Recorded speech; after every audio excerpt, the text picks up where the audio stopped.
It has been 207 days since the last time that the NFL had meaningful football played. It has been 207 days since the last time the Philadelphia Eagles played any meaningful football. Now, after 207 days of anticipation and excitement following the team's 2024 Super Bowl 59 victory, the Philadelphia Eagles are back in action at Lincoln Financial Field, hosting the Dallas Cowboys. Welcome to Bird's Nest Media's live coverage of the 2025 NFL Kickoff game, where the Philadelphia Eagles hosting the Dallas Cowboys. I'm Joe Donahue. Thank you so much for joining us.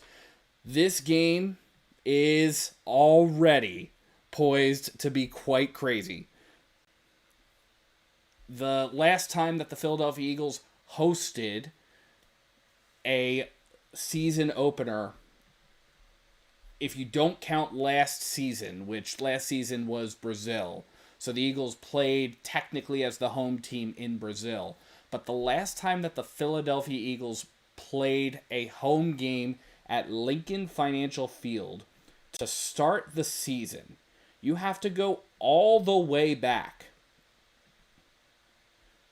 to 2019, when the Philadelphia Eagles played in Lincoln Financial Field and hosted the Washington Redskins and beat the Washington Redskins 32-27.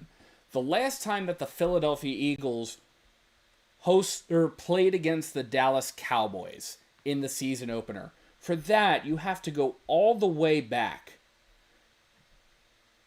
to 2000, when the Philadelphia Eagles played in Dallas and defeated the Cowboys 41-14.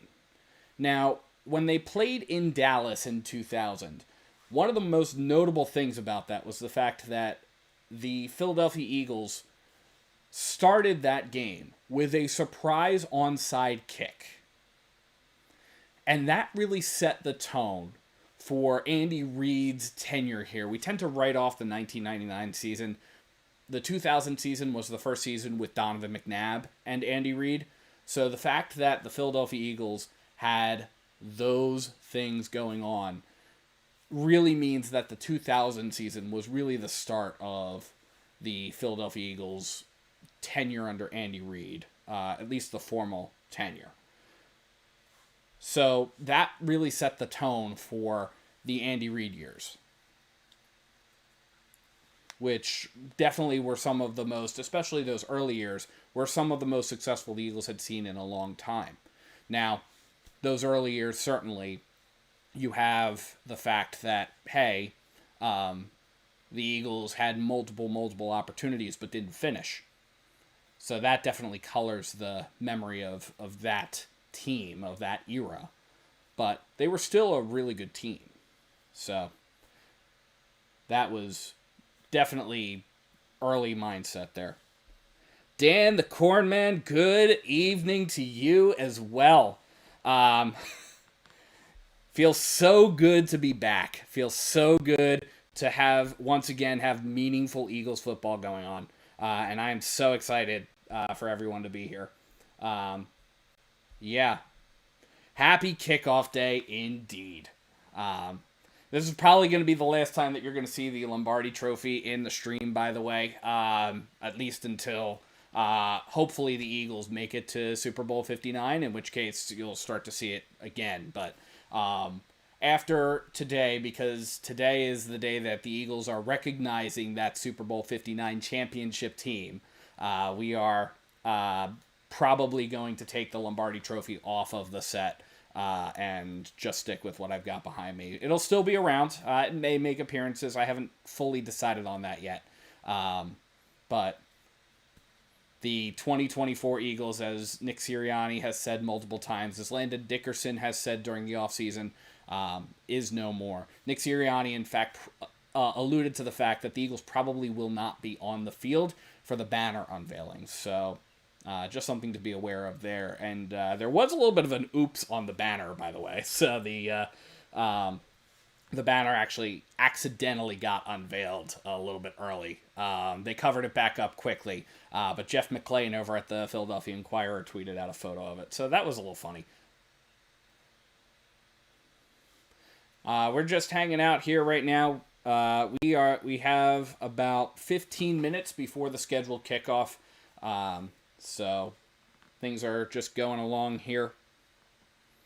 How is everyone doing out there? I appreciate you stopping by. If this is your first time here during a live stream, definitely feel free to drop a comment in the chat. Love to hear from you.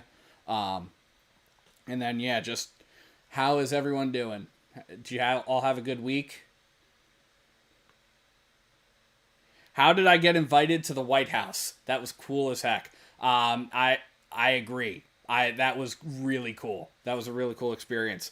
The long and short of it is,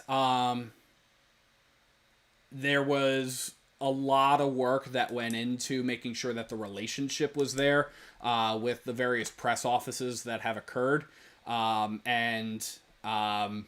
Ultimately, I was able to partner with fellow channel 302 Birds. So go give them a follow on YouTube, by the way, because they're awesome.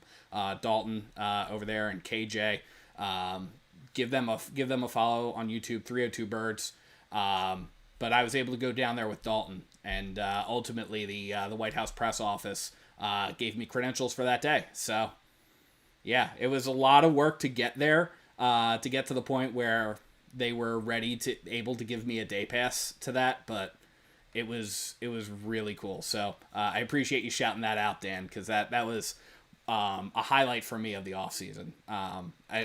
Anybody with journalistic aspirations definitely views covering the White House as sort of like a pinnacle moment, and to have that happen so early in this channel's history was really crazy. So yeah. The Eagles are setting up the on-field celebrations right now. We've got 2 large Lombardi trophies right at midfield. And the Eagles cheerleaders are set up. They're doing a number of things here. I think NBC's going to cut to commercial, I think, before they do anything. Jerry Jones seated in his box. He's going to have to watch the Philadelphia Eagles raise the banner, or unveil the banner in this situation, as or right in front of him. And he's going to have all the bitterness definitely will be present in him.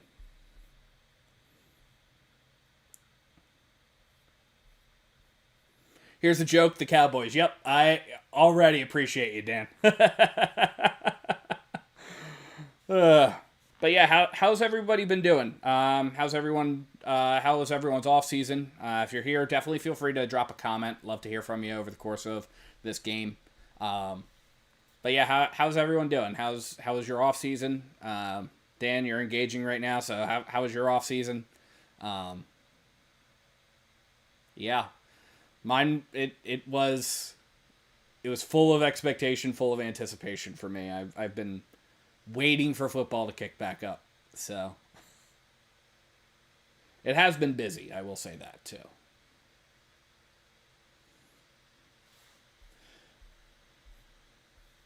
So we're gonna run through real quick while we're waiting here. While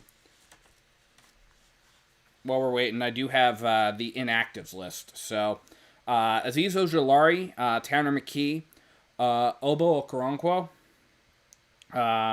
Drew Kendall, Cameron Williams, Ty Robinson, and Kenyon Green are all the inactives for the Philadelphia Eagles. Dan, you've been trying to move. I'm sorry to hear that the Air Force didn't work out for you, but definitely, yeah, moving's definitely a hassle. I've been there a number of times, so just moving from one place to another, doesn't matter where you're moving to or anything like that. But yeah, I totally get that. That's definitely a hassle. But yeah, so Azeez Ojulari, Tanner McKee, Obo Okoronkwo, Drew Kendall, Cameron Williams, Ty Robinson, and Kenyon Green are the inactives for the Philadelphia Eagles. Eagles going a little bit lighter in on some of the defensive positions, the line there. Aziz Ojulari is a little bit of a surprise being inactive, but go him. So, or like he can hang back for a little bit. In the meanwhile, on the Cowboys side of the football, Jaden Blue, Shamar James, Mozzie Smith, Ajani Cornelius, Hakeem Adenji, Trevor Keegan, and Perion Winfrey are all of the inactives for the Cowboys. So those guys there. Perion Winfrey is actually inactive due to injury. Same thing with Tanner McKee, actually.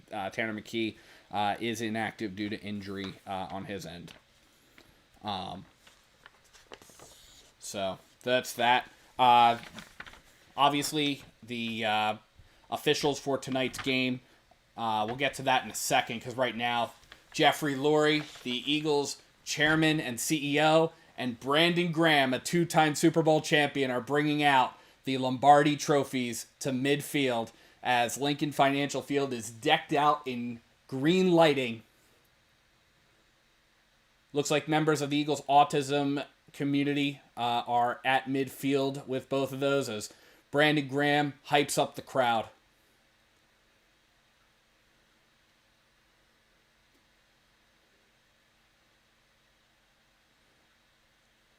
Leading everyone in the Eagles fight song. Jeffrey Lurie just donated $50 million to CHOP to found the Lurie Autism Institute there. So that's a autism. The autism community is a real personal inspiration for him. I am thrilled with Ty Robinson. I'm looking forward to seeing him in action eventually, right? Because he's inactive today, but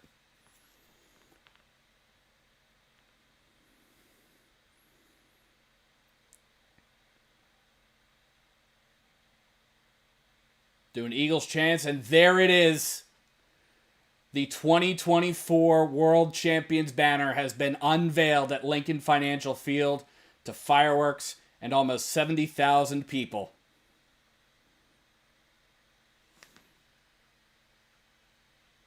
And now,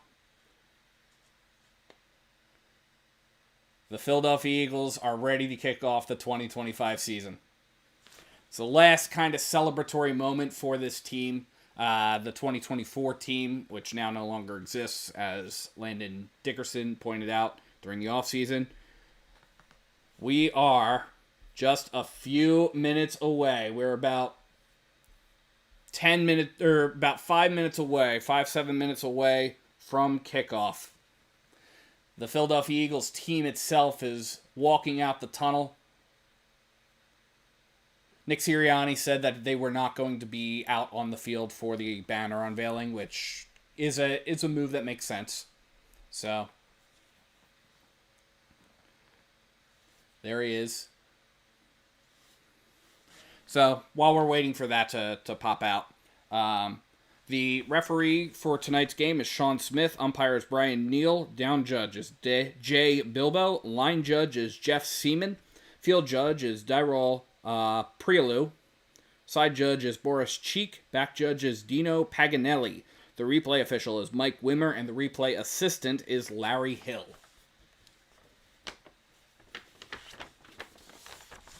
So there's your crew there. Sean Smith leading a crew of NFL officials.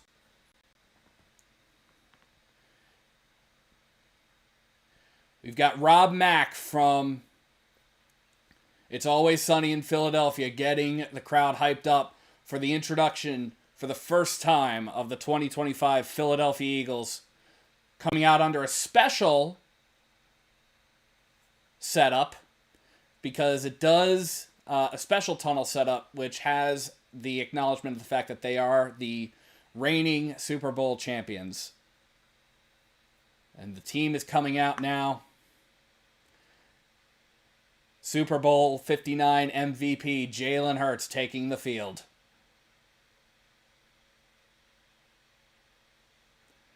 Cowboys now coming out of the visitor tunnel. Presumably to lots of boos. but they are coming out now.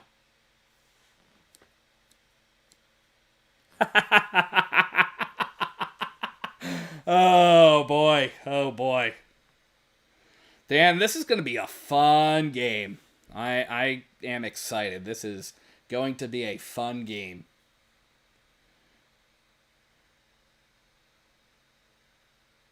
Obviously hopeful that the Eagles are going to win here. We don't want to get too far ahead of ourselves, but there we are. So just a few minutes away here. We've got about 4 minutes until the scheduled kickoff time.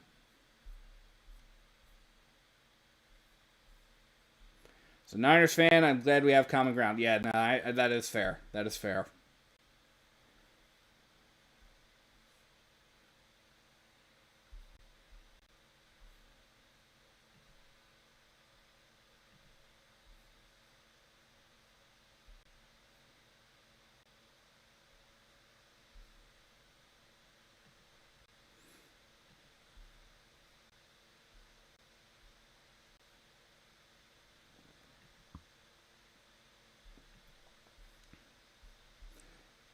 Yeah, so yeah, this is definitely a highlight moment for many fans out there seeing the banner unveiled, seeing that celebration. Obviously, the parade, starting with the parade on Valentine's Day, and then progressing through to today, the sort of the last celebration for that team. If you're new here, please feel free to like and subscribe. Just the other day, we did in fact cross 500 subscribers, which I am. I put out a video just thanking you all who are subscribed, because this is it's a crazy statistic. It's one that I didn't think I was going to, as I dropped my pen. It's one that I didn't think I was going to hit anytime soon. But I think that the fact that I did cross that threshold at the day before, in the days before the game today, it's emblematic of how much Eagles fans and how much football fans have been waiting for this game to occur. But definitely Eagles fans in particular, but maybe also in a broader sense, the football fans. So, on a scale of 1 to 10, how bad do you rate Jerry Jones trading Parsons, and is it worse than the Niners trading picks for Trey Lance? On a scale of 1 to 10, it depends on what the grading scale is, right? So what the criteria is. If we're talking about how bad is it for the Cowboys as an Eagles fan, how bad is it for the Cowboys? Or how do I rate Jerry Jones trading Micah Parsons as an Eagles fan? I rate that absolutely 10 out of 10 move. That is a peak Jerry Jones move. If I'm looking at it as an objective, is this a good deal? Would I do this for my team? The answer to that question is probably about minus 5,000. So, 10 being the worst. Yeah. 10 being the worst. It was a bad move. I'm not going to compare it to the Trey Lance move, because I don't think that the Trey Lance move had the star power, so to speak. Boys to Men is singing, the Philadelphia-based group Boys to Men is singing the national anthem today, so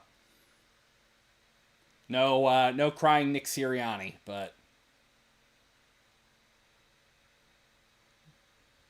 no, it was a bad move from a football sense standpoint.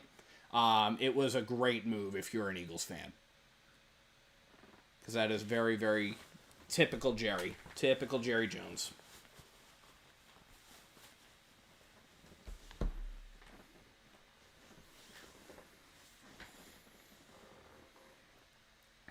They're letting out the eagle fly around the stadium as well too, which is awesome. An awesome sight.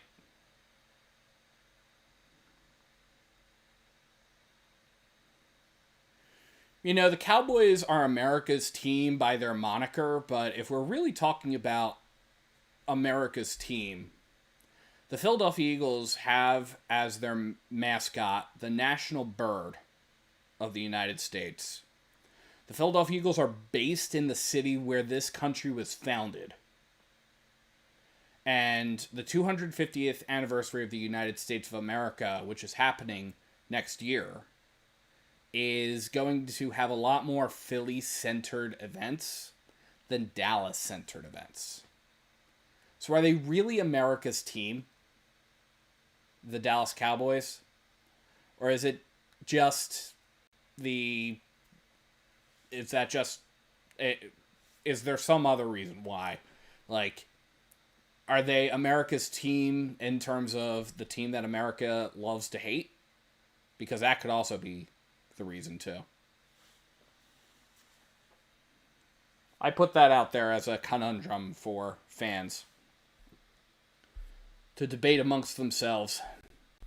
Or you can drop it in the comments.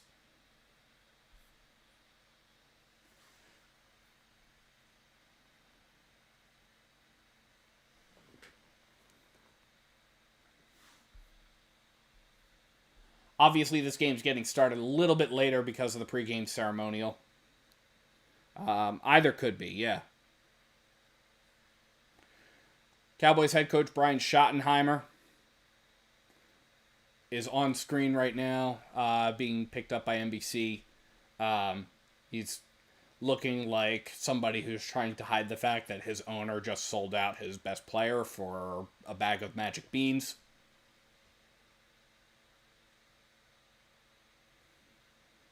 He's got exactly the same facial expression I would expect from somebody like that.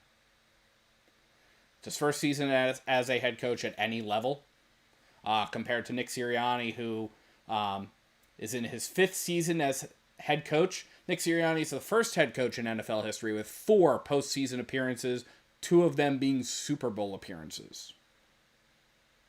Yep, Brian McCarthy is gone.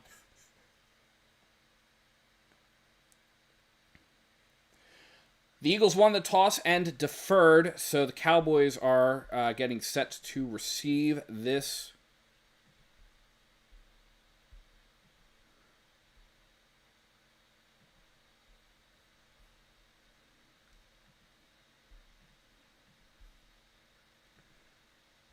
And Jake Elliott kicks this, and it's received at the 5, brought out to the 10, 15, 20. 25 gets held up at the 30, and then gets pushed out of bounds right around the 32. So that is the first play. This game is underway.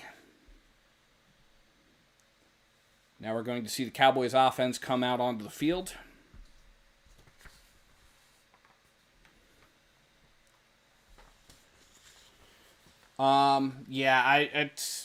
It's definitely disappointing.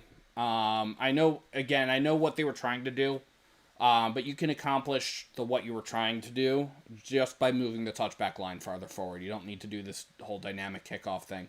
And already we have a little bit of an injury timeout here that doesn't look good. It looks like Ben Van Sumeren is on the ground.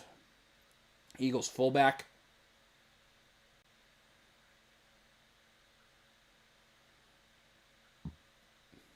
Yeah, it looks like he went down gripping his right leg, so that is not good. And we do have a flag down, by the way, so we also have our first flag of the game. So we're going to hear from Sean Smith within the first 6 seconds. Welcome back to football, everyone. The refs are here too.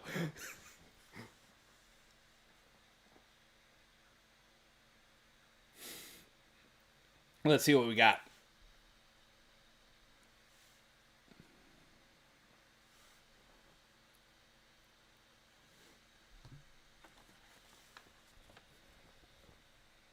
Again, it looks like Ben Van Sumeren still on the ground. Yep, flag. Flag on the play already. Welcome back to football.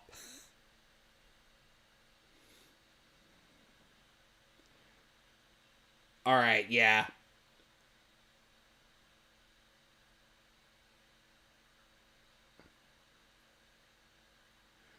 So it's unsportsmanlike conduct against Jalen Carter, which has also resulted in Jalen Carter's disqualification, which is bad. That is not the way for the Eagles to start this game. That is very bad.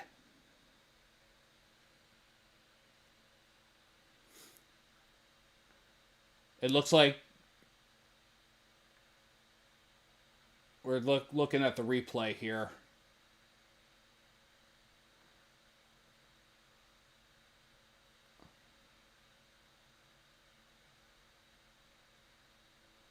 It looks like Jalen Carter got backed up into an official.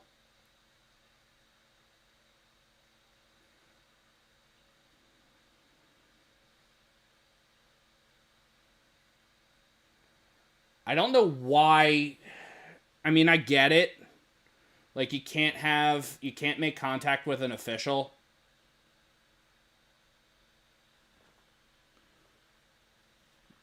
But no.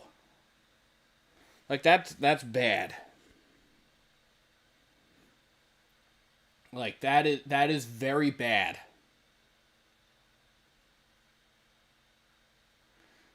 Now, I'm as somebody who has been an official at various levels, including the high school level, I totally get it. But also to call, like, I get the no contact with an official ever. But you also have to understand, like, he was backing up into the official. So unless this was something... This is bad. All right. Okay, so now after the penalty, it's going to be 1st and 10 from the Cowboys 47. And they're going to hand that off, and that's going to get into Eagles territory and get down to the 46-yard line. Tay said he spit on Dak. Okay. They said he spit on Dak. Okay. Fine.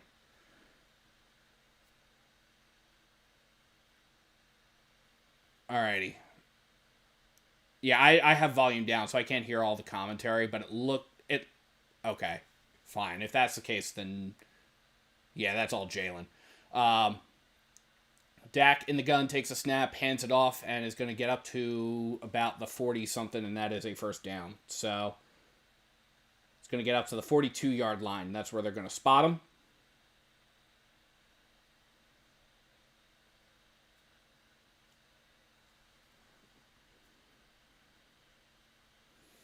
Yeah, I have volume all the way down. I have a stat board to my right that gives me live updates from the play-by-play, but they only listed it as disqualification and not why. Dak in the gun takes a snap, back looking, throwing, and that is going to be caught down the right sideline, hit immediately, and that is going to bring up a 2nd down and 5 situation. So we're at 2nd and short. They're actually going to credit him 2nd and 4 up to the 36-yard line. Seistrom, hi. Welcome. So we're at 13, 18, 17, 16, 15, 14, 13, 12, 11, 10 left in the first quarter of this game. Dak under center, back deep in the backfield. Man in motion to the near side. Now going back in motion to the far side. Dak takes a snap, hands it off. And that's going to get up to right around the first down marker. We'll see where they actually spot it. They're coming in short. The line judge and the down judge are both coming in a little bit short. So it is going to bring up a 3rd and 1 situation at the Eagles' 33-yard line. Yeah, hi, Seistrom. Yeah. Our offseason was great. 12:35, 4, 3, 2, 1, 30 left in the first quarter. We've got Dak under center, back deep in the backfield. Slot to the far side, it looks like. Man in motion. Dak takes a snap, fakes the handoff. Back looking, he's hit as he throws, and that is going to be caught wide open is CeeDee Lamb, and that is a just shy of the first down of the goal line. That's going to be 1st and goal for the Cowboys from the Eagles' 1-yard line.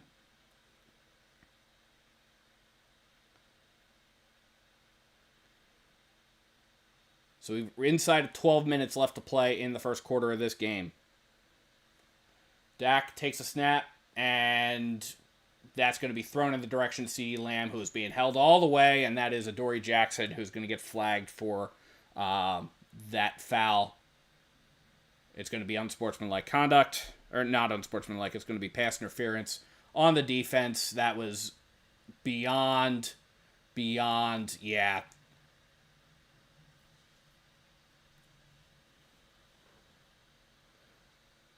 DPI. I agree, that was BS. Also, you think about it, Adoree Jackson's face mask was being nailed. Also, all contact was within the 5-yard marker, so. Resets the downs, first and goal from the 1. Dak takes a snap, hands it off, in, touchdown. And the first points go to the Cowboys.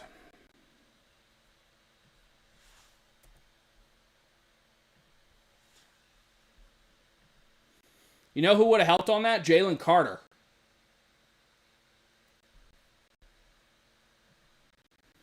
But no, he decided to spit on an official. Or not on an official, on Dak. So, yeah, I'm not happy now.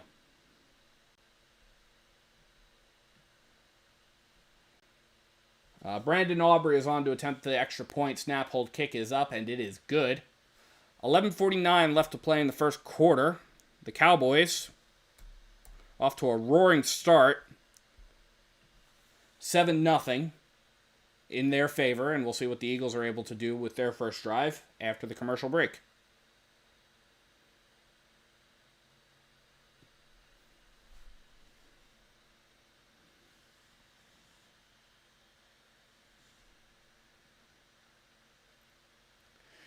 This team has got to straighten up and get everything together. I'm sorry. They've got to tighten this up. We've already had an Eagles defender thrown out of the game. We've already had emotions running high. I get it. It's the Cowboys. But also, you gotta, the team has to be better than that. So, if these first 3 minutes and 11 seconds are any indication of anything that is to come, we have a big problem. And honestly, I appreciate you, Dan. Tell him I said hey. If there is any kind of, if there's this Philadelphia Eagles team has to be more disciplined when they're facing a division rival. Now, the hope on my end is that that's the only points the Dallas Cowboys get all game. But they've got the emotions running high, division rival, first game of the season. They have to be better than that. They have to be better than that. Losing 2 players on the opening kickoff is unacceptable for an Eagles team. So, it is simply unacceptable.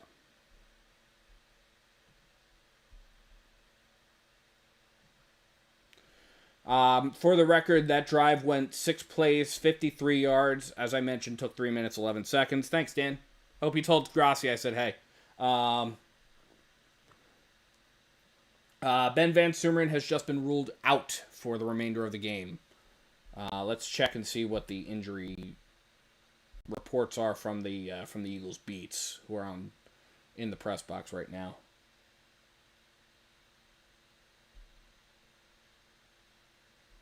Knee injury. All right, so Aubrey kicks this, and that sails out of the back of the end zone. And look at this, another flag. Another flag.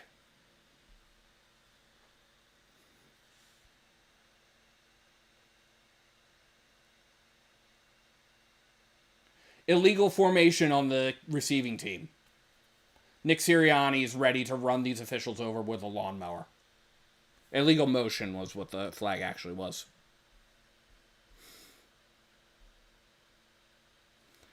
He got a new record dono. Awesome. Good to hear that. All right, so after that disaster of an illegal motion, it's going to be 1st and 10 for the Eagles on their own 30. Should be at their own 35, but Marcus Epps couldn't stay still. Jalen Hurts is in the gun. We have an empty backfield. Man in motion going to the far side. Hurts takes the snap, back looking, throwing, and that is going to be caught. And that's going to be Goddard and gets right up to almost the first down marker. And that's going to bring up 2nd and 2 from the Eagles' 38. So that's where they'll get things kicked off.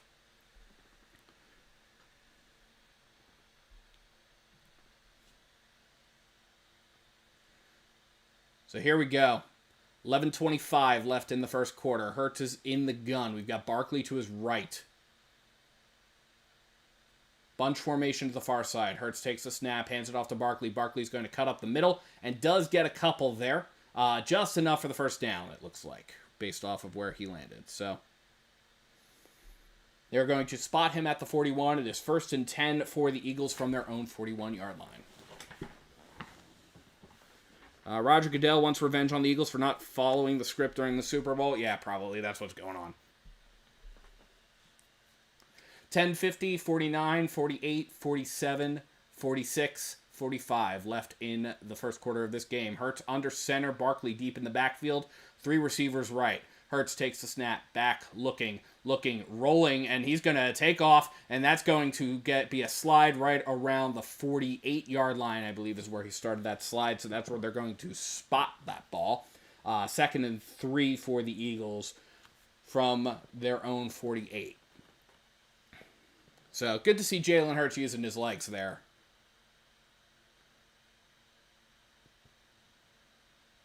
And also good to see him giving himself up, too, because that always good to see that and gaining the protection of that there. We are at the 10-minute mark of the first quarter. Hurts is under center. We've got Barkley deep in the backfield. Hurts takes a snap, pitch to Barkley. Barkley's going to roll to his left. Gets across midfield, first down. Gets down to the 40, down to the 37-yard line is where he's going to get brought down. They will credit him up to the 36, and that is an Eagles first down. That was a 16-yard run by Saquon Barkley.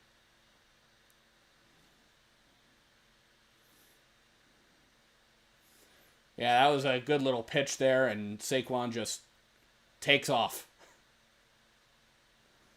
So, again, we're not expecting a 2,000-yard season, another 2,000-yard season by Saquon, but we'll see what happens there. Will Shipley is now in the game for the Eagles. Hurts in the gun. Shipley to his left. Devontae Smith in motion to the far side. Hurts takes a snap. Back looking. Throws across the middle. Caught by Goddard right at about the 30-yard line, and that's where he's going to get hit immediately. And that's going to be Hooker on the tackle, but it does bring up 2nd and 4 for the Philadelphia Eagles. We are inside of 9 minutes left to play in the first quarter.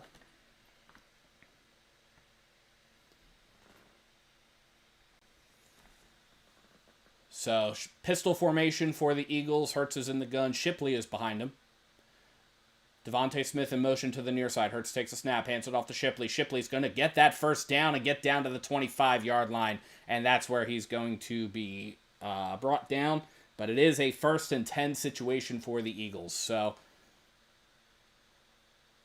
this drive so far has taken 3 minutes and 12 seconds. They're going to keep Shipley in the game. So, we've got Hurts in the gun, Shipley to his left. Hurts, with Smith in motion, takes a snap, throws, and it's going to be caught by Shipley behind the line, so he takes off, and that's going to be a first down, gets inside the 10, down to the 5 is where he gets brought down, and the Philadelphia Eagles are at a 1st and goal situation. They spot him at the 6, but that was a 19-yard pickup for Shipley. So that was huge.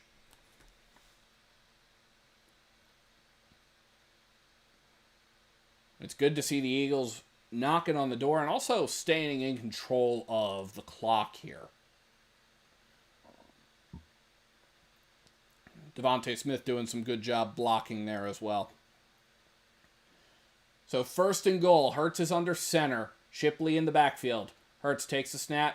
I'm sorry, that was Barkley. Hurts takes a snap, hands it off to Barkley, and Barkley's going to jump up the middle, maybe over to the left side. Gets a couple there. Gets up to the 3-yard line. It does bring up a 2nd and goal from the 3, and we are at 7:03, 7:02, 7:01, 7 minutes left in the first quarter.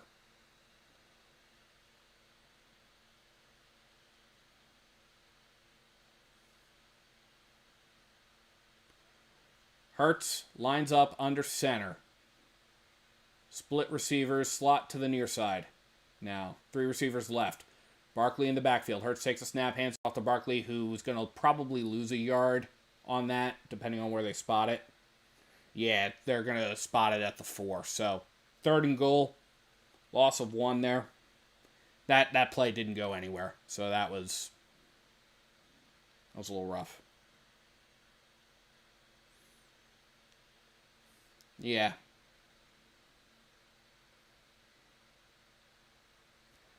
Something definitely missing for the Cowboys on defense here. All right. 3rd and goal. Hurts in the gun. Barkley to his left. Jahan Dotson in motion to the near side. Hurts takes a snap.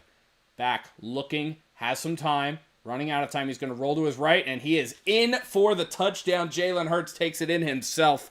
And the Philadelphia Eagles are on the board. Cowboys strike first with a touchdown, and the Philadelphia Eagles answer back. It is now 7-6, pending the outcome of the extra point. That was a really good read by Jalen, just to say, hey, everybody's covered. I'm just going to take it in myself. And he had a lane right over to the right-hand side, and he just took it in, and he sends that ball into the stands. Jake Elliott on to attempt the point-after touchdown. Snap, hold, kick is up, and it is right down broad. It's good.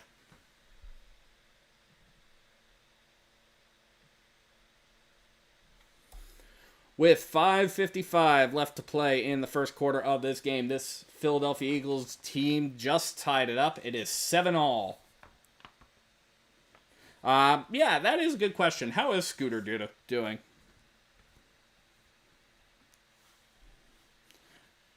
I'm sure he liked the opening kickoff, but... And the Cowboys' opening drive. But yeah, we'll see what happens here.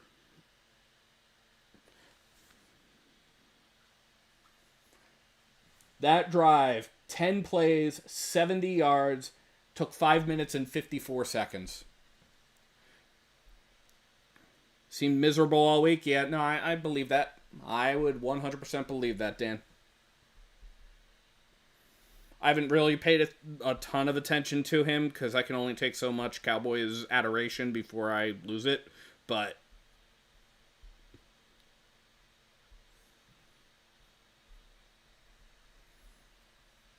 I mean, I can tell. I'm sure he was not happy.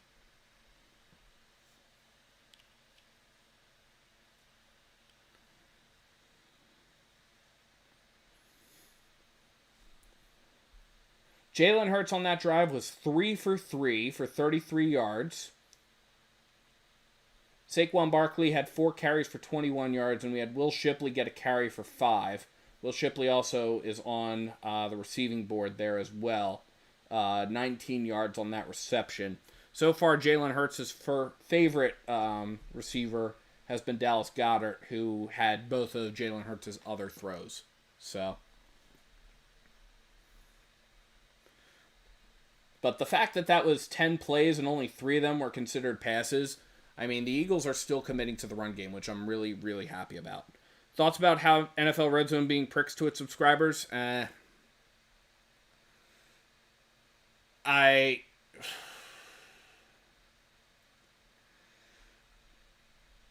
You're already paying money for that.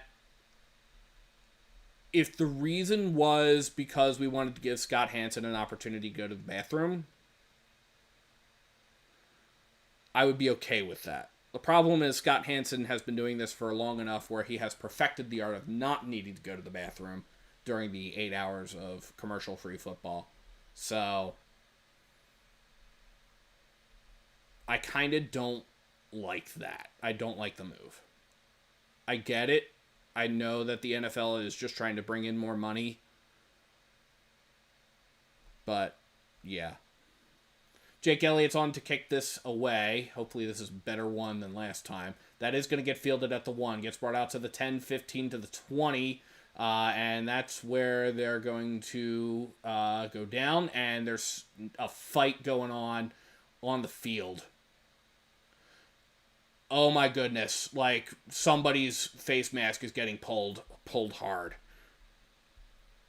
And we've got more flags. Can we have a kickoff without a flag, guys? Can we have a kickoff without a flag? Emotions are running high. You got to get off the field.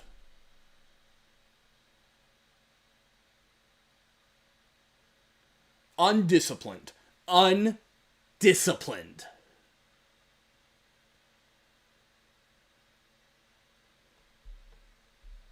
Now they got to talk this over, and we've got another delay. It's 5:48 left in the first quarter, by the way. These kickoffs have all taken like 10 minutes. Because teams can't be disciplined enough.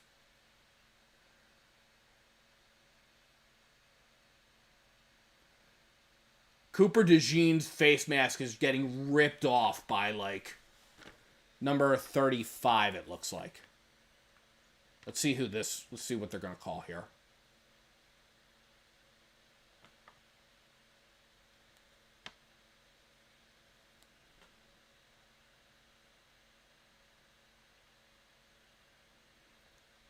All right, so they're getting unnecessary roughness against Dallas. That was Maris Liafo is who they got. Yeah, we have a penalty on Dallas. Wahoo.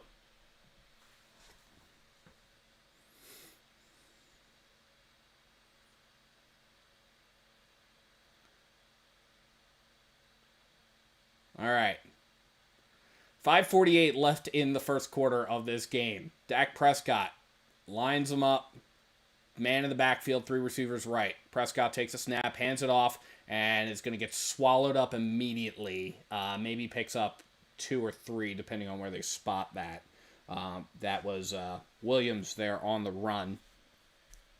Javonte Williams. They will credit him for 3, so it is 2nd and 7 from the 15-yard line. For the record, the Kevontae Turpin got up to the 24-yard line on the kick return. So, yeah. Prescott in the gun, back to his right, man in motion to the far side. Prescott takes a snap, back, looking, pressure's coming. Prescott hit again. Prescott throws, and it is going to be caught by CeeDee Lamb right down the sideline, and there's a missed tackle, and he's got a first down plenty. He had a first down plenty, but he had a little bit more room to run. You know who could have helped? Jalen Carter. There were 2 opportunities to bring Dak Prescott down.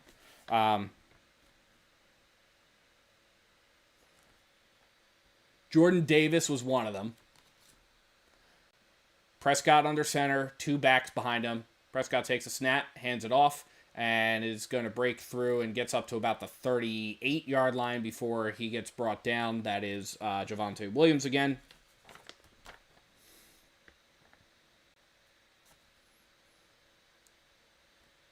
I think the other guy who had an opportunity was Jahad Campbell. So there's definitely a 0 in the number.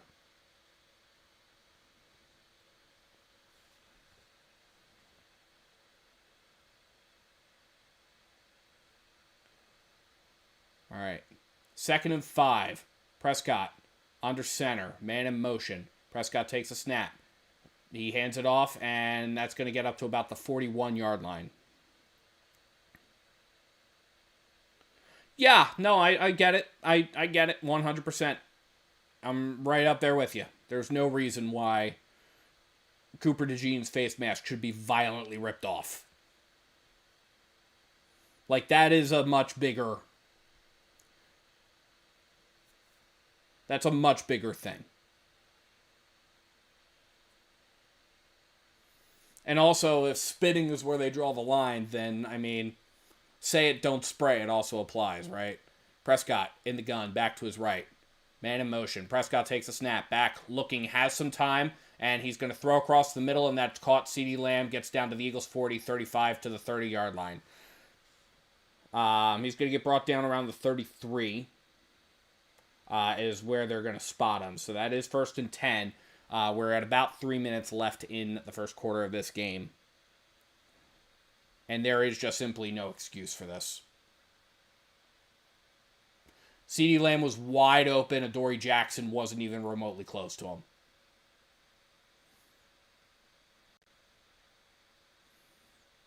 .225 left in the first quarter. Prescott trying to get them all to jump. Now we've got play clock winding down to 3, 2, 1. And then he gets it off. Throws it across the middle, and that is going to be complete, but it's hit immediately and is brought down. And, ooh, another flag. Another flag. This one is going against Dallas. It's going to be a holding penalty on Smith there. Tyler Smith. So, yeah, I mean, come on, guys. He had all day, and Nolan Smith was almost ready to lay on him. 2 minutes left in the first quarter. I hear you, Dan. All right. Prescott in the gun. Back, split backs. Prescott takes a snap. He's back. Pressure's coming. Prescott's going to throw, and that's going to be caught, but it is behind the line of scrimmage. So the Eagles are going to bring him down immediately. That is going to be a loss of a bunch there, loss of 4. And it is going to be 2nd and 23 on that. They're going to credit him down to the 46. 2nd and 23. Ref need flag. Yep, that he does. Oh, boy. I mean, I normally have a lot of patience with the officials. But this is a little much. 2nd and 23. Prescott. Ball is on the Eagles' 47. Prescott in the gun, back to his right. Prescott takes a snap, back, looking. He's throwing deep, looking for somebody, and that is incomplete. They were looking for George Pickens, brought down by Quinyon Mitchell. We do have a flag because Pickens asked for one. So it is defensive pass interference on Mitchell, and that's going to be 1st and goal or 1st and 10 at the 12. So ref need flag.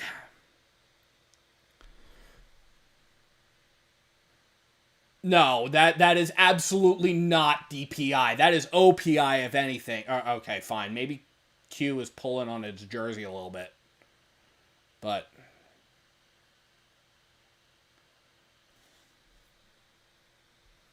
all right, 1st and 10. Ball's on the Eagles' 12 after that disaster. Prescott's under center, back in the backfield. Prescott takes a snap, fakes the handoff, going to roll to his left, back looking, throws, and that is incomplete. He was looking for Tolbert there, Jalen Tolbert. I'm surprised that the refs didn't throw a flag for some piddly, stupid nonsense there. The fact that I'm already out of patience with the officials is saying a lot, because I have a lot of patience for them.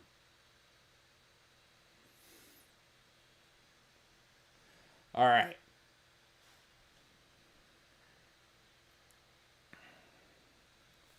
Prescott in the gun, split backs, man in motion. Prescott takes a snap, hands it off, and that's going to bring him down. I'm sorry, that's going to get up to about the Eagles' 1-yard line. That's going to be a 1st and goal situation. They allowed Williams, Javonte Williams, to fight through multiple Eagles defenders, and it's now 1st and goal at the 1. Mind you, they had him stopped about 2 yards into that. Prescott's under center. Williams is in the backfield. We got the slot to the far side. CeeDee Lamb is alone on the near side. And now we've got our first timeout called. No, I'm sorry. Not our first timeout. We are mercifully at the end of the first quarter. So everyone's going to take a reset. 15 minutes of the way through this game, and we're tied. Eagles knocking on the door. Cowboys knocking on the door, though. Penalty later on the Eagles for breathing on the Cowboys. Yeah, no, this is already, am I out of patience with the officials? And I have very generous patience with the officials.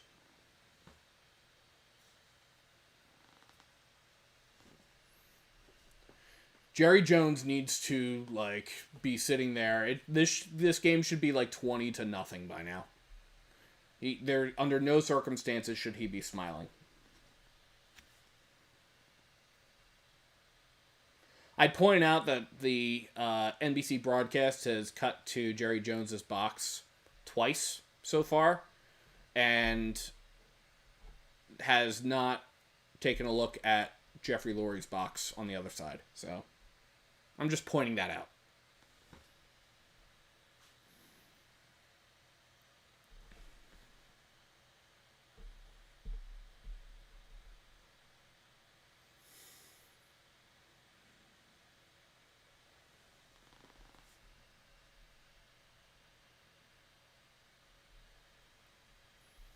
So they finally cut to commercial after the end of the first quarter here. So that's what we're waiting on right now. End of first quarter stats right now.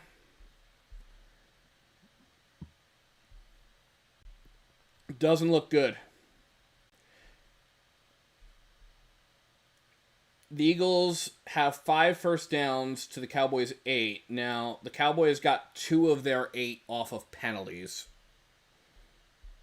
The Cowboys have been penalized twice, which has cost them 22 yards, compared to the Eagles 4 times, which has cost them 54. So just observing that. Cowboys have won the time of possession battle in the first quarter, 9:06 to the Eagles 5:54. I think a good part of that is the fact that the Cowboys had an extra possession in the first quarter there. So there is that. Both teams are perfect on third downs. Perfect in the red zone. Perfect with goal to go. Cowboys have 116 yards to the Eagles 70. Eagles have a little bit more ground attack, though, so that's just something to be aware of there. So, all right. Prescott takes a snap, hands it off, and that is a touchdown.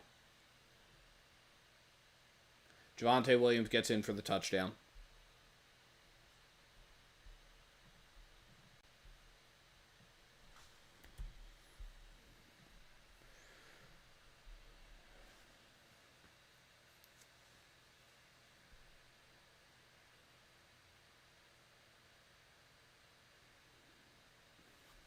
Your boy ain't happy. Aubrey's on to attempt the point after. Snap, hold, kick is up, and it is good.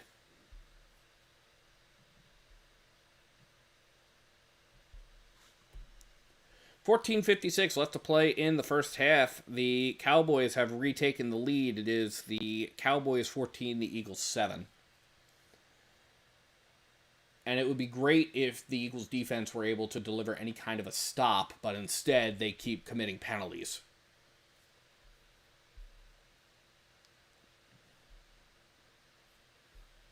And they also keep letting guys get open too, which is not good. That can't happen. I agree with you, Dan. Insert sad bagpipes.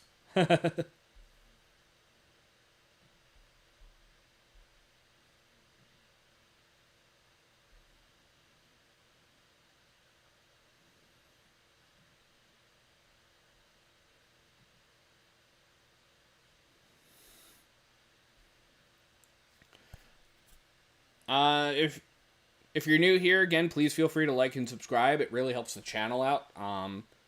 Again, earlier today we crossed 550 subscribers, which is awesome. Yep, it is football season.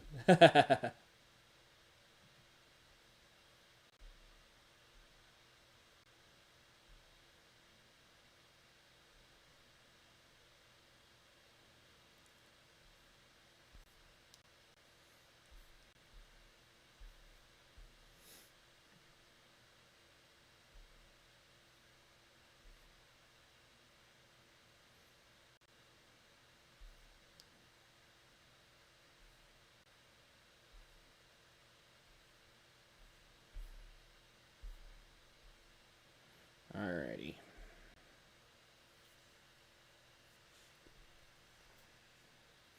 We're just kind of hanging out at this point. We're in a commercial break right now, so. Yeah, This doesn't look good, guys. The Eagles need to create turnovers. The Eagles need to not make these stupid mistakes. The Eagles need to, just be the Philadelphia Eagles. They're showing parade highlights right now, which is really cool. So.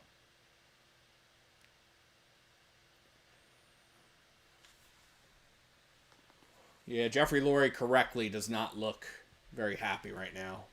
Howie is doing something on his tablet. Aubrey kicks this away.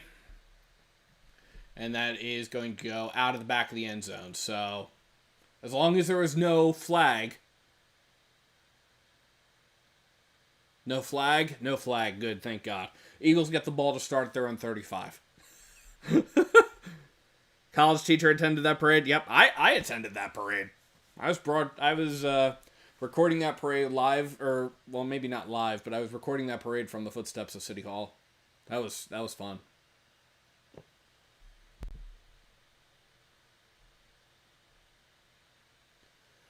So 14-7. Jalen Hurts is in the gun. Barkley to his left. Hurts takes the snap, hands it off to Barkley. Barkley's going to roll out to the right. He's going to get up to the 40 to the 41-yard line. That's going to be a 6-yard pickup. It does bring up a 2nd and 4 for the Eagles. We're at 14-44, 43, 42, 41, 40. They took my clock away. Saquon Barkley last season, 2,005 rushing yards. It's the 8th most in NFL history. No player who has had 2,000 rushing yards in a season has ever done that again. So if history repeats itself, we're not expecting Saquon to do it again here. 14-20 left in the first quarter. Hurts is in the gun. We have an empty backfield. 3 receivers left, it looks like. Hurts takes a snap. He's back. He's looking. He's thrown to his right, and that is caught by Devontae Smith, who's going to pick up the first down and a couple more. It's going to be it gets up to the 47-yard line. So that's going to be about a 5-yard pickup, and it does bring up an Eagles first down. So they'll still move the chains. We can still say move the chains, even though the chains are not the measuring tool now. 13, 46, 45, 44, 43, 42 left in the first quarter here. Ball's on the Eagles 47. Hurts is in the gun. Barkley to his left.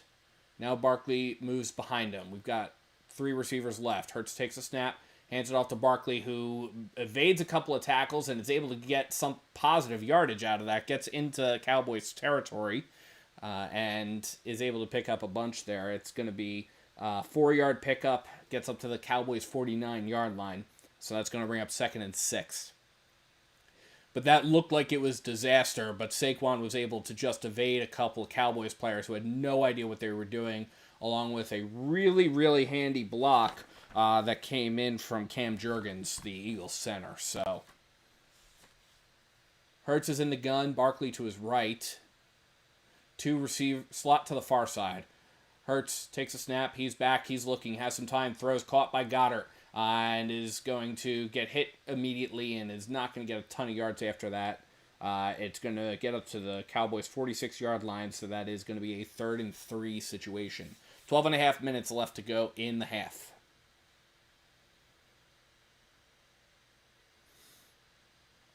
Yeah, no worries. Yeah, Dan, no worries. It's one of the videos on there, so you can go back and you can watch my recap of it. We're at about 12-11, 12-10 left in the first half of this game. Hurts is in the gun. Barkley to his right. 3 receivers right. Man goes in motion. Hurts takes a snap. Back, looking. Throwing across the middle, and that is caught by Goddard, and that is a first down. That is a first down for the Eagles. Gets across. That was right across the middle of the field, which is not a throw that a couple years ago I would have seen Jalen Hurts be making a lot of, but I am happy for that. Kevin Patullo is the Eagles' new offensive coordinator. He's been around the team for a number of years, but this is his first year as offensive coordinator. And yeah, he's calling some good plays, keeping the offense moving. Hurts under center, 2 backs in the backfield. Hurts takes a snap, fakes a handoff. He's going to roll to his right, and he's going to throw, and that's going to be caught. That's going to be about a 1-yard pickup, because Kylan Granson. That's my apologies. Could not keep his feet in bounds and couldn't turn upfield quick enough. So. No, I hear you on that. Zach Ertz, long-time Eagles tight end. The Eagles have effectively used their tight ends. They have a track record of doing that. So usually the Eagles tight end is a good fantasy pickup. 10:43, 42, 41, 40 left in the first half. Hurts in the gun, Barkley to his left. Hurts takes a snap. Back, looking, pressure's coming. Hurts is going to roll to his left. And Hurts is going to take it himself and does get the first down and slides. And they're going to say that is the first down. So it is 1st and 10 now from the Cowboys' 29-yard line. That was a 9-yard pickup by Jalen Hurts. That was definitely not a designed run. It was a scramble. But he definitely benefited from some good blocking there, and especially some good blocking from Saquon Barkley down beyond the first down marker. So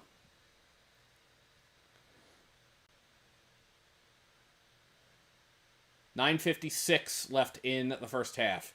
Hurts is under center, I formation.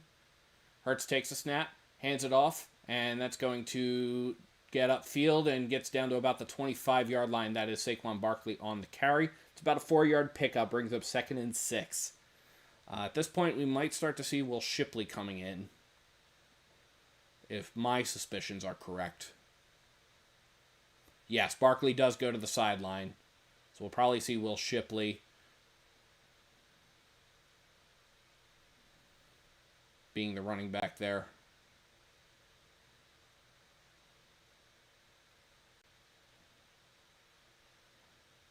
Yep, I do see Shipley in the backfield. Hurts is in the gun.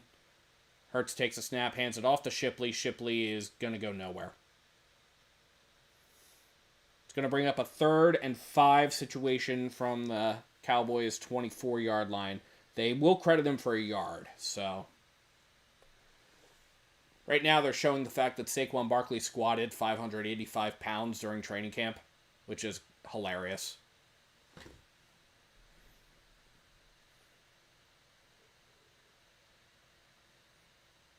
.39, 38, 37, 36 left in the first half of this game. Hurts is in the gun. We've got a back to his left. It's not Barkley. A.J. Brown in motion. Hurts takes a snap. He's back. He's looking. Pressure's coming. Hurts is going to take off. Hurts is going to get hit, but he is going to get across the first down, and he's got open field, and he slides down at the 9 as he was about to run into a Cowboys player. So he does slide. It is 1st and goal for the Eagles now at the 9-yard line, and we're approaching the 8-minute mark left in the first half of this game. Yeah, that pocket collapsed pretty quickly. But the fact that Jalen was able to get in there and be able to evade the pressure and be able to just take off, again, that's huge. Yeah, at least the offense is responding, right? Hurts is in the gun back to his left. That is Barkley back in the game. Hurts takes a snap. Hands it off to Barkley, and Barkley is going to pick up maybe 2 on that. He ran right up the middle, and that is probably going to be a 2-yard pickup. No, they're only going to credit him for one. He gets up to the 8-yard line, so it's second and goal. We're inside of 7 minutes and 20 seconds left in the first half of this game. Both teams do have all 3 timeouts remaining, should they need to use them. Hurts is in the gun. Back to his right. Devontae Smith in motion to the far side. We've got 3 receivers to the far side. Grant Calcaterra to the near side. Hurts takes the snap. He's back. He's looking. Pressure is coming, and Hurts is going to take off himself. He's going to get up to the 5, and in for the touchdown once again is Jalen Hurts. Jalen Hurts now with his second rushing touchdown, and none of them have come off the tush push.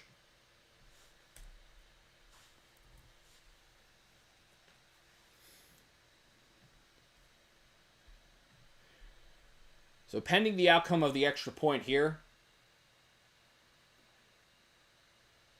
but it is Eagles 13, Cowboys 14 right now. So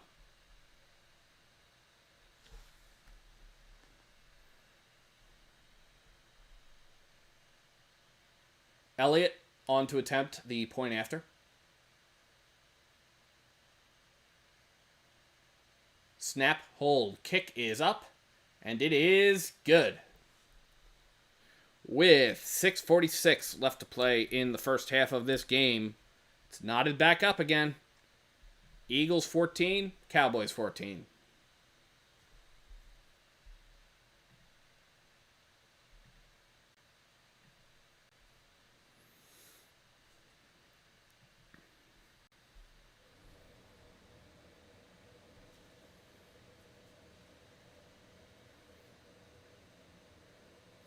I can't hear them, so I'll have to go back on NFL Plus to re-listen to it, but yeah. Yeah.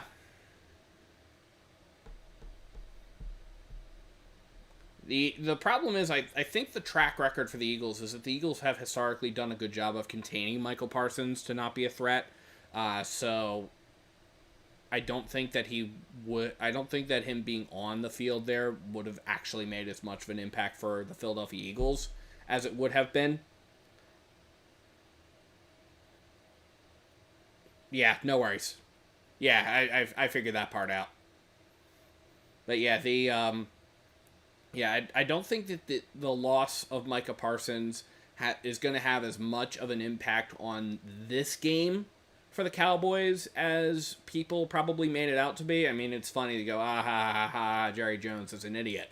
But also, you look at something like this, and you look at the track record the Eagles have with Micah Parsons, and you look at the fact that, oh, hey, you know what? Like, maybe not. So, because Micah, from what I could tell, and I'll have to double check in the last few seasons, but he hasn't been as much of an impact in the Eagles games. The Eagles have done a decent enough job of containing him in the past. So, now that having been said, it still doesn't excuse the fact that the Eagles defense needs to wake up. And again, Jalen Carter not being on the field because he spit in Dak Prescott's face is not cool.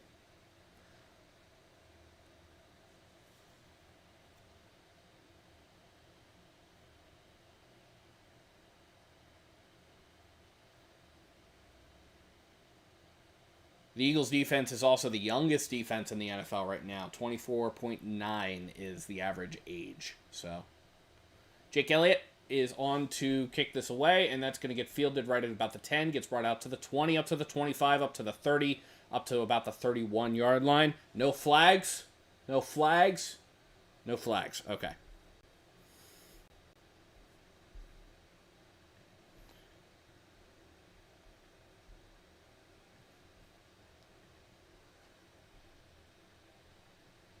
No flags. All right, so it's 1st and 10 now for the Cowboys from their own 31, which I wonder if that's the worst starting field position they've had. No, their last drive.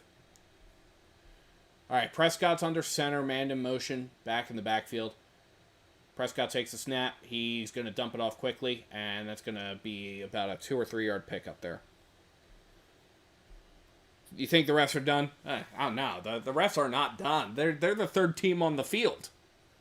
They're the third team on the field. They got to make their big plays. They got to have the you got to see who's going to be the NFL officials' fantasy. Every flag is worth a different number of points based off of what the flag is. Prescott's in the gun, back to his right. Prescott takes a snap. He's going to dump that off, and that is a first down. Cavante Turpin. Seriously, guys, you gotta be able to contain them. You gotta cover your guys.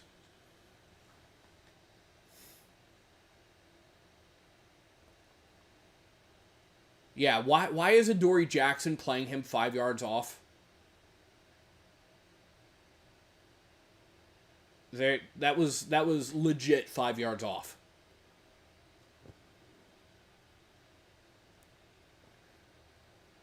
All right, Prescott in the gun, and now we have a timeout called. The Cowboys are taking their first timeout.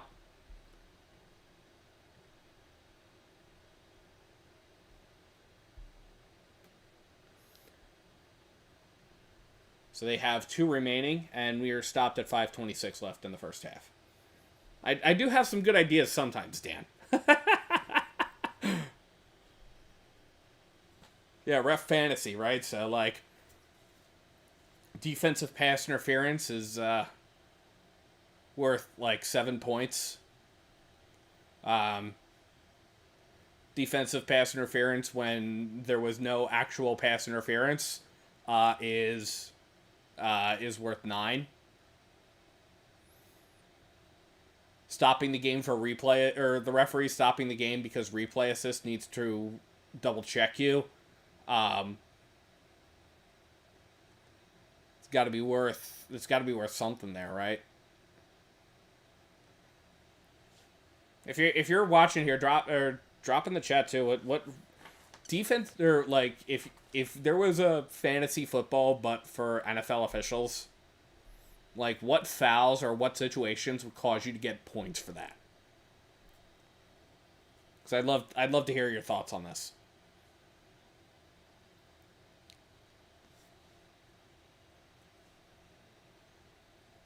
Yeah, no, I'm thinking, yeah, DPI is worth like 7. DPI when there wasn't actually DPI is worth 9. Because you get a 2-point bonus for any time that you call a foul that didn't actually occur.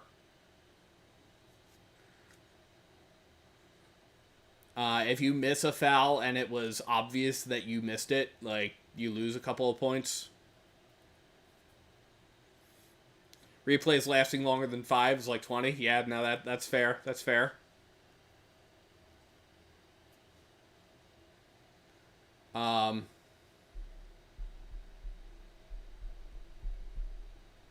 What else we got?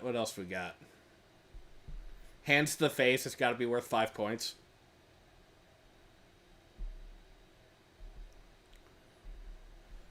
A foul in the final 2 minutes of the game that completely changes the outcome of the game has got to be worth, like, 50.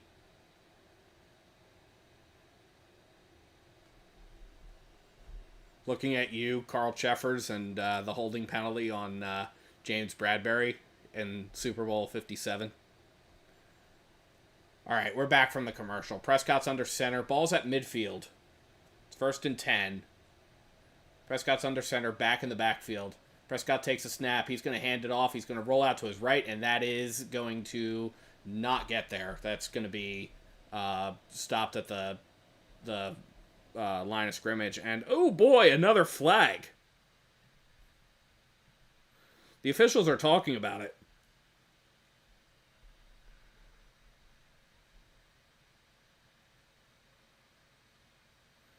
Oh, we got another unsportsmanlike conduct penalty for taunting on Nolan Smith.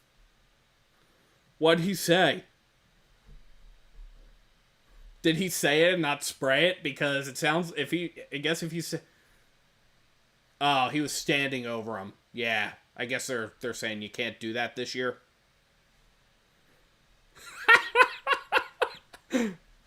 I think that was actually a point of emphasis where, like, you can't stand over the guy, so. Prescott under center, back in the backfield. Prescott takes the snap, back looking, and he's gonna get wrapped up and almost sacked. And now he's gonna evade the sack, and now he's going to slide right at about the Eagles' like 32-yard line. So, you wrap him up and bring him down. He's not difficult to bring down. Jordan Davis completely whiffed on that. Also, unsportsmanlike conduct taunting has got to be like 15 points there, too. So.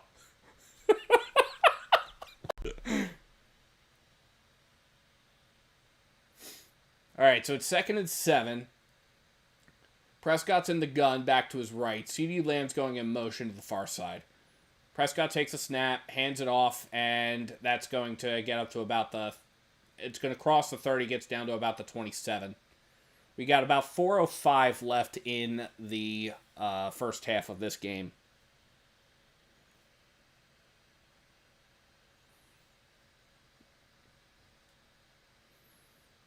Smiling is not illegal. Standing over the guy was the point of emphasis, I think, was why they dinged them for taunting, which, again, at a certain point, Prescott in the gun, back to his right, slot to the far side. Prescott takes a snap, hands it off. That's going to be a first down. Gets inside the 30 gets inside the 25 down to about the 23. Yeah, no, unsportsmanlike conduct taunting has got to be 15 points. If you're just joining us, we're coming up with points for ref fantasy football in between plays here. Prescott's in the gun, back to his right, or back to his left, man in motion, 3 receivers right now. CeeDee Lamb is alone to the near side. We're approaching the 3-minute mark. We just crossed it. Prescott takes a snap. He's back, throws across the middle. That's CeeDee Lamb, caught at the 15, brought down immediately. Oh no, they're saying incomplete. They're saying it's an incomplete pass. Yeah, no, that is correct. That ball hit the ground. Adoree Jackson right there to stop him, but that ball hit the ground, and that is, I believe, the first incompletion of the game. Clock stops at 2:49. Prescott is in the gun. We've got a back to his right. Prescott takes a snap. He's back. He's looking. Pressure's coming. He throws, and that is almost intercepted. It is now incomplete. It is incomplete. It bounced off of an Eagles defender. It ricocheted back, and Young was almost there to grab it. I think that's who it was. Yeah, that was Adoree Jackson. And then who was almost there? Yeah, that was Young. That was Byron Young. Almost there. That was that close to a pick. It was that close to a pick, and you can tell he was frustrated there. 2:43 left. That is 2 incompletions in a row for Dak, which is more like Dak here. He's in the gun, back to his left. He takes a snap, back looking, has plenty of time, throwing for the end zone, and overthrows the receiver. Let's make sure that there was no flag. He overthrows Pickens. Quinyon Mitchell was there on the coverage, and no flag is good there. Yeah, that time Pickens asked for a flag and didn't get one, which is the correct answer there.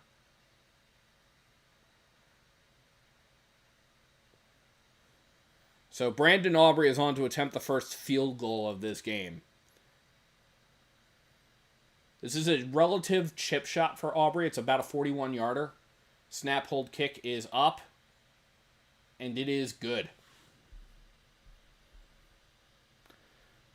So the Eagles holding the Cowboys to a field goal feels like a moral victory on this drive. We're at 2:34 left to play in the first half of this game, and the Cowboys have retaken the lead, but this time it's a field goal. It is 17-14 in favor of the Cowboys. All right, let's come up with some more. Let's come up with some more ridiculous ref bingo, or maybe not ref like fantasy or what have you. And Danny, you should drop those in the in Tom Grassi's Discord. Once you do make them, because that would be great. Like I would want to see those.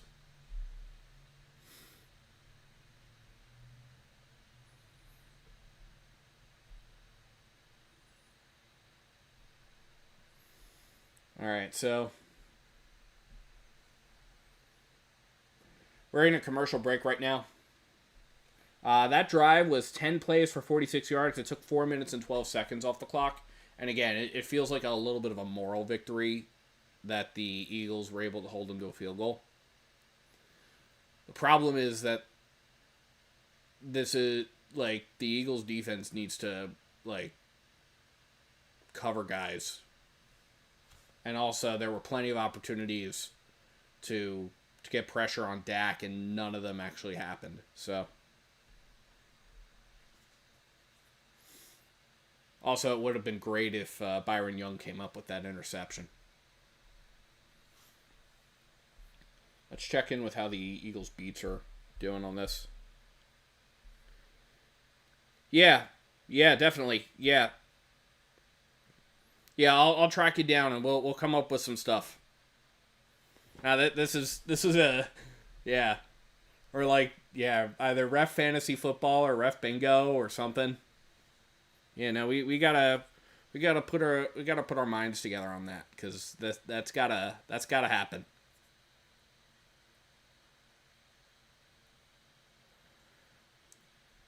We can throw something up on my website. We can see if we can get like a bingo randomizer situation.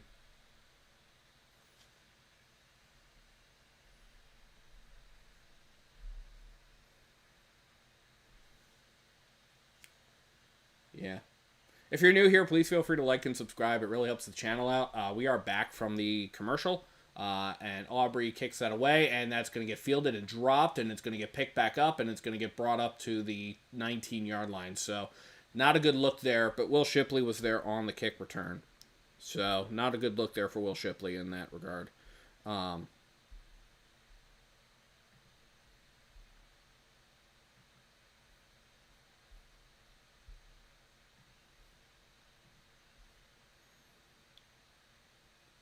We absolutely have to do this now. We got to come up with the scenarios. That's going to be the thing, right? Is coming up with the scenarios. What would be the thing? All right. 1st and 10, ball is on the Eagles' 19-yard line. Hurts is in the gun. Barkley initially lined up to his right, now moves behind him in a pistol formation. Hurts takes the snap, hands it off to Barkley, cuts to the left, and gets a bunch there. Gets about 4.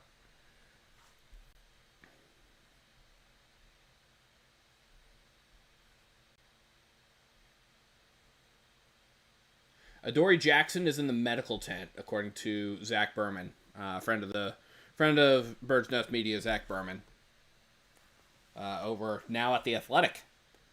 And we have reached the 2-minute warning. So we've reached the 2-minute warning. It is 2nd and 6. And there we go.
Meanwhile, I gotta look something up here. Um,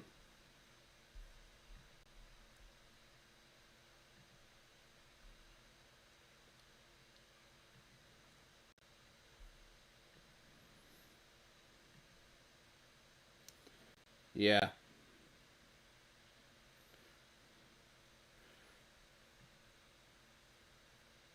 Well, it depends on what it is, right? Because some fouls are called by some fouls are logically called by different officials, right? Like defensive pass interference should be called by somebody who's farther down the field, right? Like if the ref is calling defensive pass interference for a play that occurred 30 yards downfield, the head ref is a crew saver. The back judge really should be one of the folks that's calling that, or the field judge, or the side judge, one of the downfield officials. The folks who are closer to the line of scrimmage should not be calling that. But yeah, we can. I mean, we can come up with stuff. We can come up with ways to score that.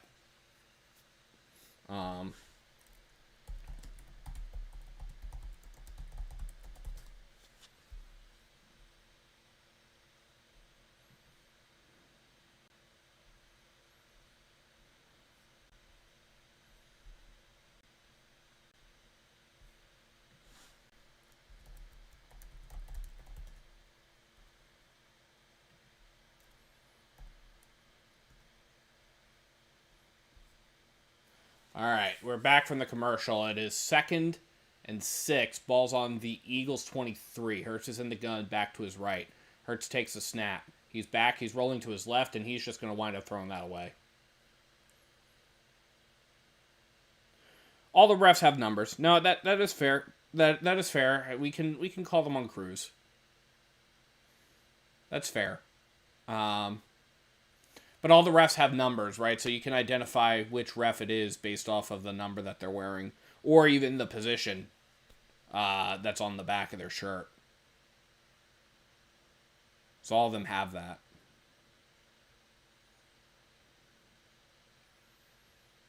All right, it's 3rd and 6. Hurts is in the gun. Barkley to his right. A.J. Brown goes in motion. Hurts takes a snap. He's back. He's looking. He's throwing deep. He has Jahan Dotson, and that is caught down at the Cowboys' 30-yard line. Gets brought down at the Cowboys' 26. That is deep. That is a bomb to Jahan Dotson. 51 yards on that reception. 51 yards. Wow. All right, so 1st and 10. Ball's on the Cowboys 26. Hurts in the gun, back to his right. Hurts takes a snap. He's back looking, throws, and he was looking for Barkley, and Barkley, it was in and out of his hands. So, big yikes there. Clock stops at 1:16. I think that is Jalen Hurts'. No, that's his 2nd incompletion, statistically. I get it. No, that's fair. That's fair. You're spot on. Cruz is good. Cruz is good. Because at the end of the day, the refs do call the fouls as a unit, so that's fair. It's like defense and special teams, right? In regular fantasy. Hurts is in the gun, back to his right. 1:15 left in the first half. Hurts takes a snap, throws to Barkley. Barkley catches it at that time and gets up to the 20, gets down to the 18-yard line. And clock stops at 1:09. He does get pushed out of bounds there, so Dak Prescott squatting on the sideline. Eagles looking to score in the next 69 seconds.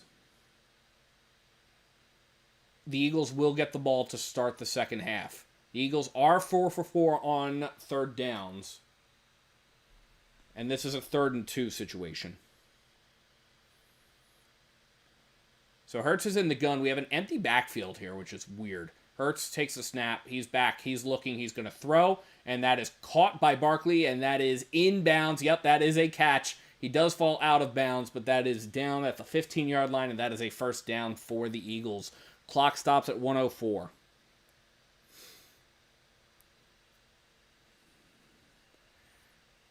Yeah, Yeah, why don't you look at that and report back on that, Dan? But I would suspect that there's some degree of stats for individual NFL officials calling particular fouls.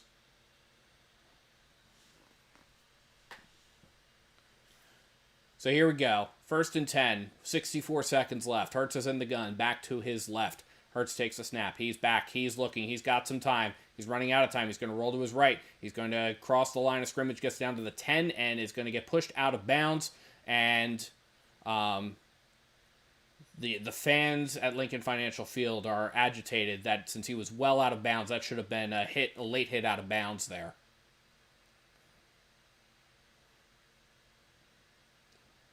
Yeah, no, he was well out of bounds. Why don't you throw that flag? That was Clark there. Why don't you throw that flag?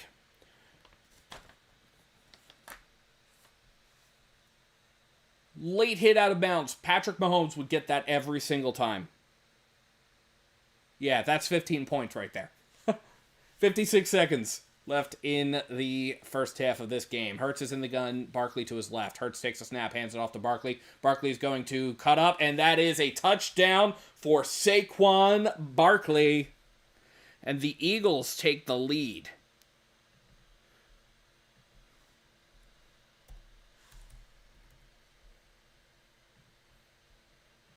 The Philadelphia Eagles have taken the lead. Yeah, Mahomes gets late hit calls while he's inbounds. So, yeah, I agree with you there, Dan. Like I said, Mahomes would get that call every day of the week.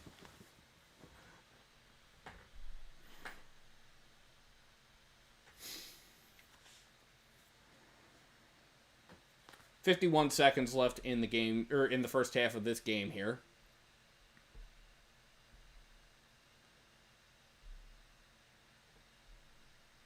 Jake Elliott on to attempt the point after. Snap, hold, kick is up. And it is good. 51 seconds left in the game. The Eagles have the lead for the first time in this game. It is the Philadelphia Eagles 21, the Dallas Cowboys 17.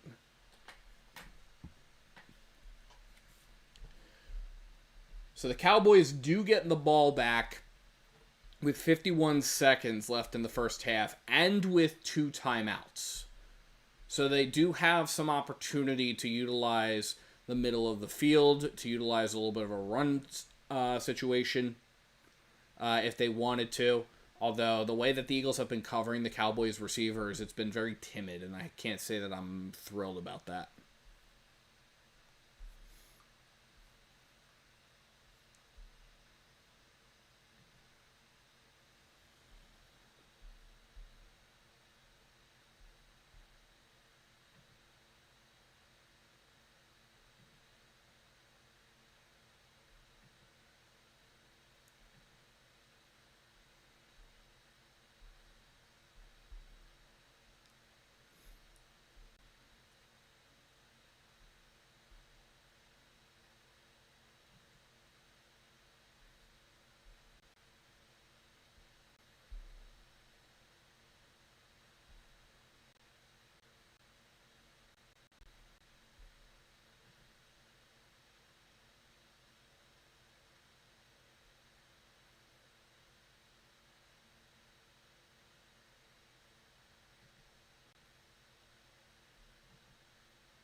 I'm just looking through here. Okay.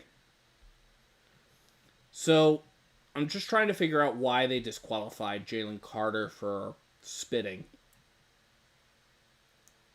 Because that doesn't... It looks like it might be abusive, threatening, or insulting language or gestures to opponents, teammates, officials, or representatives of the league. That category. Because normally something like that... And also, some disqualifications would have to be reviewed by New York. So, Dak throws a pick on this drive. I'm counting on it. Yeah, the Eagles need a turnover. The Eagles defense needs to get a turnover here.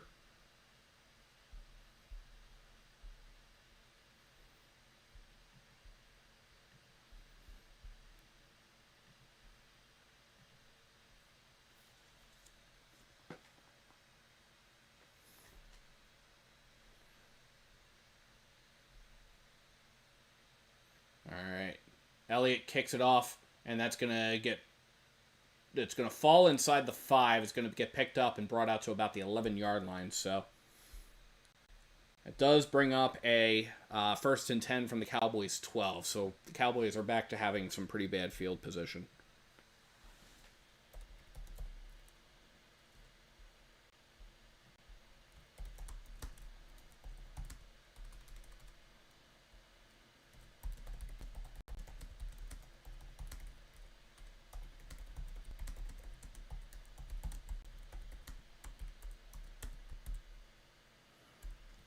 All right, so it's 1st and 10. We got 44 seconds left in the first half. Prescott's in the gun. We got it back to his right. Prescott takes a snap. He's back looking, throwing towards the sideline, and that is incomplete. We do have a flag down. So that's going to be a 1st down, guaranteed.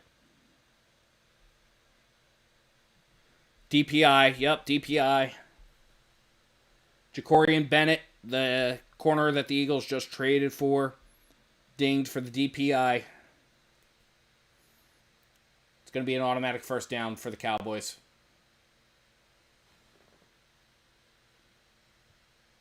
So that puts the ball right at the 21-yard line. 1st and 10. 40 seconds left in the first half of this game. Prescott's in the gun, back to his left. Prescott takes a snap, back, looking, has some time, throws, and it is caught, and it is down to about the 27-yard line, 26-yard line is where they're going to do that. And, oh boy, another flag.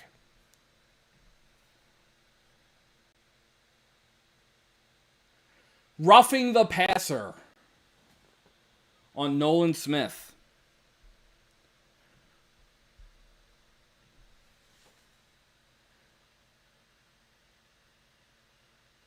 He was being, blocked.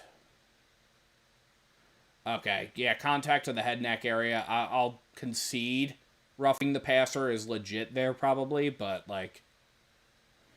also no. Yeah, so 1st and 10, now ball's at the Cowboys' 41-yard line. Cowboys got 2 first downs on penalties right in a row, and the Eagles' defense needs to get disciplined. Prescott's in the gun, back to his right. Prescott takes a snap, back, looking, has some time, throws to the sideline, and that is caught, and that is brought down inbounds, and that is going to result in a timeout taken by the Cowboys, so they do have 1 remaining. Yeah, that's the other thing about this, right, is the Cowboys getting 2 first downs on penalties, that also stops the clock for them. So we've got 27 seconds left in the first half of this game. It's going to be 2nd and 6 from the Cowboys' 45. That was Ferguson on the reception with Jacorian Bennett there on the stop.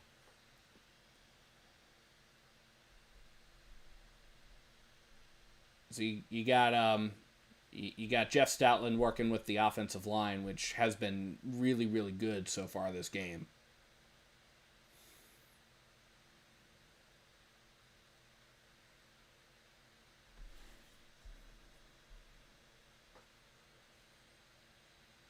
Prescott's in the gun, back to his right. Prescott takes a snap, back, looking, has time as Nolan Smith is getting held, throws, and that is going to be caught. Pushed out of bounds is Tolbert on the reception there. And that was, he was pushed out of bounds by Cooper DeJean. Jalen Tolbert picked up nothing there. It was a no gain reception. So it's going to bring up 3rd and 5 from the 46. Cowboys do have 1 timeout remaining, and Brandon Aubrey is no slouch when it comes to long distance field goals. 3rd and 5. Prescott in the gun, back to his left. Prescott takes a snap, back, looking, throwing, and that is going to be caught right at the Eagles' 45-yard line, and that is going to bring up a 1st down. As George Pickens is there on the reception. And the Cowboys are going to take a timeout here.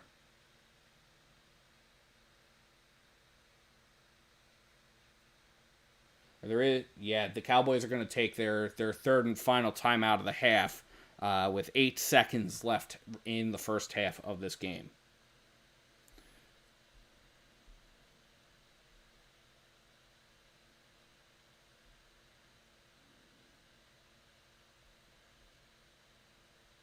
Yeah, I knew the NFL does ref evaluations. That part is not a secret. The refs are evaluated on everything that they can be evaluated on. And it's not just flags, but you're right. Like, they're, because the mechanics are like that, right? Okay, so they put a whole bunch of time back on the clock there, which caused the Eagles to take their first timeout. So the Eagles are going to take a second to think this over. So they put 7 seconds back on the clock, so we've got 15 seconds left here. Dak Prescott is celebrating with his teammates on the sideline. Or was celebrating with his teammates on the sideline. He's now on field. All right, 15 seconds left. Prescott in the gun, back to his left. Prescott takes a snap, back, looking, throwing across the middle, and that is caught. CeeDee Lamb, and that is going to be pretty close to a first down. And since Cowboys are out of timeouts, the officials have to do something here. Okay, and it looks like Dak spiked the ball. So stop the clock with 3 seconds left. So that should give Aubrey plenty of room, because that's going to be 2nd and 10. Oh no, the Eagles took a timeout. That's my bad. It's not public info for anyone to access it. Yeah, no, that I know exactly why, and I'll tell you that after this field goal attempt. The ref. Okay, the Eagles have taken the second timeout. Dak Prescott actually did spike the ball, so yeah, that's where we're at here. Eagles offense is gonna head to the sideline, or head to the locker room.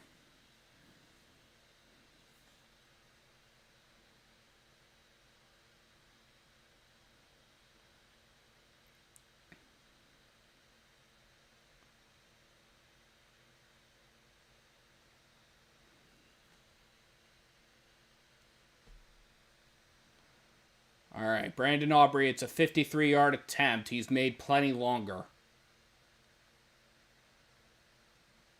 Snap, hold, kick is up. And it is good. Right down the right goalpost. So the Cowboys pull it to within 1.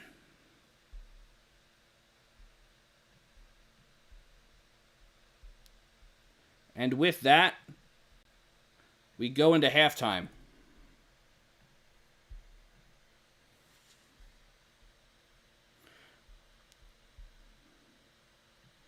We are halfway through this game, and the Philadelphia Eagles are ahead by 1 point. The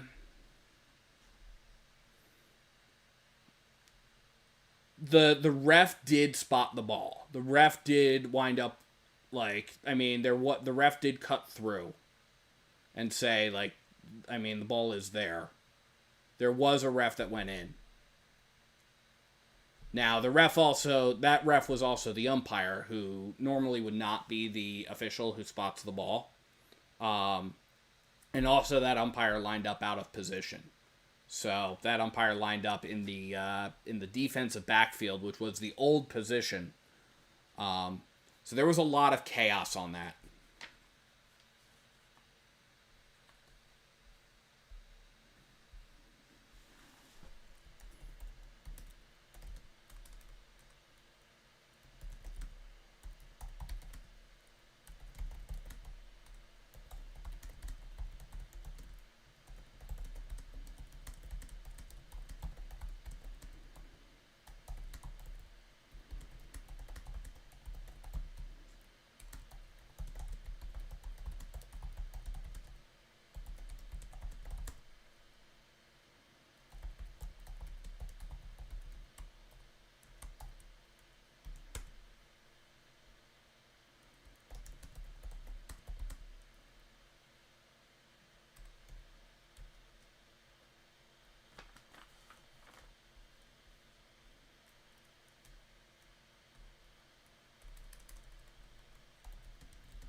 Yeah.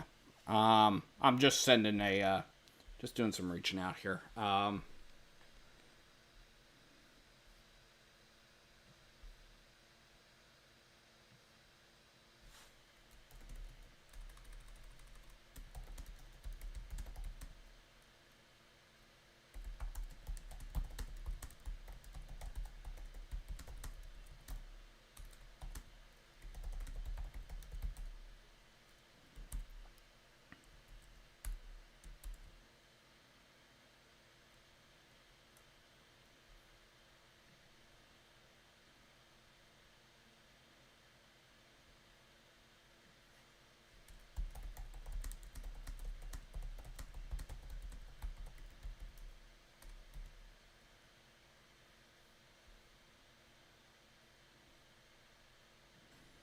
Alrighty.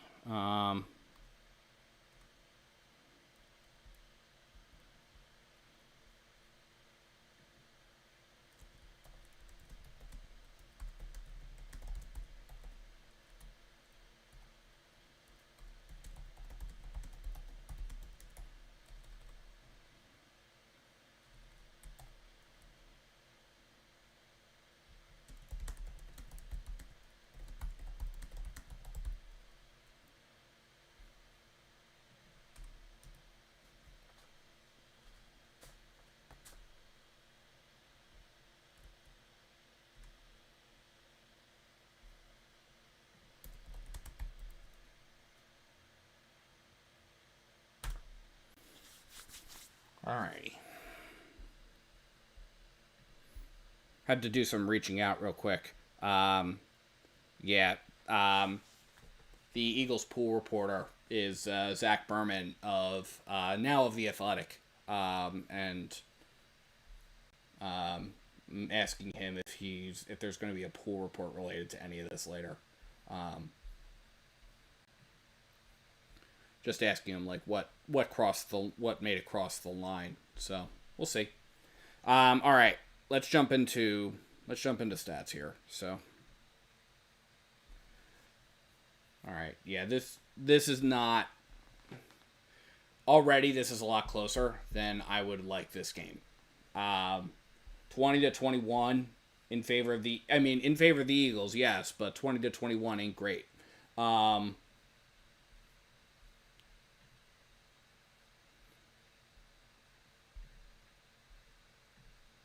right, there is definitely a pool report coming on the ejection, according to Zach. So. We'll know more about that.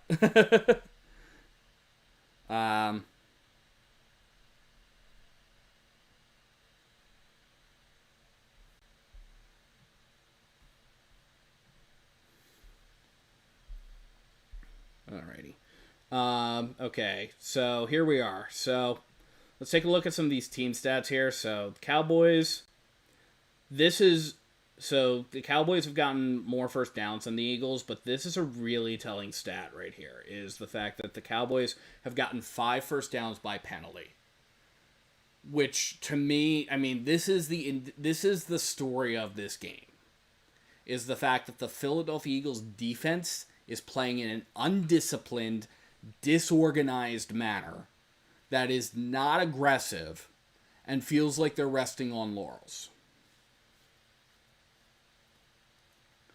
So, 5 first downs by penalty.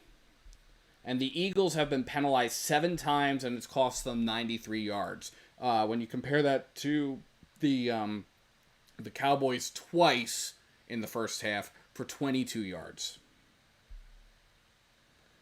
None of that is okay.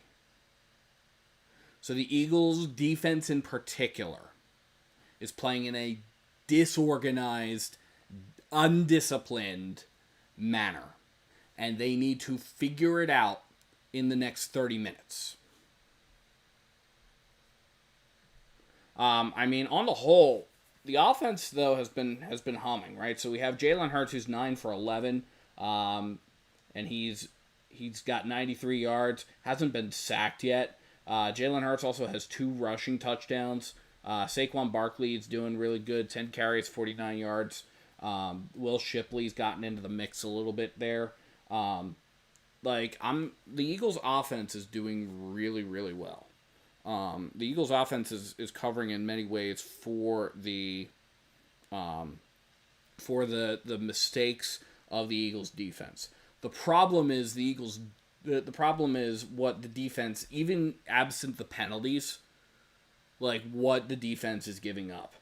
Dak Prescott is 12 for 17 with 127 yards, including a longest reception of 32 yards. Now, both of the Cowboys' touchdowns have come off of the run game, and that would be who is that? That was Javonte Williams. What was his first name was what I was looking for there. Javonte Williams, 9 carries for 38 yards, including 2 touchdowns. That is unacceptable. And also the fact that Dak is as strong as he is in the completion ratio, right? It's not just the fact that Dak is there. It's also it's also the fact that the Eagles defense seems to be playing guys multiple yards downfield. The Eagles defense seems to be playing so soft against a division rival that is coming into town and knows that knows about everything that's going on and is very, very much not okay with it. So the Eagles should be playing like they want to get to the Super Bowl in this first week. And only half of the team is right now. And I'm not okay with that. There have been no turnovers so far. Zach Bond does have combined 5 tackles, which is awesome. And he does have one of those being a tackle for a loss. Adoree Jackson is a chief culprit because one of the chief guys that Dak has been targeting, CeeDee Lamb, as well as Kevontae Turpin. And Kevontae Turpin has, in particular, been covered a lot by Adoree Jackson. And that's also, so the Cowboys have been targeting a lot of Adoree Jackson. And he's been... Alright, so, these 3, CeeDee Lamb, Kevontae Turpin, George Pickens, have all, at times, been covered by Adoree Jackson. And the Cowboys have been targeting him because he's not doing great right now. So I'm not really happy about that.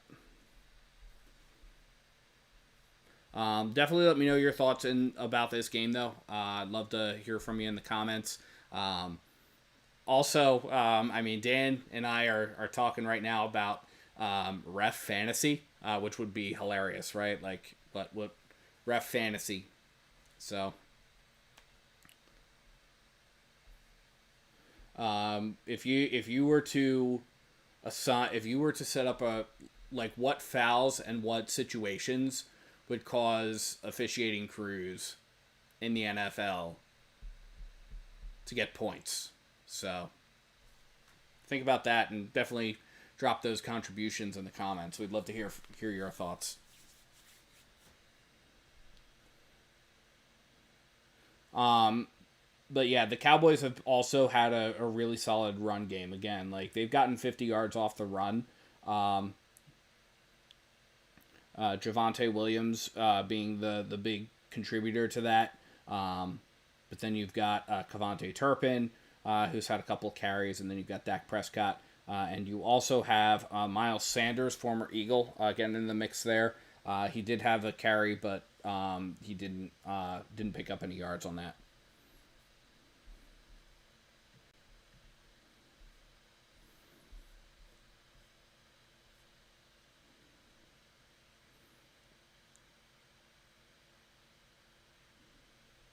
Yeah, so honestly, towards the end there, the fact that we were able to put Brandon Aubrey on the field for a couple of medium-length field goals for him is definitely something, right? So, mid-length field goals for him, that's a kind of... There are no moral victories in the NFL, but that is a moral victory there, so...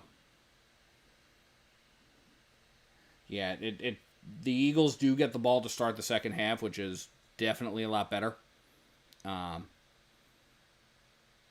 but we're obviously going to see what happens in that regard.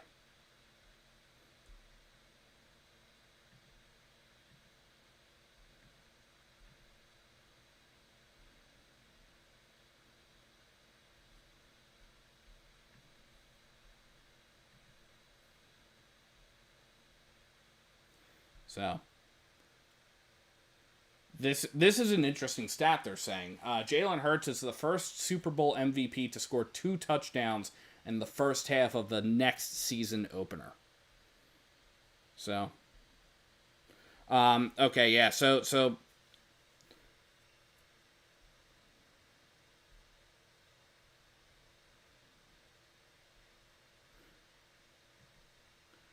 all right. So we're back. The kick is away, and it's going to get fielded inside the 10. Gets brought out to about the 25-ish yard line.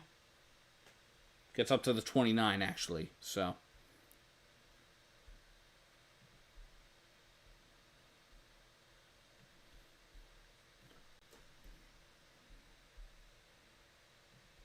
Start of the third quarter here.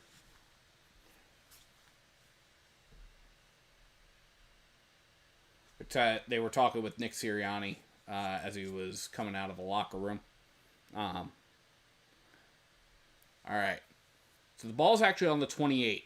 Jalen Hurts is in the gun. Barkley to his right. Hurts takes a snap, fakes to Barkley. He's going to roll to his right. He's going to throw. That is caught, and that is going to be a pickup of about 4. That is Dallas Goedert on the reception. We're doing a little bit of review there. I forgot to mention Jahan Dotson and Dallas Goedert are actually your leading receivers. Dotson, in terms of yards, he had that 51-yard reception towards the end of the first half there. And Dallas Goedert has now has 5 catches on the night on 5 targets. So Goddard's a real standout there. 14:20 left in the third. Hurts is in the gun. Barkley to his left. 2 receivers to the far side. Devontae Smith goes in motion. Hurts takes a snap. He's back. He's looking. He's got some time. He throws. It's caught by Goedert, and that's going to get up to about the 40-yard line, which is a first down. They're going to mark him down at the 39, but it is still a first down. It is 1st and 10 for the Eagles, and they do keep those chains moving. And again, I can say they keep the chains moving. Because even though we are on Hawkeye technology, the chains are still present. Hurts is in the gun back to his right. Devontae Smith in motion. Hurts takes the snap. He's back looking, throws, caught by Smith and hit immediately. But that is going to be a couple yards pickup there. That was Elam, Kaiir Elam on that stop.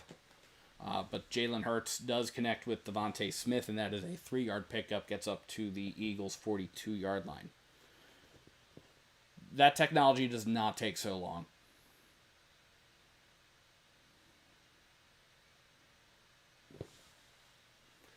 Compared to bringing the chains out, it does not take that long. Hurts is in the gun. Barkley now moves behind Hurts, so we have a pistol formation here. Man in motion. Hurts takes a snap, hands it off to Barkley, who's going to roll to his left and cuts up, and does get the first down, crosses midfield into Cowboys territory, and keeps fighting for more yards. Gets down to about the Cowboys' 47, 46-yard line. We'll see where they actually spot it. They're going to spot it at the 47. So it is 1st and 10 for the Eagles now from the Cowboys' 47. It only felt like forever in the preseason because preseason games always feel like forever. That's the only reason why it felt like forever. And it's also because we are not used to it. But the times that I saw it, it absolutely was faster. Hurts is in the gun, pistol formation, takes a snap, hands it off to A.J. Dillon, who's going to break through, gets past the 40 down to about the 35-yard line. Depending on where they spot it, that's a first down. They're going to spot it at the Cowboys' 37-yard line. They're going to spot it at the Cowboys' 37-yard line. So that is going to be just shy. It's going to be a yard shy of the first down. A.J. Dillon's going to stay in for the next little bit at least. So Hurts is going to be in the gun, it looks like. We've got a pistol formation again. 11 and a half minutes left in the third quarter.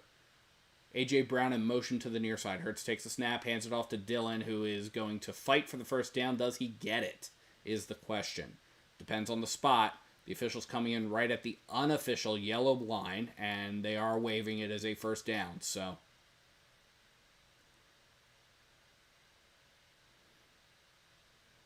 yep, they confirm it is a first down. 11 minutes left in this third quarter of this game. The Eagles have evened it up in the first down department. All of the Eagles' first downs have been earned and not awarded by penalties. Landon Dickerson is in the game. Hurts is in the gun. Back behind him, takes a snap, hands it off to A.J. Dillon. And that's going to bring up nothing, no gain, second down. And Barkley comes back in. Yeah, so Landon Dickerson being in the game is actually rather notable. The Eagles had public practice about a month ago. And Landon Dickerson actually had a really bad injury during public practice. So the fact that he's good to go, and even after sustaining a little bit of a appearing on the injury report earlier in this week with a little bit of a back injury, that's huge. So go him. Hurts in the gun, back to his right. A.J. Brown in motion to the near side. Hurts takes the snap, back, looking, has some time, running out of time. Hurts is going to get sacked. Hurts loses a whole bunch there. Hurts loses a whole bunch, and that's going to bring up a third down and 18 situation. That was a loss of 8 yards for the Eagles. And that sack is going to get credited to Marshawn Neeland.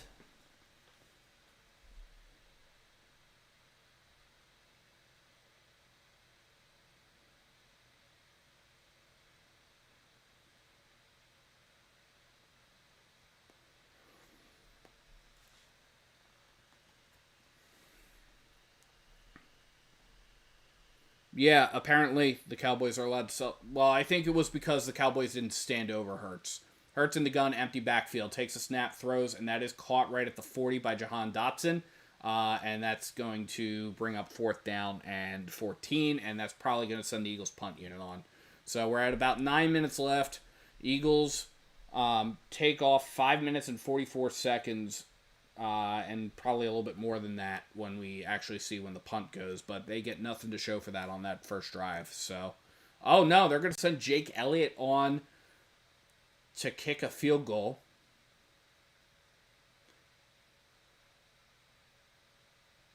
It's going to be about a 59-yard, 58-yarder. Snap, hold, kick is up. And it is good. Thank God. We have a kicker. So that's going to pull the Eagles ahead by a little bit. So the Eagles do get something out of it. Thank God for Jake the Make. It is the Eagles 24, the Cowboys 20 with 8.5 minutes left to play in the third quarter. Great shot. I agree. I'm really happy that we've got Jake Elliott on the team here. Ross Tucker mentioned in one of the Ross Tucker and Scott Graham do the Eagles preseason play-by-play and color commentary. Scott Graham does the play-by-play and Ross Tucker does the color commentary. Ross Tucker got himself into a little bit of a social media made fun of kind of situation by the official Eagles Twitter account, by the official Eagles social media team, for suggesting that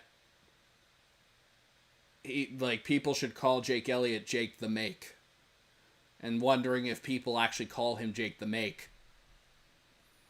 And so the Eagles social media account took that, put it into a reel, and highlighted all the times that the Eagles and other people have referred to Jake Elliott as Jake the Make. So that was a little bit of a funny moment there. If you are new here, please feel free to like and subscribe. It really helps the channel out. Again, we crossed 550 subscribers this afternoon, and I really appreciate every single one of you for taking the time to hang out on these live streams, to watch the content that I put out. There is going to be an Eagles post game, so we will talk about this once this game is over. There will be an Eagles post game that I'm going to record, and yeah.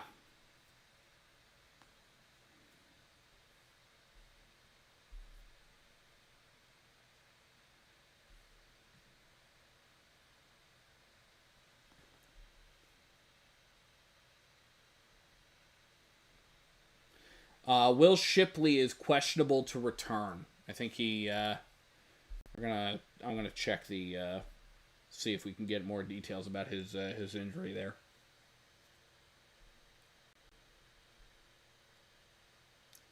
Jake Elliott's last field goal from 58 yards was 2021. He's 1 for 7 for 50 plus that year.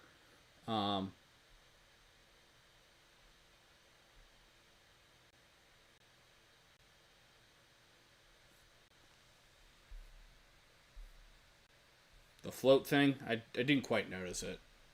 I was looking something up. All right. Elliott does kick. That's going to get fielded at the 10, gets brought out to the 20, up to the 25, where somebody gets wrapped up, but he escapes the tackle, and he's running across the field, and it's going to get up to about the 29-yard line. So 8:22 left in the third quarter of this game, and the Cowboys will take over at about their own 29-yard line. There's a 20-yard return, so...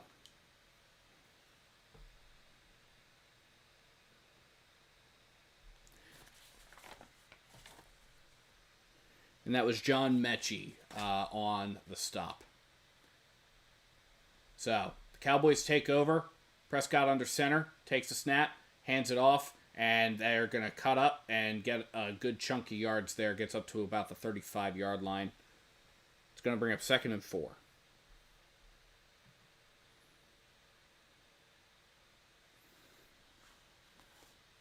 8 minutes-ish left in the third quarter of this game here.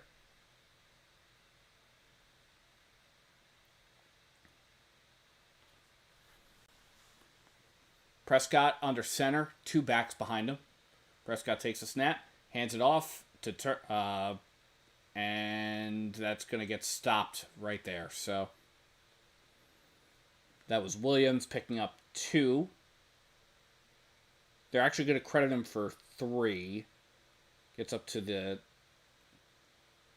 Cowboys' 38-yard line. So it's going to bring up 3rd and 1.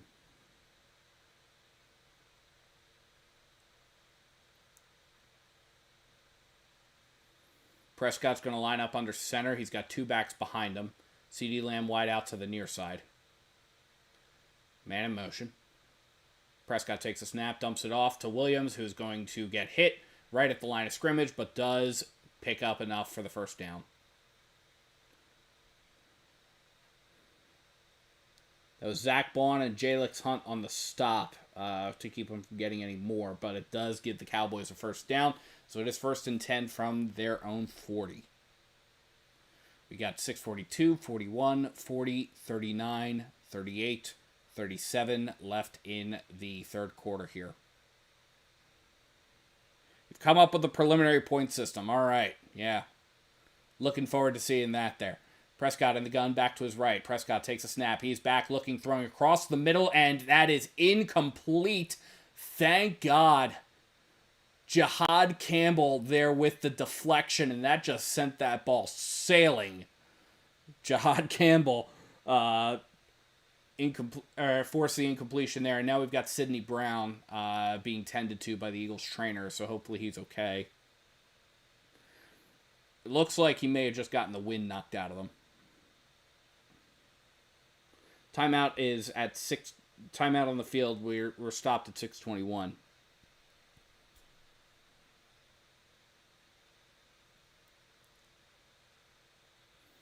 Eagles still up by 4. Dak is absolutely lucky that was not picked. I agree with you on that. But also,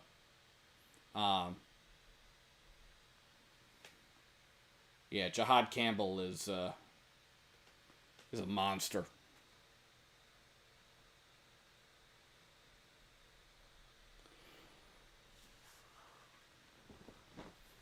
Alrighty. How we doing, folks?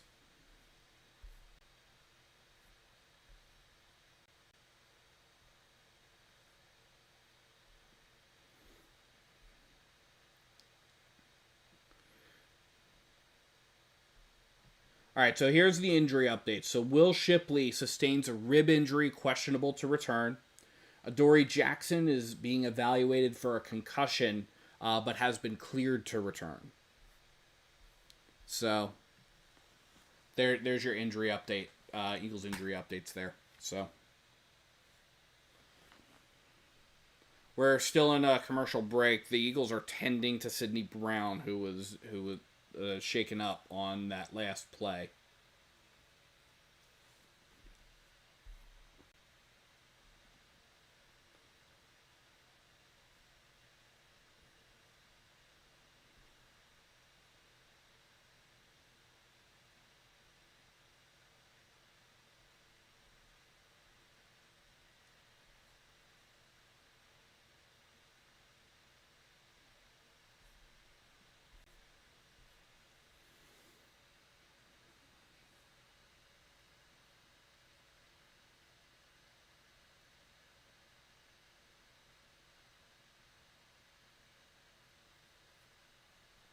We're still in commercial right now.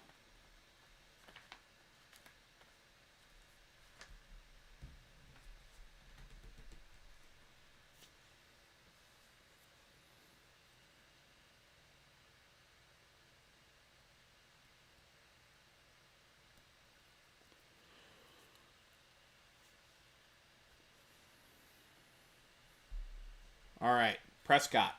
We're back from commercial. Prescott's in the gun, back to his right. Prescott takes a snap, hands it off. They're going to roll to his left, and that breaks free. He's going to get down to the 30, going to get down to the 25, down to the 20, 15, 10. And the officials are saying that he stepped out of bounds a little bit before he was brought down by Zach Baun. But Zach Baun was punching for the fumble, and he was trying to do that with Miles Sanders. So I'm not happy about Baun just shooting for the fumble there.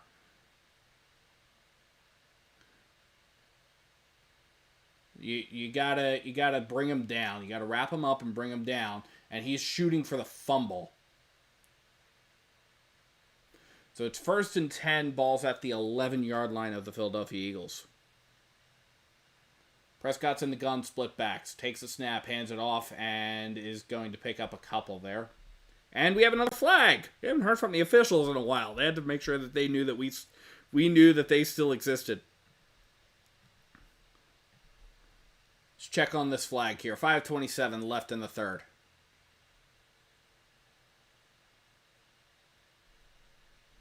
Clock is stopped. Officials talking with Sean Smith is talking with the side judge, who is Boris Cheek. And it's going to be holding on the offense. It's actually a personal foul against George Pickens.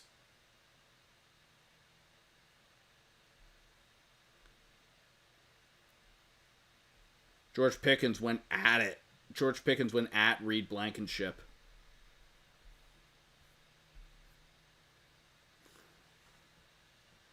How many points is that? How many points is that, Dan? All right, Prescott's in the gun. Javonte Williams goes in motion, and now it's an empty backfield. Prescott takes a snap. It's 1st and 22. He's back. He's looking. He's throwing across the middle, and that is incomplete. He was looking for...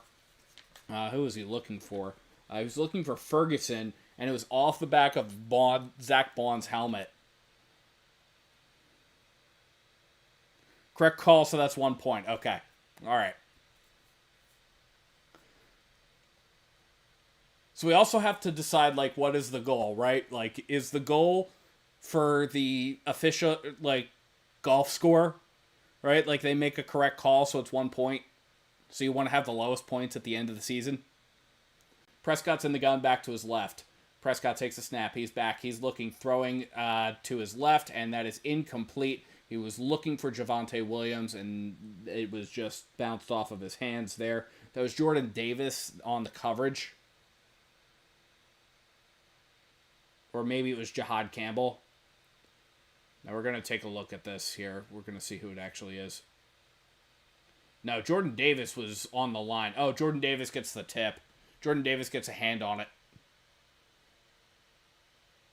So he was looking for Williams, but Jordan Davis deflected it, so good on him. All right, we got 4:58 left in the third quarter of this game. Prescott's in the gun. Sanders to his left. Prescott takes a snap, back looking, throwing, and that is over the middle and incomplete. Ooh, flag on the play. Let's see what this flag is. That was across the middle. And it bounced off of a bunch of folks here. The officials are trying to keep people separated. Get people back to where they need to be.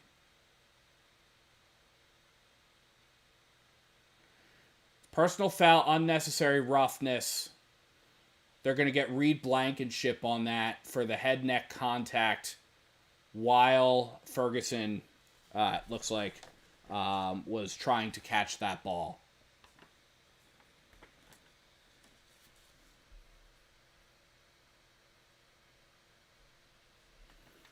Okay. All right. Have people predict the points the refs get. Okay. That makes sense. Before the game starts, people predict the ref's score. Yeah. Yeah, this is a staggering statistic. The Eagles have 8 penalties for 105 yards compared to the Cowboys' 3 penalties for much less. Prescott's under center, back in the backfield, man in motion. Prescott takes a snap, hands it off. That's going to pick up. Oh, that's a fumble and recovered by Quinyon Mitchell. And it is Eagles ball. It is Eagles ball. There's a turnover, folks. That is a turnover.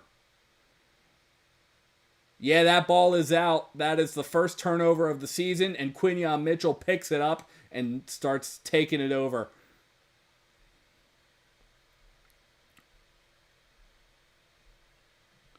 So the Eagles get a big fumble deep in their own territory, but get a big fumble recovery. Pick up 6 yards on the recovery there because the ball was fumbled at the 10.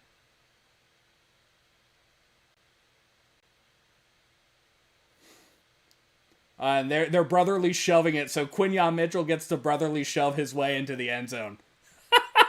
That's great. That's great. Nice little celebration there, coordinated celebration. See, that's the kind of stuff that is allowed, right? Like, Nolan Smith standing over a player. I mean, that's probably not allowed, probably for good reason. But like, that's the kind of stuff that's fun. Is the little coordinated celebration after the turnover.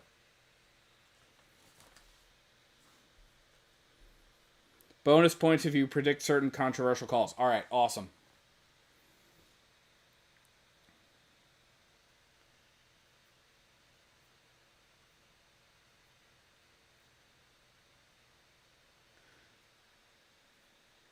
But yeah, but we also have to establish the we also have to establish the point structure too. So yeah, that's going to take some thought. But correct call, 1 point. All right. That makes sense.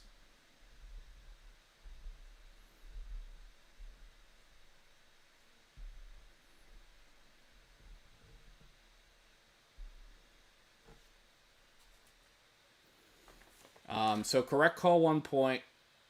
Correct no call should be 2, right?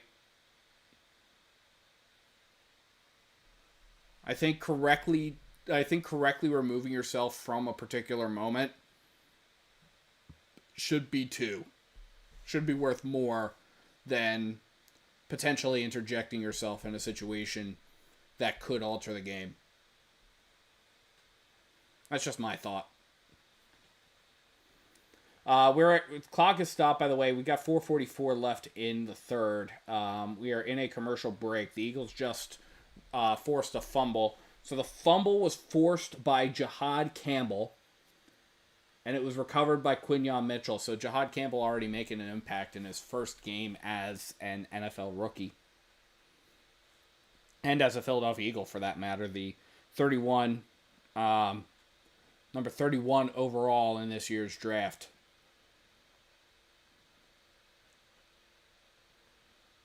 We are back from the commercial break. Does look like there's some rain coming in. So that will start to impact things.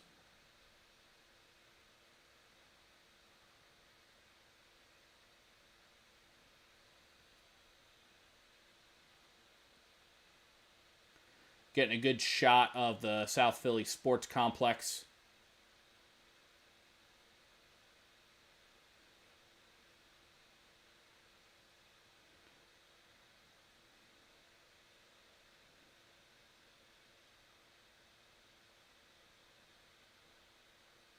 They're talking through some stuff, I guess. It's weird. Right now, they don't have a setup. Okay, they're evacuating the field. I think because of lightning. I think lightning is moving into the area, so they're evacuating the field. That's the only reason why they would stop for weather. All right, Birds. What'd Jerry do to your Cowboys? Yeah, no, but that's what I would say. But this game is going better than expected. Not winning, but not getting blown out either. Yeah, I didn't expect this to be a blowout. I mean, it's funny. Like, ha ha ha. The Cowboys like sold their season away. They're gonna be uppity uppity. Yeah, I mean, you have that. But also, like, I also kind of expected, like, this would... I mean, these teams play each other super, super close. So, all right, let me... I just want to put a flag up as to what's going on here. Okay. So,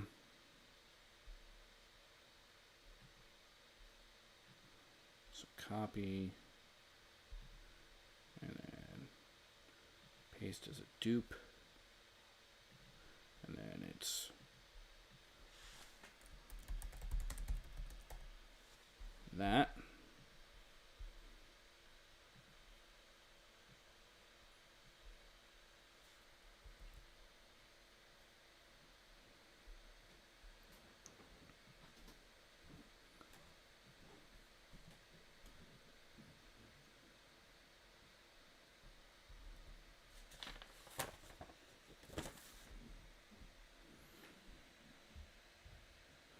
So it's 821 is my number.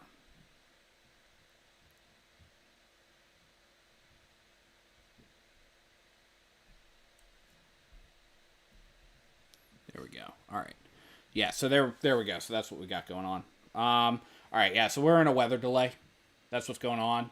The NFL obviously does not stop for rain, does not stop for snow, does not stop for most weather situations. And we know that because they don't. And I mean, like, you just have to look back at the NFC divisional round game that the Eagles played in this most recent playoffs, right, where we have that. But they do stop for lightning. So that is where we're at. So the game is suspended right now. So that's where things stand. So if you're just joining us, we are in the middle of a weather delay. It is due to lightning that is in the Philadelphia area. So because lightning is obviously a bigger risk to player safety than things like rain or snow or things like that, that is a problem. And so the NFL has suspended the game for the time being. We do expect that this game will pick back up.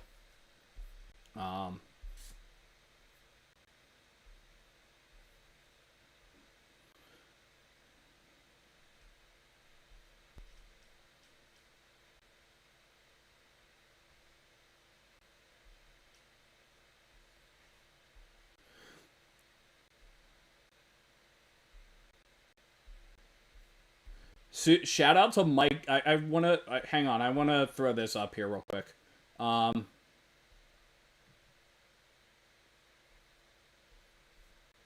Here, I'm just gonna throw this up on Twitter, or this up because this is on Twitter right now, and this is worth a mention here. So,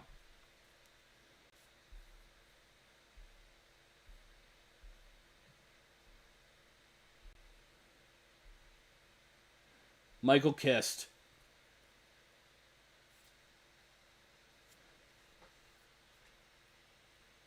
Football gods so mad they came there. They have lightning, or they have established lightning in the area. So,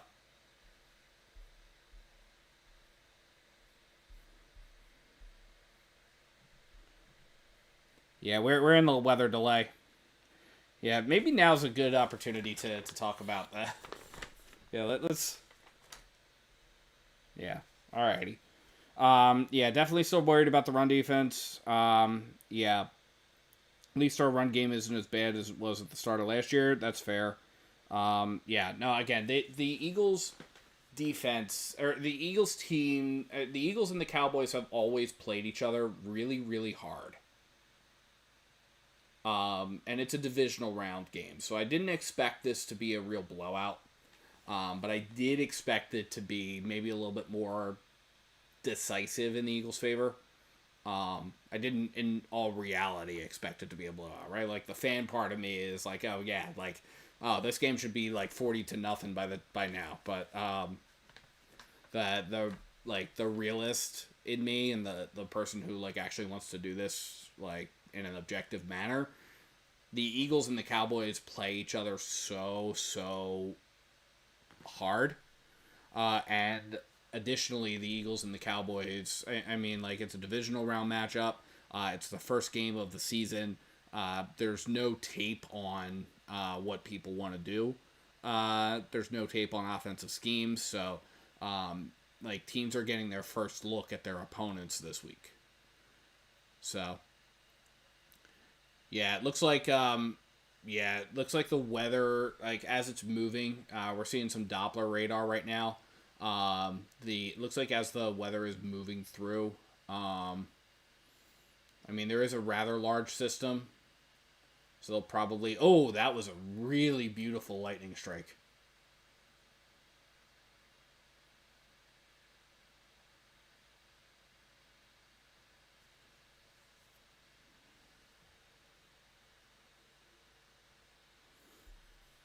Cowboys are away right now. Yeah, that could be it. That could be it.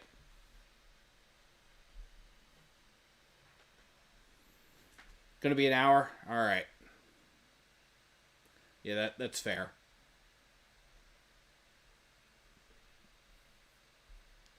Yeah, I don't have the audio on, so I don't know for sure.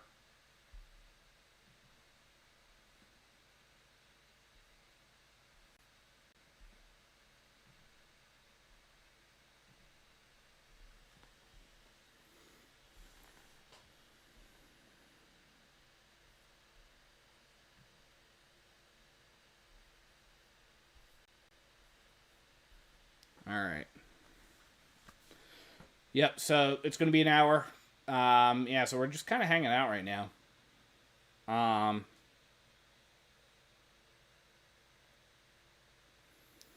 Yeah. So what are you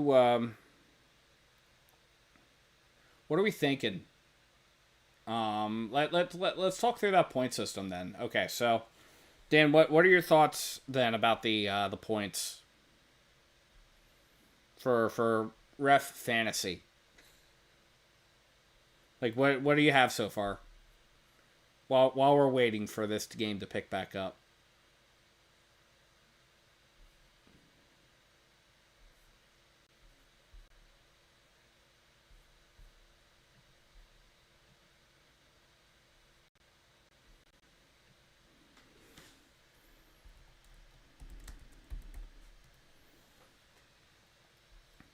All right, so you got a baseball scoring system down. All right.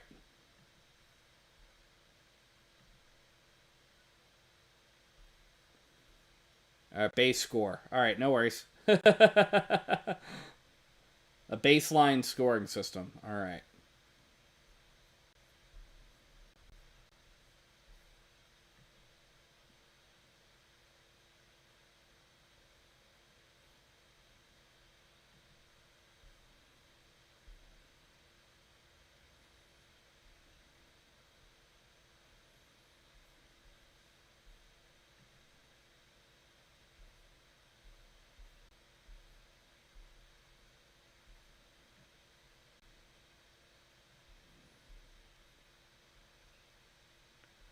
Still in a lightning delay.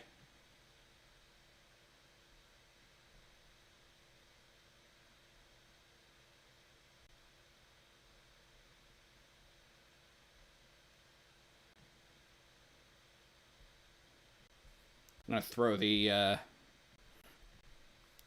Doppler radar up.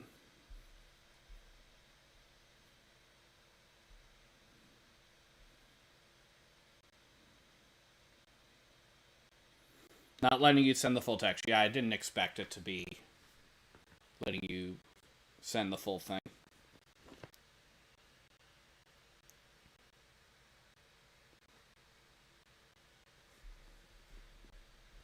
So this is, right now, so this, we've got Doppler radar up. If you're just joining us, this is a weather delay. We are watching the Doppler radar as things move through here. But there is lightning in the area of Lincoln Financial Field. There was actually a really, really nifty lightning strike. But yeah, so just so as you know, so Lincoln Financial Field is kind of like down here-ish. It's kind of down in this area.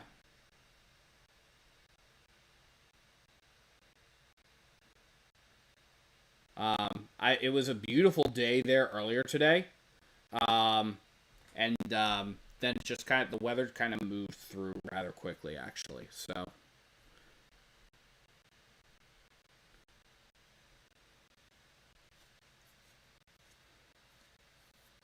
they're talking right now how the weather delay impacts both teams. The way that the weather delay had better impact the Philadelphia Eagles is they gotta get a little bit better defensively here. So it does buy the defenses a little bit of rest, which I think is going to help both defenses.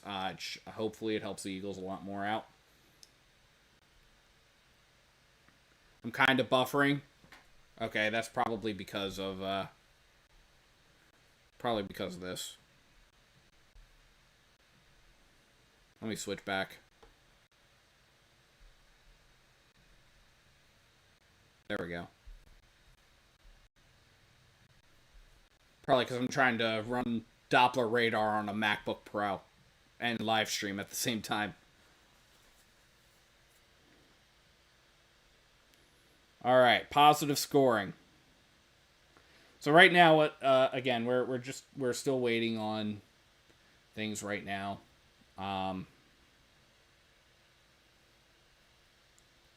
So Jalen Hurts, just so as we know, Jalen Hurts is 13 for 15 in the passing game for 111 yards right now.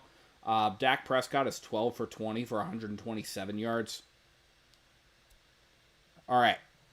Okay, so Dan's got correct penalty call confirmed by replay or league review is +2. Okay, so that is 2 points for a correct call. So we're coming up with what it would be like for ref fantasy football, right? Like if it was ref fantasy football, what would we be doing here? So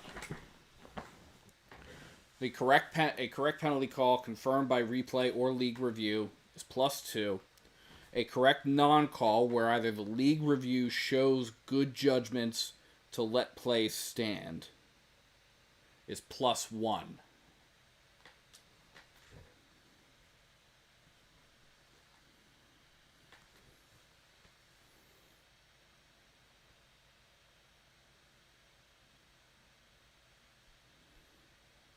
Okay.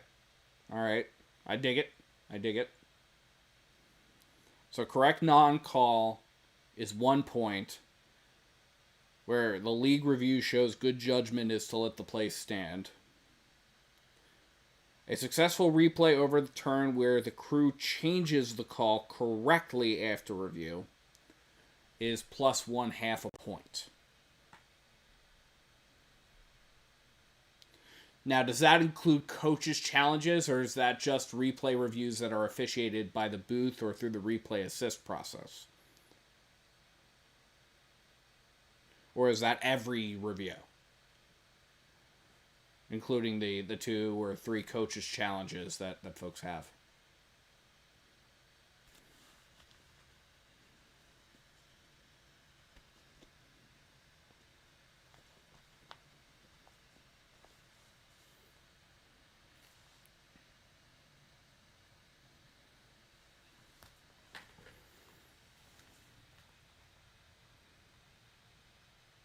No, you're going to cover that for negative scoring. Okay. All right. All right. Just wanted to see if that was the situation. Okay. So it's only plus half a point if replay assist or an official review kicks in and says, "No, actually, like we goofed, but we're going to own the goof and we're going to fix it." Okay.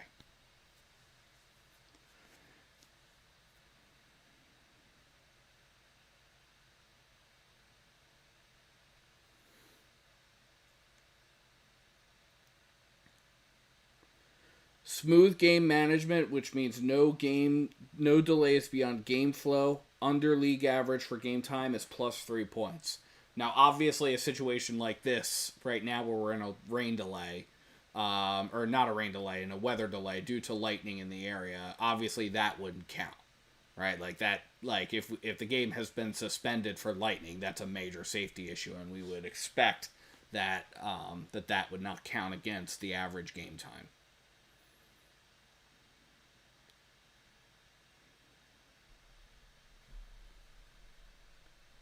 So, no, that's fair. That's fair.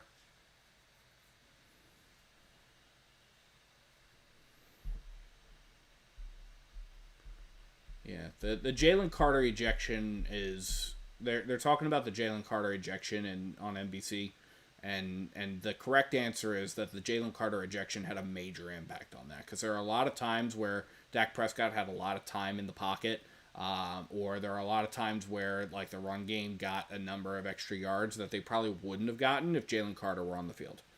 All right, player safety call correctly enforced, such as roughing, unnecessary roughness, targeting, again, correctly enforced, is 2 points. All right, okay. I got you on that.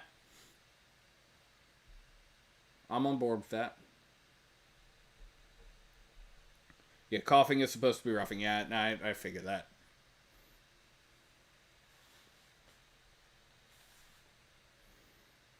All right, negative scoring. So basically, anything that they do correctly gets them points. So correct penalty call, correct non-call, successful replay overturn, smooth game management, player safety calls correctly enforced. That's going to gain them points. The question now becomes, is the negative, right? So obviously, if they do something that is objectively wrong, what is the negative points?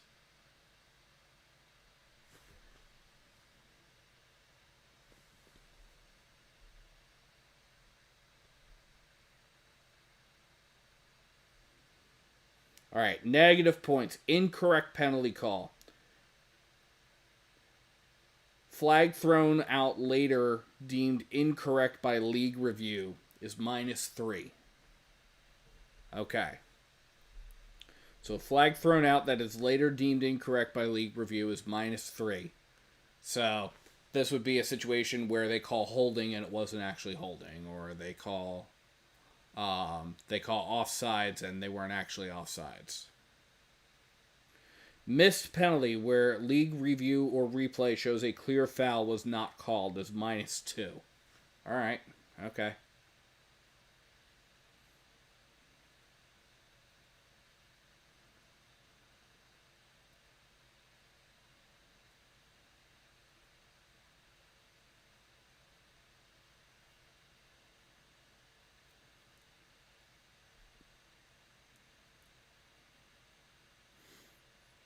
If you're just joining us, we're in the middle of a lightning delay, so that's what's going on here.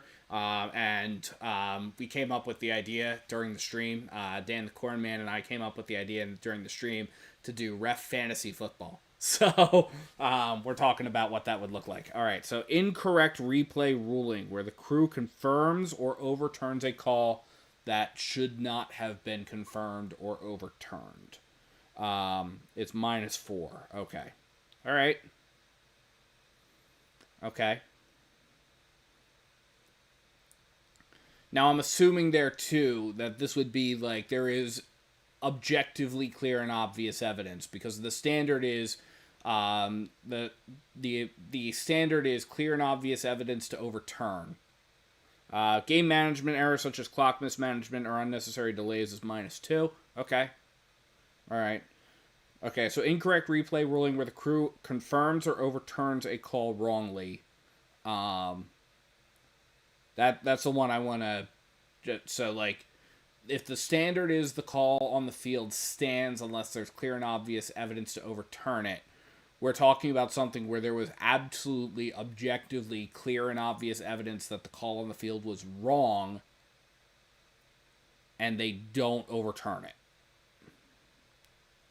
Coach's successful challenge, which is a reversal against the ref's original call, is -3. Okay.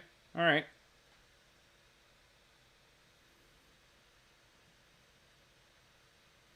All right, I'm on board with that.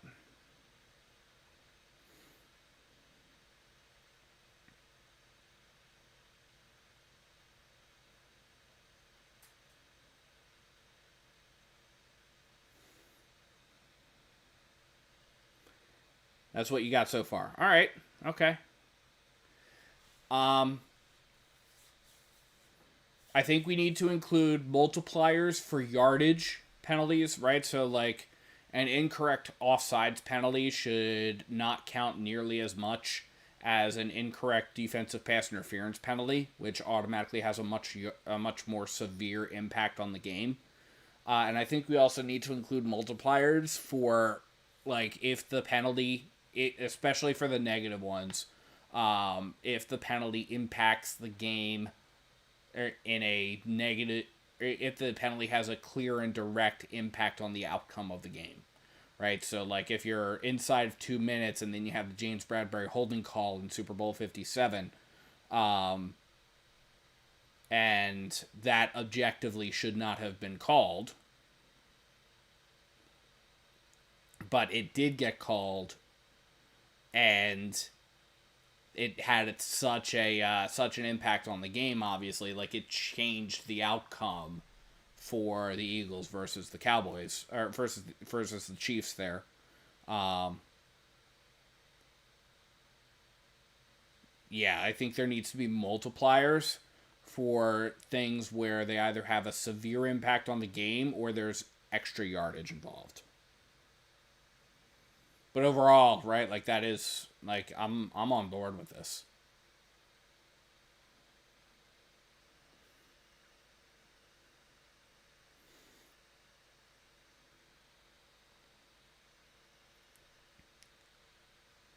There also needs to be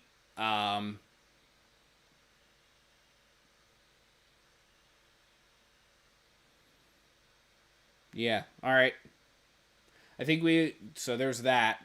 I think we also need to have a certain assessment of, hey, like, if all the penalties are going in one particular direction, it's not like they're all, there should also be, like, some kind of a penalty against the officiating crew in this setup, for if they're all going in, if all of the bad calls are going in one particular direction. Right? So, kind of like the Mahomes tax is what I'm going to say. Is what I'm going to call it. Like, if all of the incorrect calls are going in the Chiefs' favor, obviously we have a problem. So,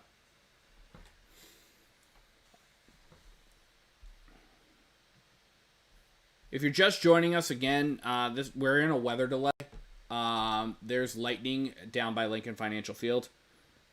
Yeah. Yeah, the Mahomes tax.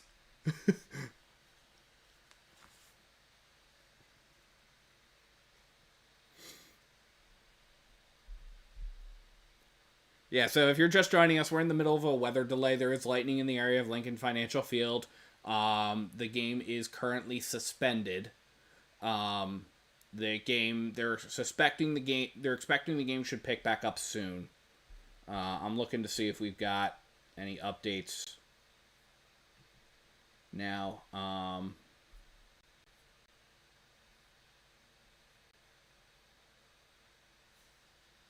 They also made a correction. So, um, or at least I think they're making the correction. This is according to Zach Berman over at The Athletic. They're correcting that Byron Young forced the fumble and Quinyon Mitchell recovered it. They haven't made that update in the NFL's stats system, game statistics and information system yet. But I'm okay. There, yeah. The fumble is showing. The fumble still showing is forced by Jahad Campbell, but Campbell and Young were both involved on the tackle on Miles Sanders. So. Ed Kraz is seeing a lot of Eagles fans leaving in their cars, so the stadium might not be full when the game picks back up.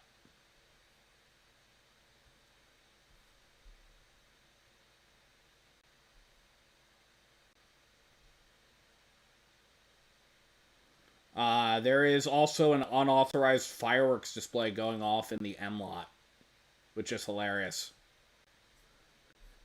Yeah, people do have to work tomorrow. I'm not disputing that, and Eagles fans have been. I was down at the sports complex this afternoon a little bit, so I mean the tailgate scene, by the way, is just immaculate down there. But I was down at the sports complex. There were people who were down there since about 10:30 p.m. last night. Mind you, the parking lots for the sports complex did not open until 1 o'clock in the afternoon today. So there were people who were there for a full 15 hours-ish before the lots themselves opened. We have a weather update coming in at 11 o'clock. So I am going to probably turn my volume up to see if I can hear that.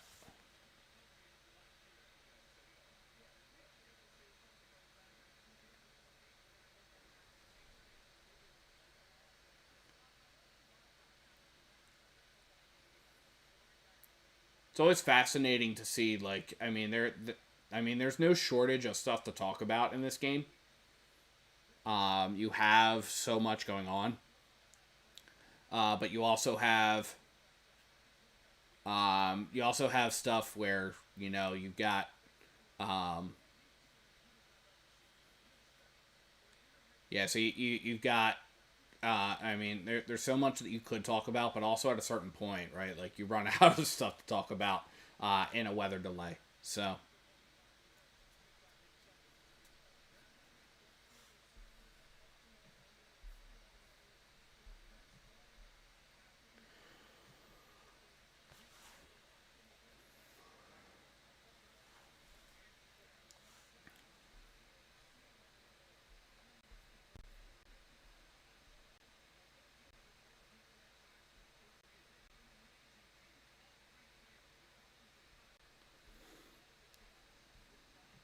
Almost finished with the suggestions. All right. Yeah, cool. Looking forward to seeing them. All right. So, again, if you're just joining us, the Eagles and the Cowboys are in a weather delay. There's lightning in the area of Lincoln Financial Field. They are working. The expectation is that this game is going to resume. So we are expecting this game to pick back up. That having been said, there have been a bunch of Eagles fans reportedly who left the stadium, so the stadium might be about half full. All right, here and in the meantime, Dan the Corn Man and I were putting together a scoring system for referee fantasy football or NFL official fantasy football, where what would happen if like you drafted an officiating crew, or like you predicted how many points the refs would get. So, all right, so negative scoring, 2-minute and overtime adjustments. Incorrect penalty call in the final 2 minutes is -6 points. A missed penalty call in the final 2 minutes is -5 points. All right. Okay. Yeah, so we're a lot of Dan's comments right now is laying out the scoring system. Negative impacts on the game cost the officiating team points.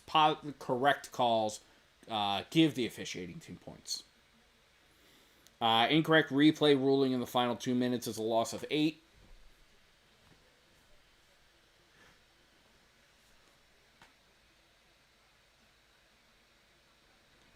We're expecting a weather update at 11, which is in a couple of minutes right now.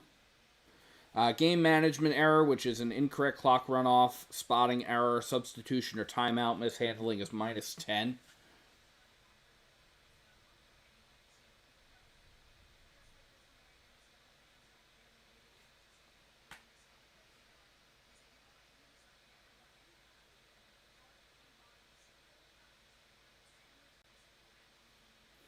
Coach's successful challenge in the final 2 minutes.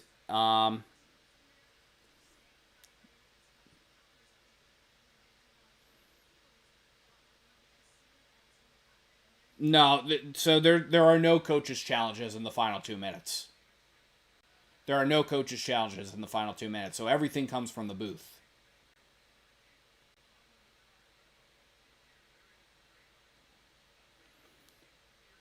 So a coach's challenge, it sounds like, I'm just looking through on your stuff, right? So replay assist and booth reviews are all in the same category. Okay. All right. So a booth, what you're saying is that a booth review equates to a coach's challenge, but replay assist doesn't.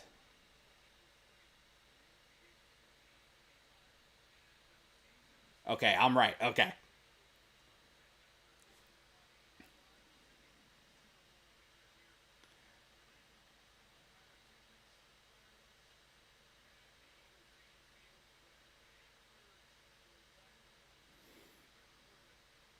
Okay. Yeah. No. It has been disregarded. Okay.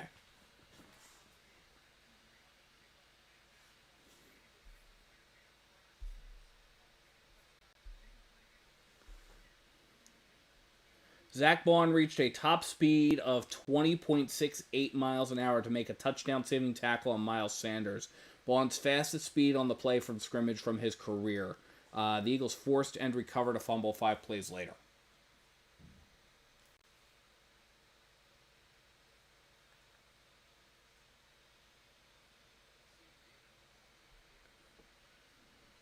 Bonus scoring in the final 2 minutes for balance. So correct penalty call in the final 2 minutes, especially if it's impactful, is +4. All right.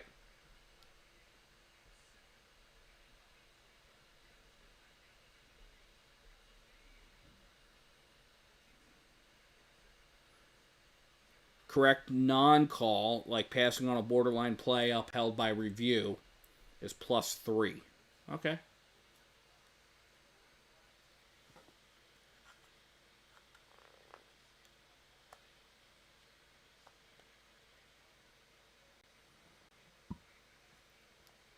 A flawless 2-minute drill officiating. No missed or incorrect calls. Proper game or clock management is +7. Okay. That's good.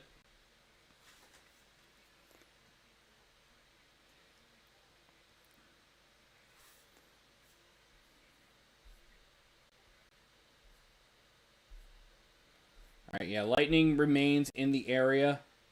We're 33 minutes into the weather delay.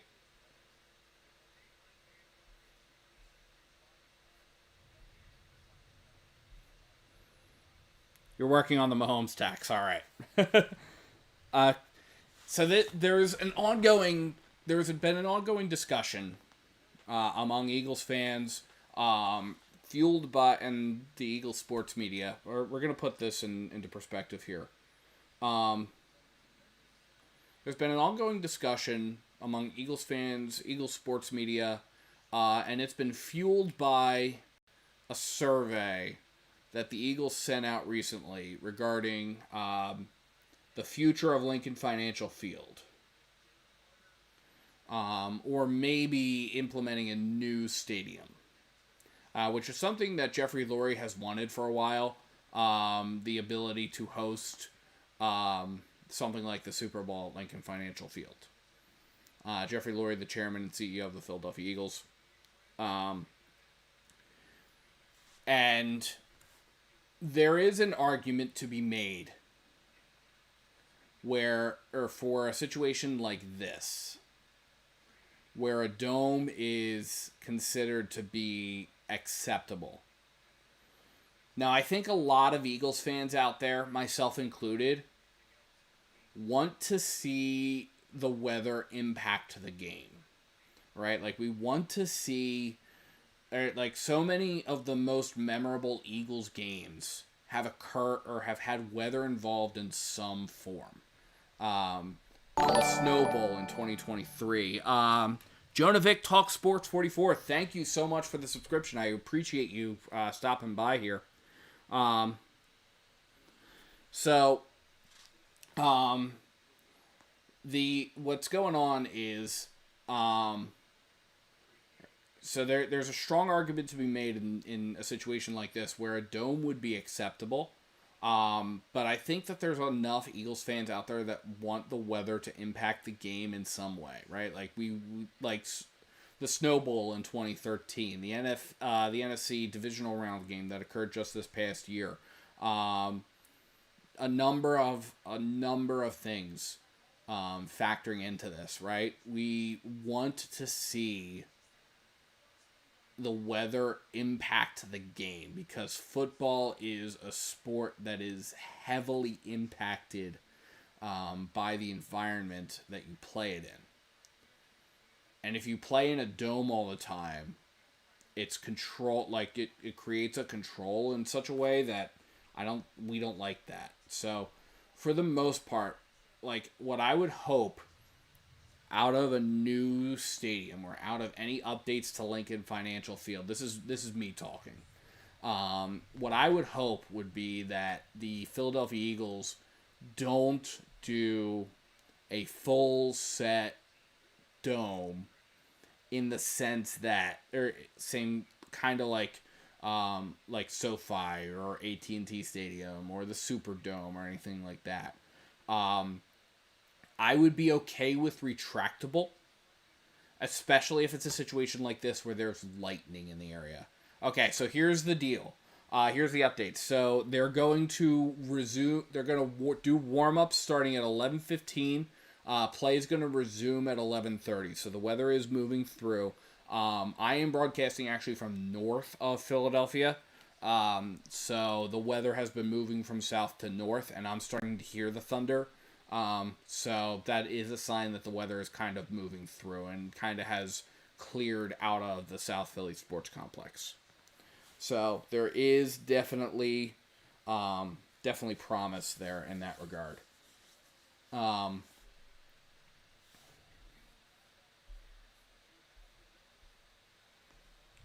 So yeah, the current plan, 11:15 warm-ups are going to resume. 11:30 play will pick back up. So we are currently in a weather suspension, but it looks like that weather suspension is coming to a close. So it is, and the fans just got an alert saying it is now safe to return to your seats. Teams take the field at 11:30. The games resume, or 11:15. The game resumes at 11:30. Thank you for your cooperation. That is the message that is on the screens at Lincoln Financial Field right now. One of the reasons why this is a conversation is because the Eagles are actually coming up on the end of their lease relatively soon in terms of stadium planning. So Lincoln Financial Field, this is one of those facets here. So Lincoln Financial Field is owned by the city of Philadelphia. The Eagles have not actually played in a stadium that is their own, like that they have owned, really, I think, for most of their career, right? Like, for most of the franchise history, I think, we have, Lincoln Financial Field is owned by the city. Veterans Stadium was very, very famously city property. Franklin Field is owned by Penn, is owned by the University of Pennsylvania. That's where they played for quite some time. Shibe Park, Connie Mack Stadium, the Baker Bowl, and then Philadelphia Municipal Park was the last one. And I think that a lot of those places, I think they're are like public property, or definitely not like the Eagles specifically. So Lincoln Financial Field is the closest they've come to that. and they've come to that. The Eagles are owner-operators, or they're not owner-operators. They are like the master lease tenants. They're the operators of Lincoln Financial Field, but the city of Philadelphia owns the stadium.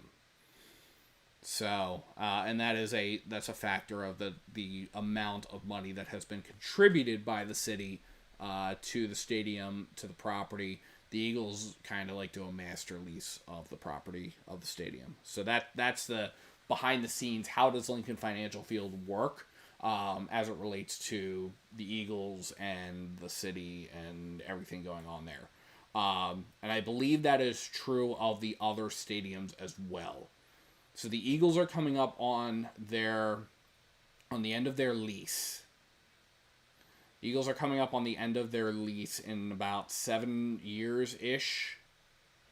And so the Eagles sent a survey around to talk about potential updates to Lincoln Financial Field. It could be that there is a new stadium that comes out of this. One of the reasons why that part of the conversation is happening is because of what is happening elsewhere in the sports complex. So there was a whole big thing over the last couple of years where the Philadelphia 76ers, which is owned by the Harris Blitzer Sports Entertainment Group, which is Josh Harris is the owner of the Washington Commanders. He also owns the Philadelphia 76ers, but with a different group. They wanted a new stadium to play in that was their own because the Wells Fargo Center, which is now called Xfinity Mobile Arena as of Tuesday, Xfinity Mobile Arena was really always like the Flyers principal.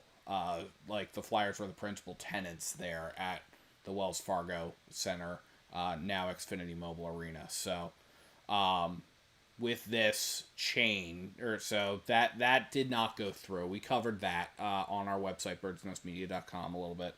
All right. I'm going to put a pin in that part of the conversation here because we've got Dan coming in with some more. So special rule is the Mahomes tax to address perceived favoritism or star treatment. The Mahomes tax applies when a crew makes blatantly one-sided calls. Blatant favoritism call where it's an obvious incorrect call benefiting one side is 10 points. Blatant miss, ignoring a clear foul that helps only one side, usually a star player, is loss of 8 points. Stacked favoritism where multiple biased calls on the same drive benefit one team, 15 points lost, and it is applied once per drive. Okay.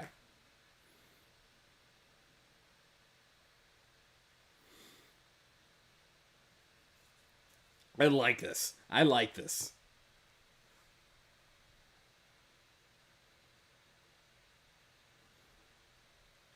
So you can tell it's a good sign when the NBC Sports team has gone out, like the Football Night in America crew has gone back out to the field and is doing their broadcast from the field as opposed to the tunnel. So, all right. So Harris Blitzer Sports Entertainment, which owns the 76ers, they wanted their own stadium, so they were planning this whole 76th place in like the Market East section of Philadelphia, directly abutting Chinatown. There was a whole thing. It was a whole big thing. We covered the finale of it on our website, birdsnestmedia.com. And the finale of it basically is that the Sixers dropped their plans after receiving city council approval for them.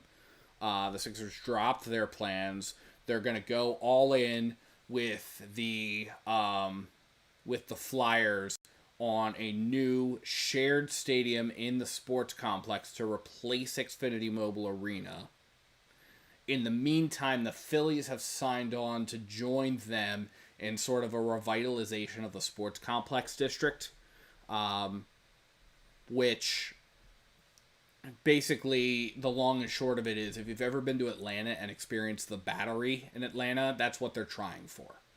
And then The question is, do the Eagles want in on it? Because a large portion of the Eagles' revenue on game days comes from tailgating. So that's just something to be aware of there. All right. Another scoring system for the predictions. Like if I predict the refs get X amount of points and I'm within so many, I get X amount of points.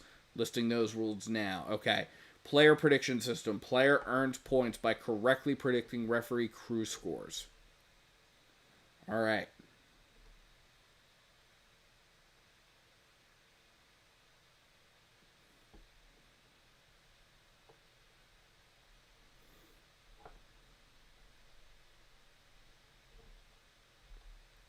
Okay. So that's where we're at. Okay. Yeah, so this is one of those times where that's one of those this is one of those times where it does kind of make sense to ask the question, like, do we benefit from the stadium there? Okay. Prediction types, exact score prediction. Player predicts the crew's final weekly score. All right. Performance range prediction. Player predicts whether a crew will finish in a high, medium, or low performance tier.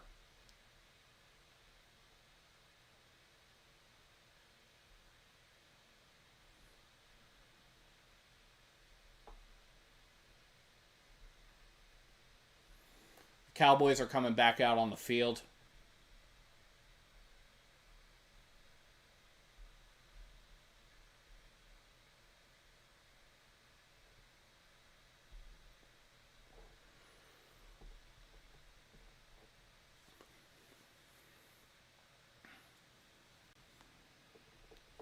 Standard ranges can be adjusted by the league. High, 15 points or more. Medium is 5 to 14 points. Low is 4 points or fewer.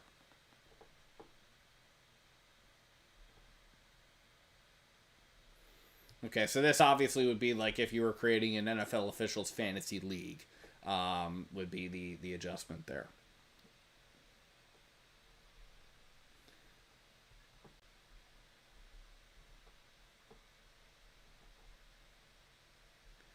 The Eagles are starting to come out of their locker room. Again, players are retaking the field at 11:15, so we're right around that point in time. So the players are coming back out, and then they will. So they got warm ups, and then play will resume. With 4 minutes and 44 seconds left in the third quarter,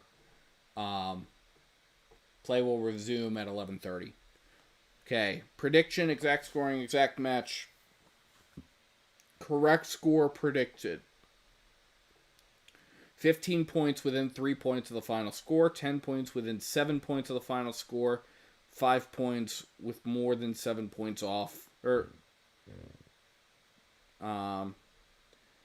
within 7 points of the final score is 5 points, more than 7 points off is nothing. Range predictions, correct range predictions, 7 points. In the correct range prediction, an incorrect range prediction is 0. Okay. So, if you get an exact match, it's 15 points. If you're within 3, it's 10. If you're within 7, it's 5. If you're more than 7 off, it's 0. And you get 7 points if they're in the correct range. So you guess like the correct range that they're going to end in. All right. Cool. Awesome. Yeah, I'm sure Dan, I'm sure we're going to chat afterwards and we'll kind of maybe flesh some of these ideas out a little bit more.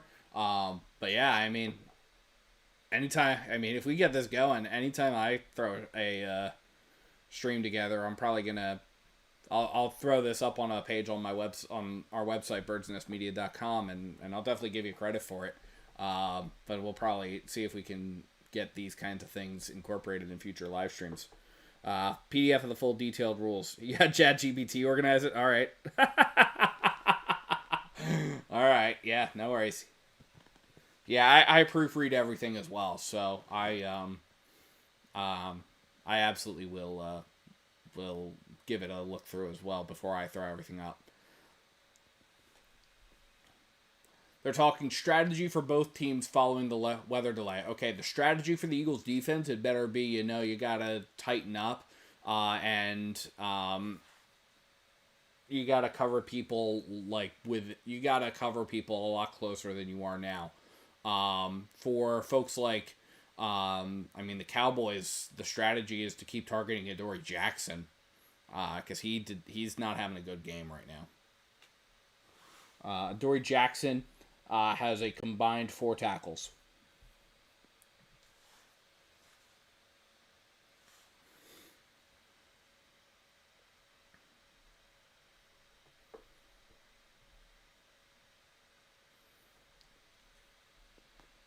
All right, we're about got a few minutes before play resumes here, so play is going to resume at 11:30. And again, play's going to pick up. We've got 4:44 left in the third quarter. That's where we're at right now. So they've got a clock going before play is going to pick back up. So we're at 13:08, 07, 06. Right about 13 minutes left before play resumes. So everybody's getting their warm-ups in.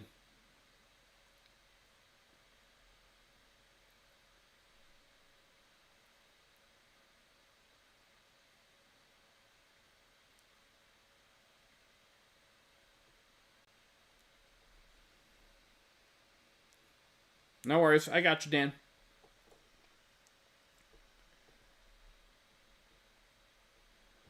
Yeah, so the theoretical plan for South Philly, for the sports complex district in South Philly, is they want to turn the sports complex into the Philadelphia equivalent of the Battery in Atlanta.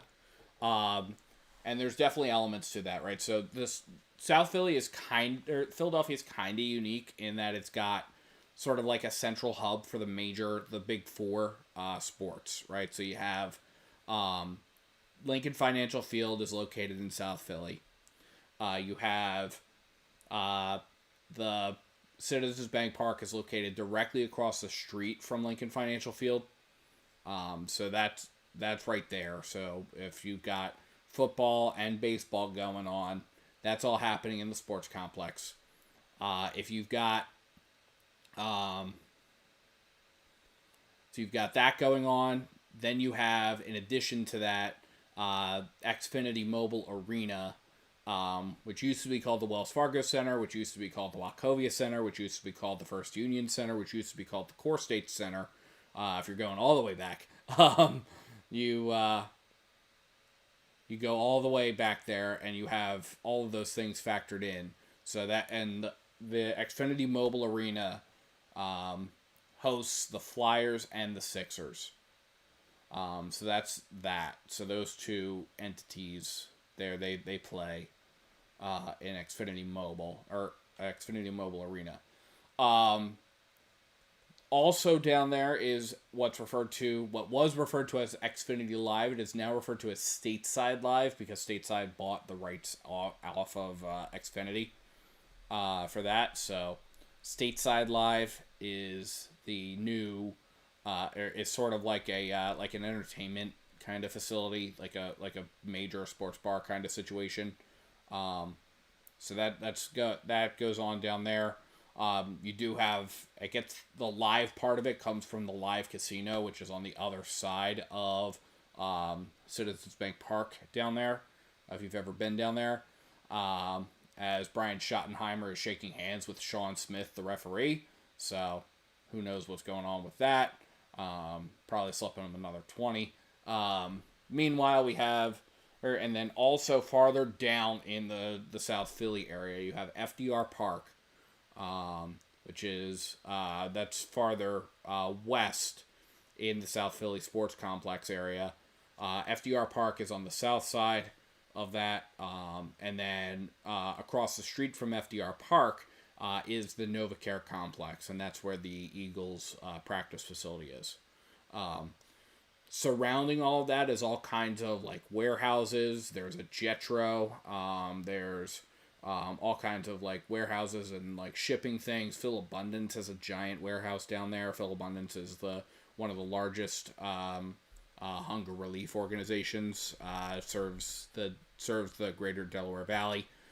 It's a huge charity. They're a really good charity as well. They do a lot of great work down there. So definitely, if you're at all inclined to support them, please do. But yeah, so that's kind of like the lay of the land down there in the sports complex if you've never been. Because I know there are a lot of Eagles fans down there that haven't been down there. So if you've never been to the sports complex, that's kind of the lay of the land there. So they want to turn the sports complex into kind of more of like they want to revitalize it and turn it into like a really like a destination, so to speak, which is going to require a lot of things. It's going to require a lot of infrastructure updates. It's going to require a lot of things going on. Here's the problem with that from the Eagles' perspective, because the other teams that are down there, they don't really have this problem in the sense that the Eagles do. The Eagles get a huge chunk of their revenue from tailgating, right? Like, so the fans who are waiting down there, when the lots opened up at 1 o'clock in the afternoon today, the Eagles were making $50 a car to park down there.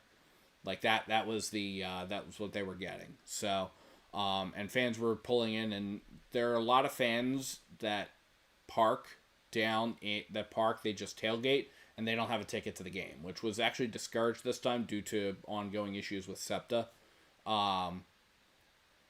But there were plenty of fans who were going down there and who they were tailgating, and that's perfectly. I mean, that's something that the Eagles try to encourage that, obviously, because I mean they're making money off of the parking fees. So ultimately, at the end of the day, the Eagles, if they are going to participate in any revitalization of the sports complex area, the Eagles are going to try to make sure that they're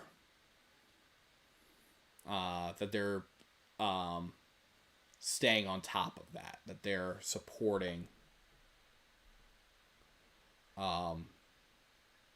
this. That they're staying on top of that they're supporting the everything. So yeah. It's 11:24 Eastern right now. We've got about 6 minutes left thereabouts until we resume play. So right now, what's going on is the players have retaken the field. They're doing warm-ups. You got Dak Prescott on the pedal bike, the stationary bike, it looks like, or whatever he's on.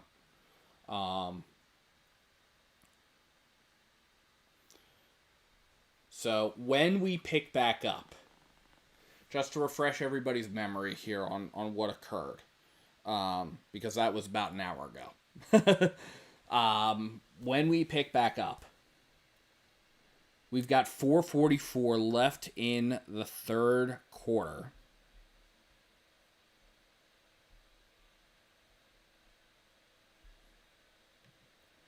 And it's Eagles football. The Eagles just recovered a fumble.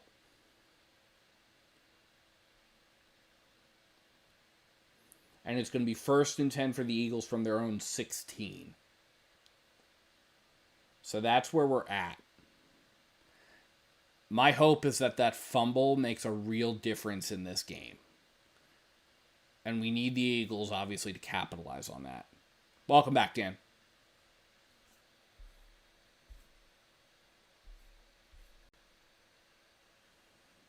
So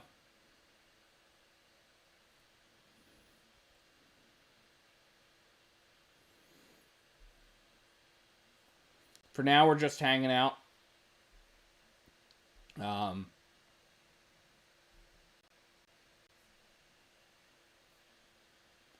But we're just working on that. So we're all here, just kind of hanging out, waiting.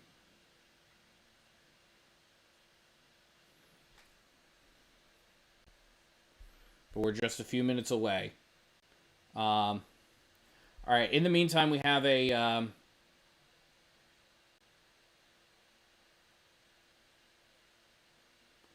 okay. So here's the pool report. Referee Sean Smith to pool reporter Zach Berman on Jalen Carter's ejection. So the question is, why did you observe that, or what did you observe that led to the disqualification of Jalen Carter?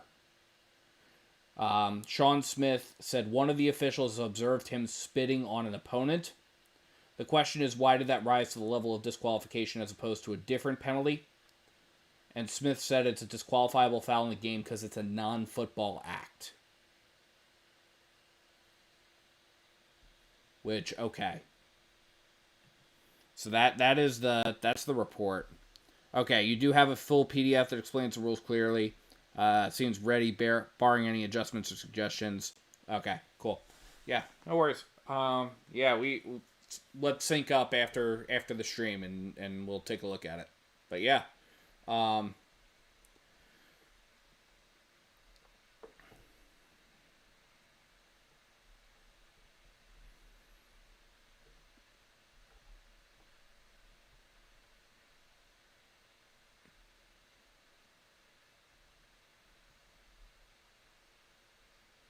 yep, I got you, Dan. Alrighty.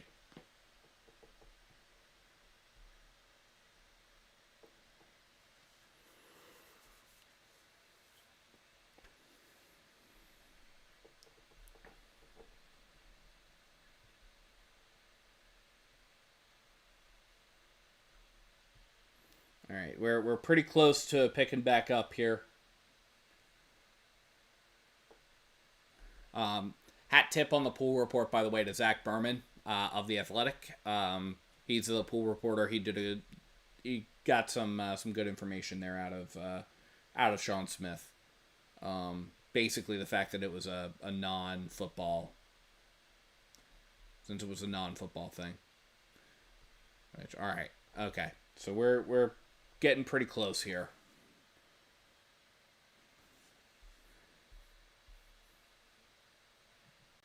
All right. The offense has retaken the field. The weather delay is over. Jalen Hurts is back on the field. It is 1st and 10 for the Eagles from their own 16-yard line.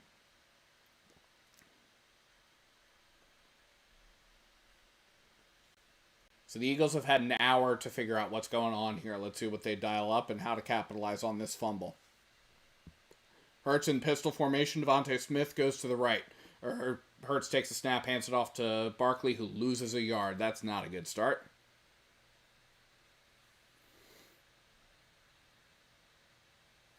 All right, and we're at 4.5 minutes left to play in the third quarter of this game. So we are back, folks. Weather delay over. We're back.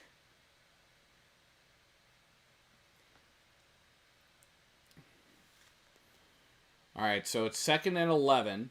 Hurts is in the gun. Barkley to his left. Man in motion to the near side. That's Devontae Smith. There's now 3 receivers right.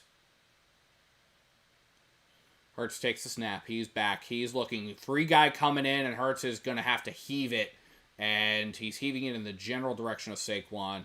And they are saying that was close enough where he was not going to get flagged for intentional grounding. It is going to be 3rd and 11, though, because that was incomplete.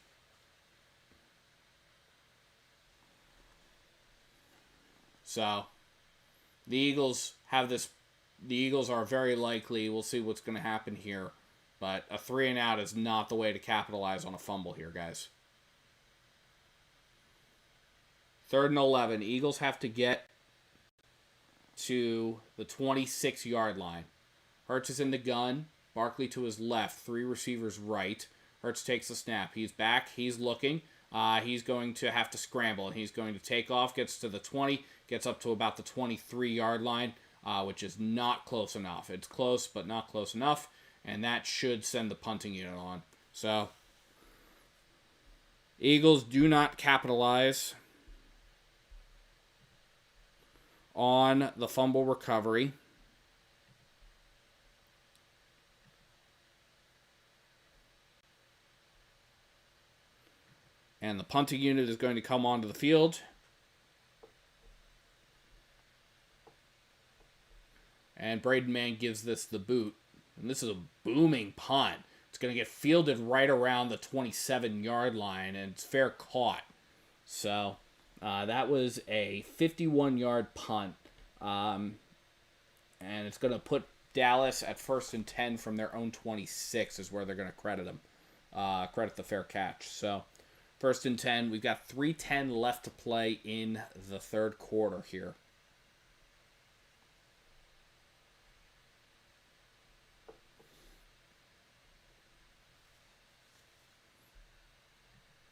So 1st and 10, Prescott's in the gun, back to his right. Prescott takes a snap, hands it off to Javonte Williams. Williams is going to get swallowed up at around the 28-yard line before he fights for 2 more yards out of that, so that's not cool. Gets up to the 30, so it's going to bring up 2nd and 6. Again, you know who could have helped on that is Jalen Carter.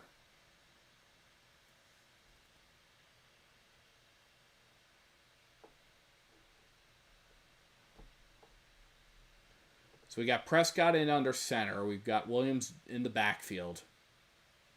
Man in motion to the near side. Prescott takes the snap, fakes the handoff, and he's going to get pressure, and that is thrown, and it is caught right around the 35-yard line. So it is going to bring up a 3rd and 1. Right at the 35-yard line. That was Ferguson on the reception. Andrew Makuba, another rookie, was there on the stop.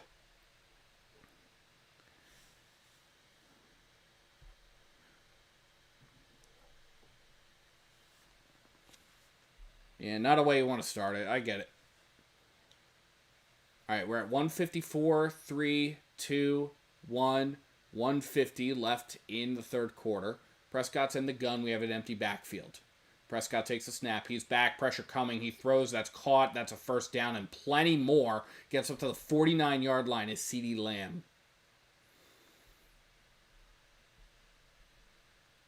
And we've got about 90 seconds left in the third quarter.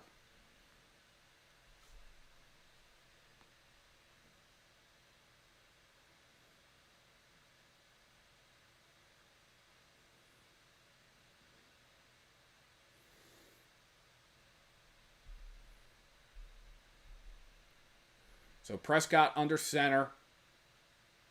Williams deep in the backfield.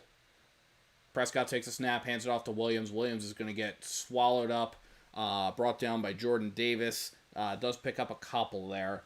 It's going to bring up 2nd and 7. Does get into Eagles territory. Ball's on the Eagles' 48-yard line. And we are inside of a minute left. We're at about 45 seconds left in the third quarter here. So it is 2nd and 7 for the Cowboys from the Eagles' 48-yard line. Prescott's going to line up in the gun. Williams is going to line up to his left. Man goes in motion. Prescott takes a snap. He's back. He's looking. Free guy coming in. He's going to throw. It's caught by CeeDee Lamb behind the line of scrimmage. And they're going to lose yards and get knocked back into their own territory. So it's going to bring up 3rd and 10 from the Cowboys' 49-yard line. And that is the end of the third quarter. So this has been a game that's had quite a bit. It's had all kinds of ejections. It's had ejections. It's had sloppy defensive play. It's had really good offensive play. It's been a game. It's been a good game. It's a first week game. But we've got 15 minutes left of it, even after a weather delay. We still got 15 minutes left, and it is the Eagles up by 4, but the Cowboys in a 3rd and 10 situation.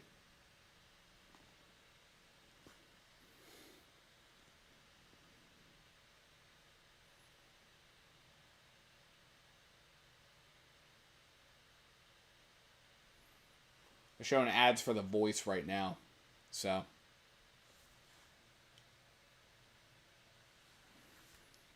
Dan.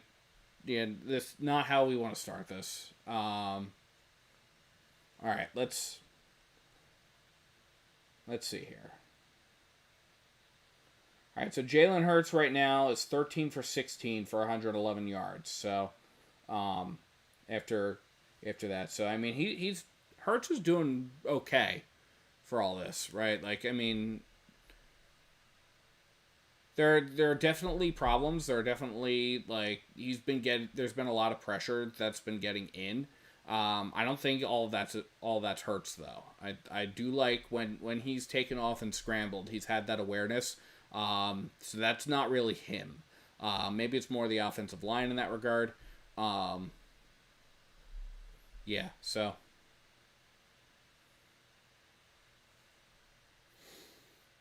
I mean, Hurts has only been sacked, I think, once.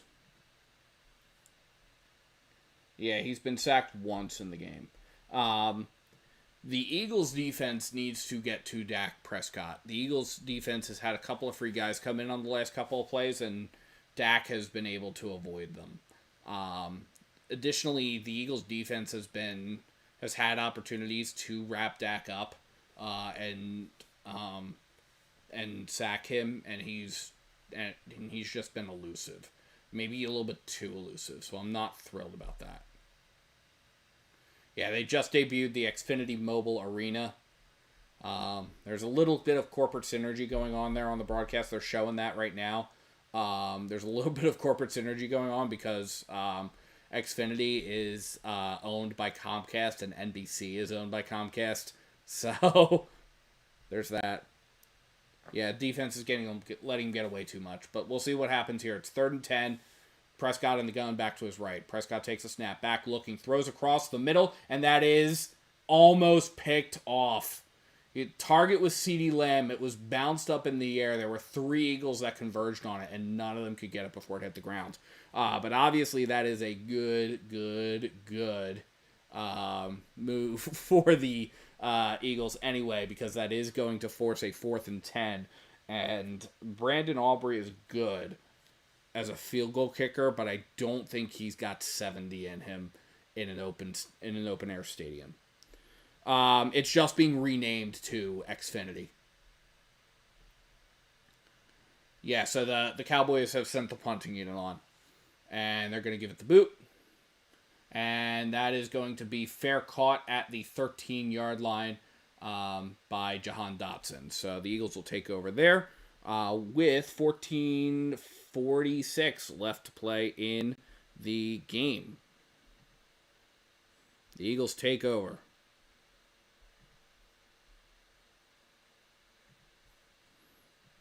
Yeah, that arena has gone through multiple renamings. I alluded to a lot of them, right? So that arena, way back in the day, used to be called the Core State Center. Then it became the First Union Center. Then it became the Wachovia Center. Then it became the Wells Fargo Center. And now it's the Xfinity Mobile Arena.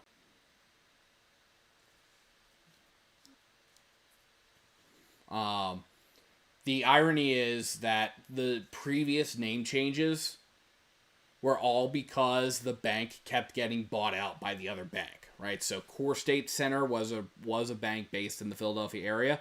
Used to be like way back in the day. It used to be Philadelphia National Bank, but then Core State's, and then First Union bought that, and then Wachovia bought that, and then Wells Fargo bought that. So that's why. Hurts is in the gun, empty backfield. It's 1st and 10. Hurts takes a snap, back, looking, has some time, throws, and that is caught by Barkley right around the 15. Gets up to the 20, gets to the 21 maybe, depending on where they spot it.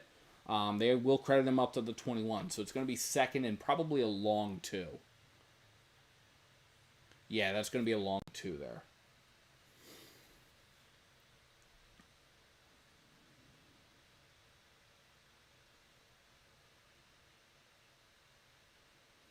So we got 14, 15, 14, 13, 12, 11, 10, 9, 8 seconds left in the game.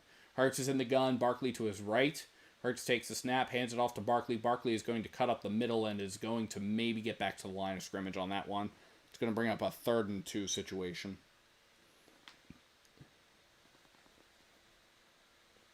They're calling it 3rd and 1. So he might have gained a yard on that. C.J. Goodwin apparently left the game earlier. He is questionable to return. So here we go. It's brotherly shove time for the first time this season. The tush push. I'd remind everybody the Cowboys voted against this play. And Jalen Hurts, they're coming in. Nope, they're signaling he got it. He got it. He got it. The down judge is saying he got it. Yep, the referee has said he got it. The down judge came in and he was doing this. That is a move the chains signal. So did Green Bay initiated the vote, right? Like, that was their proposal. And I said this many times. But the fact that the Green Bay Packers initiated the proposal is the sign of a vindictive owner. We've got a flag down. We haven't heard from the officials in an hour. Time for a flag.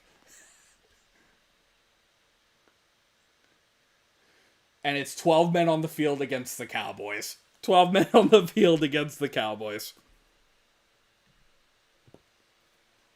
So that's 5 free yards for the Eagles. It's going to be 1st and 5 for the Eagles from their own 28. So the fact that the Packers proposed it is the sign of a sore loser. The Cowboys voting against it, though, I'm pointing out just because this year is the year of the Tush Push Revenge Tour. So, Jalen Hurts lines up under center, takes a snap, he hands it off to Barkley. Barkley's going to roll out to his right, then cuts up, and is going to just narrowly get to the first down marker. We'll see where they spot it. We got 12, 15, 14, 13, 12, 11, 10 left in the game here.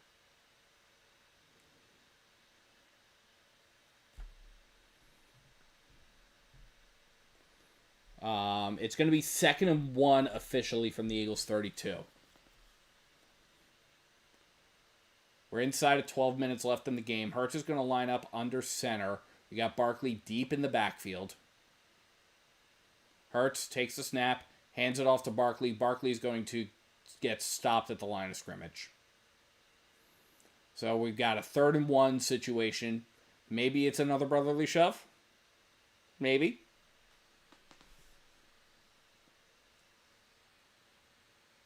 We shall see.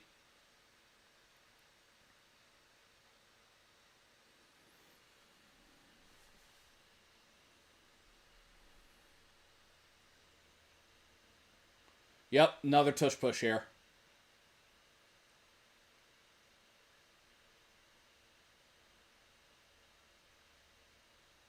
And he got it. He got it. He got it and then some. They're coming in. It's super obvious. The down judge is waving the chains. The chain gang.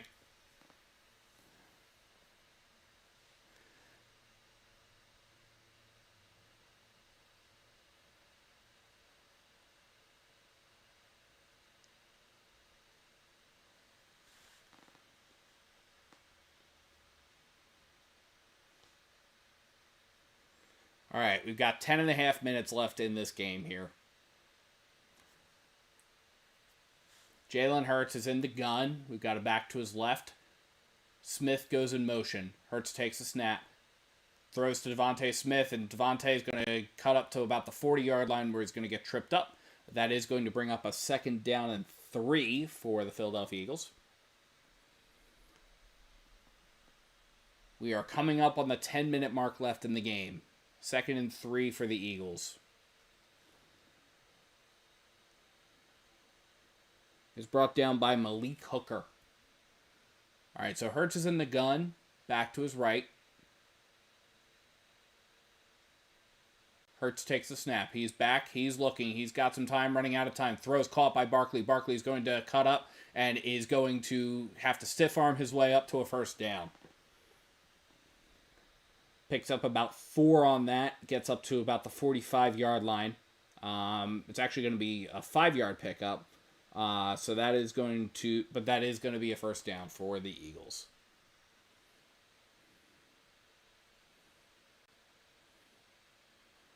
Big stiff arm there was needed. All right, so Hurts is in the gun, pistol formation. Hurts takes a snap, hands it off to Barkley. Barkley's going to get dropped in the backfield. That was a loss of about 5. That was James Houston on the stop. They're going to credit it as a loss of 4. So it's 2nd and 14 from the Eagles' 41. That was a beautiful stiff arm. I agree. That was a well-placed stiff arm.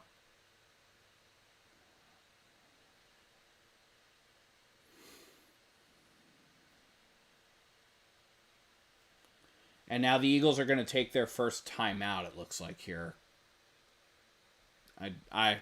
My broadcast is a little bit behind. So I do see the yeah. Yep, the Eagles take a timeout. So the Eagles have 2 timeouts remaining.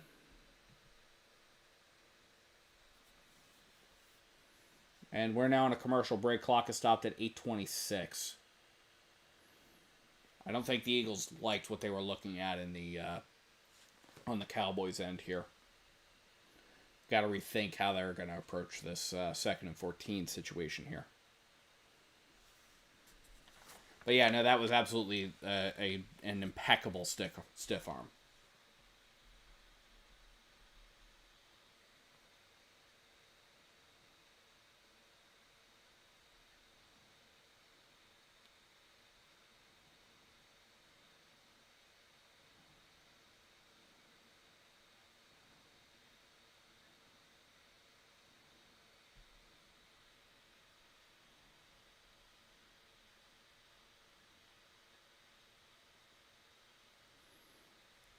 If you're new here, definitely please feel free to like and subscribe. It really helps the channel out. Nick Sirianni is always talking about that growth mindset, and I always try to, I do try to embody that. I do try to make better content as we keep going through here. So hopefully this is of some benefit to you in that regard. And hopefully when we do these live streams here, which they can't happen every game, unfortunately. I wish they could. But when we do these live streams, like that is awesome. I love being able to hang out here and be able to spend this game with folks. So I appreciate appreciate the support, appreciate liking and subscribing here. So again, it really helps out. Even if you're just watching the content that we have, it's awesome. So.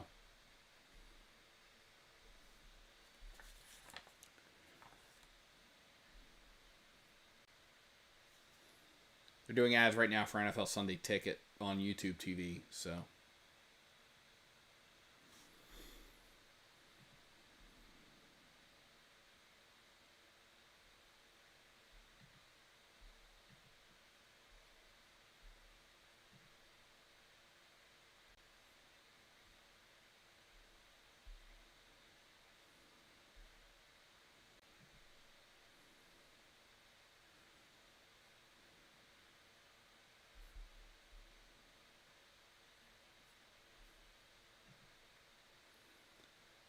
All right, so it is 24-20.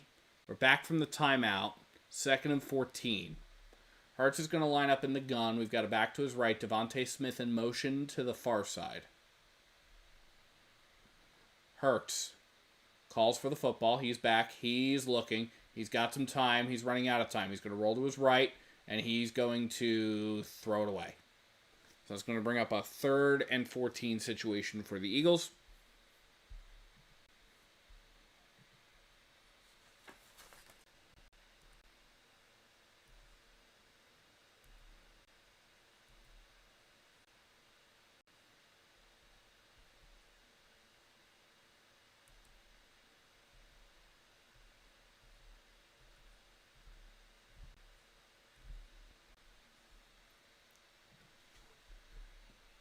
Now we've got Landon Dickerson going off to the locker room. So we've got Brett Toth in on the line of scrimmage. Hurts is in the gun, back to his left. Hurts takes the snap, back, looking, has some time, throws across the middle. That is complete to Dallas Goedert, who's going to fight for a little bit extra. Definitely gets up to the 50, but it is 4th down. And I think this is going to be treated as 4-down territory by the Eagles here. It's 4th and 4 from the Dallas 49 officially. So that was a 10-yard pickup. He was brought down by Trayvon Diggs. So I've created score sheets for the fantasy thing. You can post a new one in your community tab. I will do so as well. As you can tell, I'm investing in this. You got to go for this. Yeah, absolutely. I'm expecting to. Hurts in the gun. Back to his left. 4th and 4. Man in motion. And now we have a delay game, I think. We have a flag.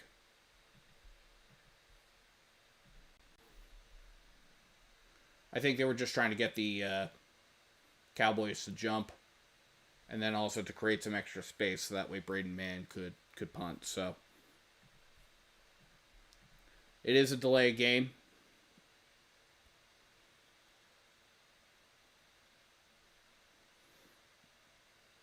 So Braden Mann on to punt this away.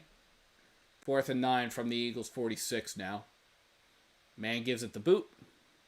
And that is going to go out of bounds. We'll see where they spot it.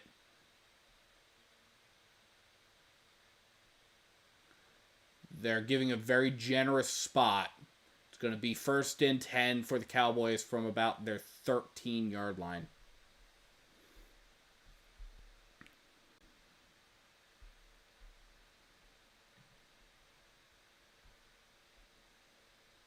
So, not the way you wanted to see that drive sputter out, but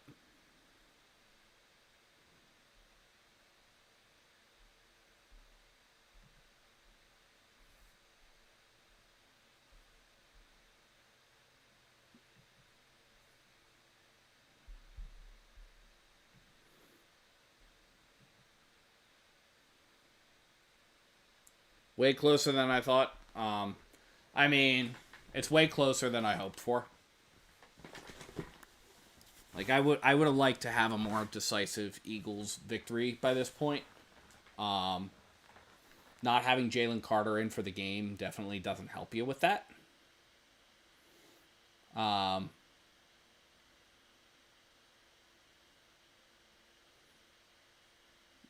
also, I mean, it's a division game and it's week 1, so I definitely expected there to be. I mean, these two teams play each other hard. So I definitely expected this game to be a lot closer. They're corrected. It looks like they may have corrected the spot. It's going to be 1st and 10 from the Cowboys' 11-yard line.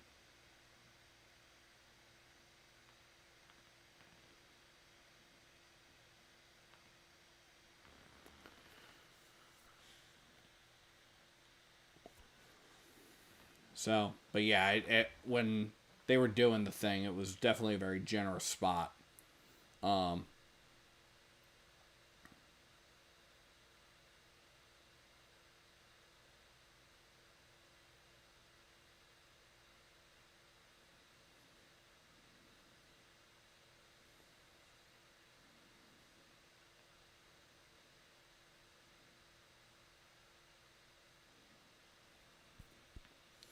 All right. I mean, let me know your thoughts about this game here. We're coming up on midnight. So, definitely let me know your thoughts about this game. Yeah, it's right now not a good look for the Eagles, but we'll see, obviously. That was an 11-play, 32-yard drive that took 7 minutes and 26 seconds. Unfortunately, the Eagles got nothing to show for it. All right, so it's 1st and 10 now for the Cowboys. Ball's on their own 11. Prescott's in the gun back to his right. Prescott takes the snap. He's back looking, throws down the left sideline, and that is caught by CeeDee Lamb for a 1st down. So that is going to bring up, it gets up to the 24. So it's 1st and 10 for the Cowboys from their own 24-yard line. CeeDee Lamb has 7 catches on 10 targets for 110 yards, according to NFL statistics. So, again, not a good look for the Eagles right now as it relates to covering them. Jalen, all right. Prescott under center, takes the snap, hands it off to Williams, who's going to get bottled up a couple yards shy of the line of scrimmage. That's the kind of stuff we need, guys. Jalix Hunt is going to get credit with the stop there. Yeah, I fully agree with you on that. 100% agree. The Eagles' defense is very underwhelming right now. And we did lose a number of key pieces, but also, yeah. 2nd and 12. Prescott's in the gun. We have an empty backfield. Prescott takes a snap. Back looking. Pressure coming. He's going to throw. That's caught behind the line of scrimmage. Misses one tackle, but does get wrapped up. So that's probably going to be a gain of about 2, maybe. Yeah, it's going to be a gain of 2. It brings up 3rd and 10. We're inside of 6 minutes left to play in this game. We're at 51, 550, 549, 48, 47, 46, 45. So 3rd and 10. The Cowboys have all 3 timeouts. The Eagles did spend one earlier in the game. So earlier in this quarter. So it is the Eagles only have 2 timeouts left. So it's 3rd and 10. Prescott's in the gun. He's moving people around, so it's an empty backfield. We've got 4 receivers right. Prescott takes the snap. He's back looking. Pressure's coming. Here comes Nolan Smith, and Prescott does get it off in time, and it is caught, and he gets out of bounds. It is a pickup of about 3. But it's going to bring up 4th and 7, and that's indubitably going to send the punt unit on. Because there is still plenty of time in this game.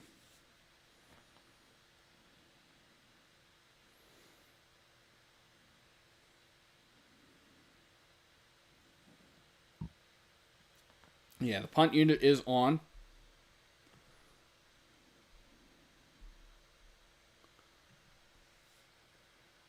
And the kick is away. And this is a boomer, and it's going to be fair caught right at the 25-yard line. Maybe the 24 if they dig him for the yard that he bounced back when he was gaining possession of it. Yeah, they're going to do that. So 1st and 10 for the Eagles from the 24-yard line. We have a timeout on the field with the score 24-20 in favor of the Eagles with 4:43 left in this game. Yeah, I 100% agree with you there. Pressure isn't quick enough. The pressure hasn't been quick enough. The Eagles' defense has been undisciplined for most of this game. It's been it's felt very disorganized. For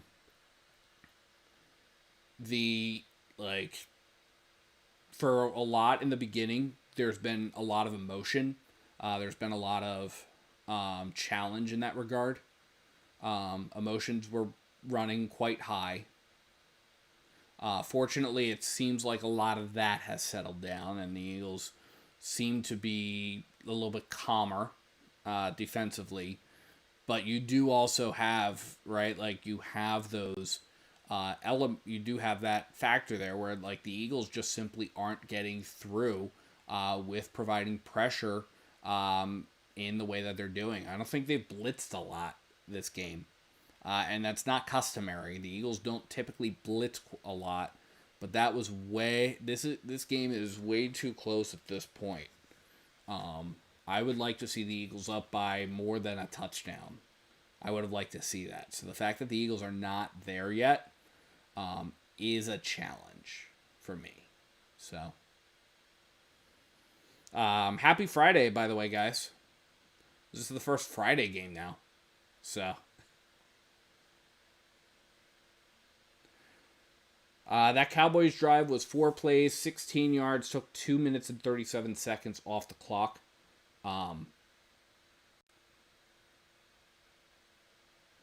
Yep, we did beat the Chiefs to the first Friday game. Yep, first Friday game of the season.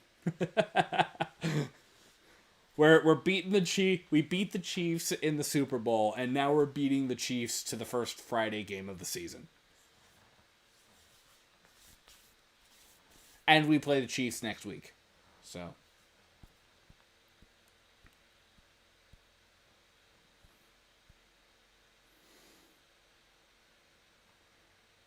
All right. 4:43 left in this game here. Jerry Jones has got that bitter beer face back on. That's a more apropos look for him.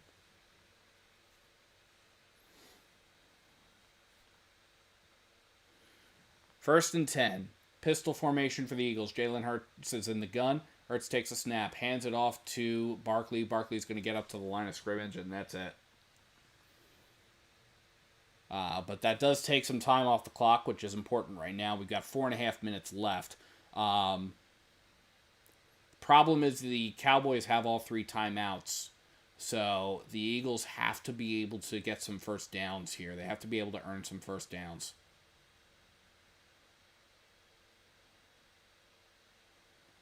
It's 2nd and 10, 4:10 left in the game. Hurts is in the gun. Barkley's to his left. A.J. Brown in motion to the far side. Hurts takes a snap. Back, looking, fakes a throw. Now he's going to roll to his left. Now he's going to take off. Now he's going to get run out of bounds. And now there's going to be some stuff going on. And, okay. Nothing there. Everybody broken up quickly. Let's see here. Was he out of bounds when Williams pushed him? He was not.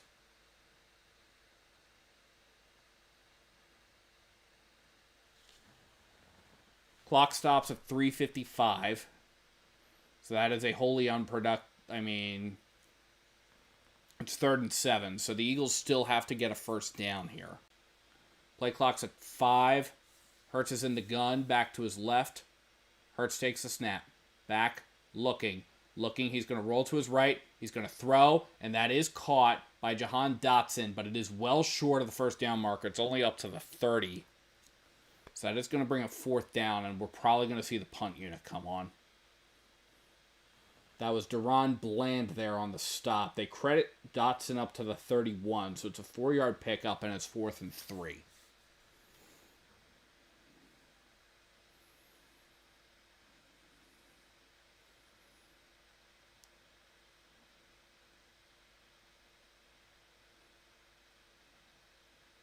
So, yep, Braden Mann on to punt this away. And he gives it the boot. And this is probably going to take us to about 3 minutes left. And that does go out of bounds right at about the 13-yard line. They keep giving these generous spots. It bounced before it went out of bounds, and they're putting it at the bounce spot. Like, that's super weird. It's going to be 1st and 10 for the Cowboys from their own 18-yard line with 3:02 left in the game. Cowboys behind by 4.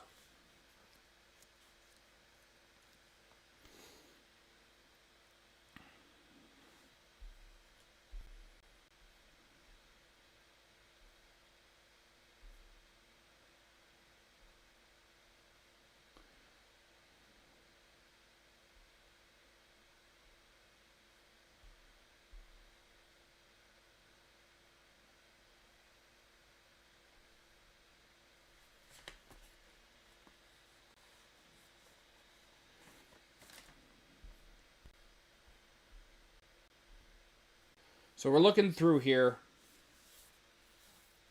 This is an interesting note.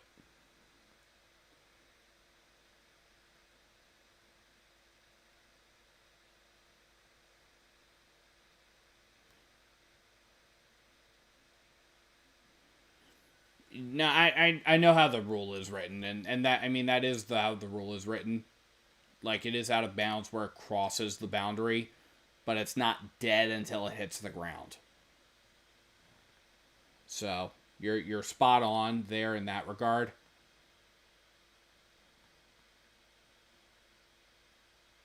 Yeah. Here's something interesting to note. So, here are the receivers that have target credits. So, Jahan Dotson, 3 targets, 3 catches. Dallas Goedert, 7 targets, 7 catches. Saquon Barkley, 5 targets, 4 catches. Devontae Smith, 3 targets, 3 catches. Kylan Granson, 1 target, 1 catch. Do you notice a name that's not on that list? A.J. Brown has not been targeted once today. I don't know what's going on with him. But I don't know what kind of... I don't know. Like, A.J. Brown should be targeted. He's on the field. I've called him. He's been doing some motion work. So 1st and 10, balls on the Cowboys 18. Prescott's in the gun, back to his left. Prescott takes a snap, back, looking, throwing to his right, and that is going to be caught and pushed out of bounds. And that is Ferguson, I believe. Yep, Jake Ferguson on that. And that is a pickup of about 5. Gets up to the 23-yard line, pushed out of bounds by Zach Bond. So that is going to bring up 3rd and 5, or that's going to bring up 2nd and 5. My apologies. Prescott's in the gun, back to his right. Prescott takes a snap, back looking. Pressure is coming. Prescott throws, and that is very nearly picked off. It was very nearly picked off. And that was Quinyon Mitchell there on the coverage. He was looking for CeeDee Lamb. And that was in and out of Campbell's hands. And that was so close. We're inside of 3 minutes. We got clock stopped at 2:52. Prescott's in the gun. It's 3rd and 5, back to his right. Prescott takes a snap, back looking. There's plenty of time. Throws, and that is going to be caught for a 1st down. And that is Turpin. And I'm sorry, no, that's not Turpin. That is Pickens. That's George Pickens there, over there. And that was Adoree Jackson on the coverage, who got beaten coverage.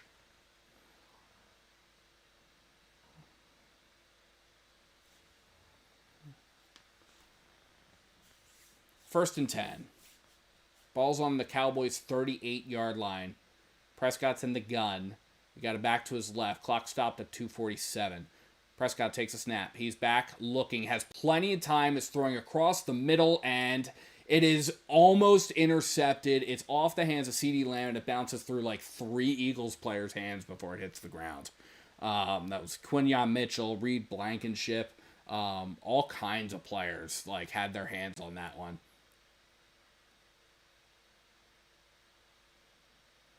And I mean, good on Reed to at least bounce it in the direction of the ground so that way the Cowboys couldn't come up with a miraculous reception. But yeah, there were multiple attempts, multiple things that should have been picked off. 2:40 left in the game. Prescott's in the gun, back to his left. 2nd and 10. Prescott takes a snap, back looking, pressure's coming. Prescott throws, and that is incomplete. He was looking for Schoonmaker. And there were 2 Eagles there in the coverage. And that's going to bring up 3rd and 10. And Prescott is got his out-of-breath face.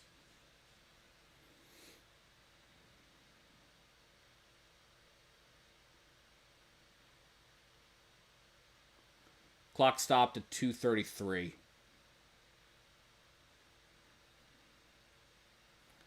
So we'll see if the Eagles get an opportunity here. It is 3rd and 10.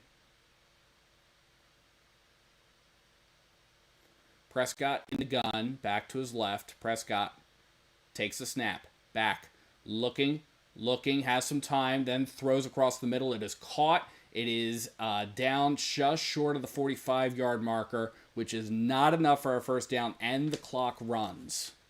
So the Cowboys might take this to the 2-minute warning, but it is 4th and 3. Prescott's going to line everybody up. It is a pistol formation for him.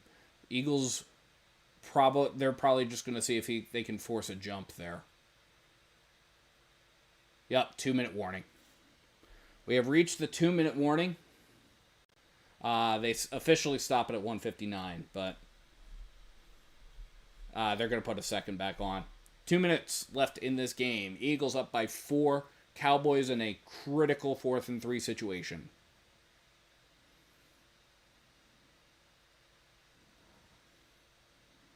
What other games this weekend are you excited for? I'm excited to see Tom Grassi call a game with actual live game footage, which is awesome.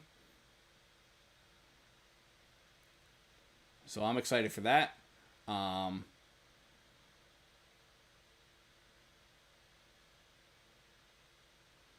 And then, yeah, I'm excited to see um, what other games are out there that are going to be interesting. I mean, Detroit Green Bay that's gonna be an interesting game on Sunday afternoon. Baltimore Buffalo Sunday Night Football is going to be very interesting.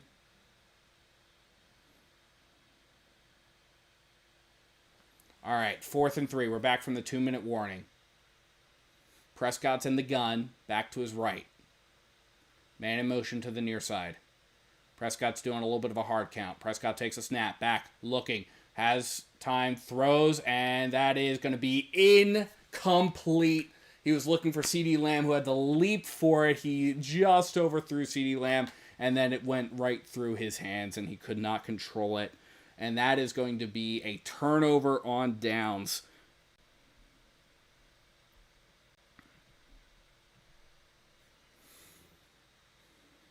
CeeDee Lamb dropped it. It was a critical drop.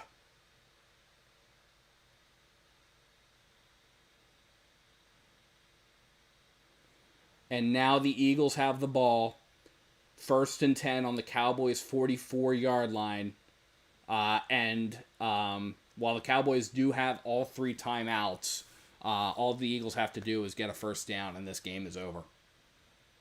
Which is the way that the offense has been cooking in the last few drives is easier said than done. Pistol formation for the Eagles. Hurts takes a snap, hands it off to Barkley. Barkley is going to run to the right and is going to get tripped up right at about the 45. So it's going to be officially a loss of 1. It's going to be 2nd and 11 for the Eagles from the Cowboys' 45. Let's check on Scooter. I'm sure he's having a conniption right now. Cowboys are going to take their first time out of the half. So they've got 2 remaining. Both teams have 2 remaining at this point. Yeah, let's check on Scoots. A couple of drops by CeeDee Lamb on that drive.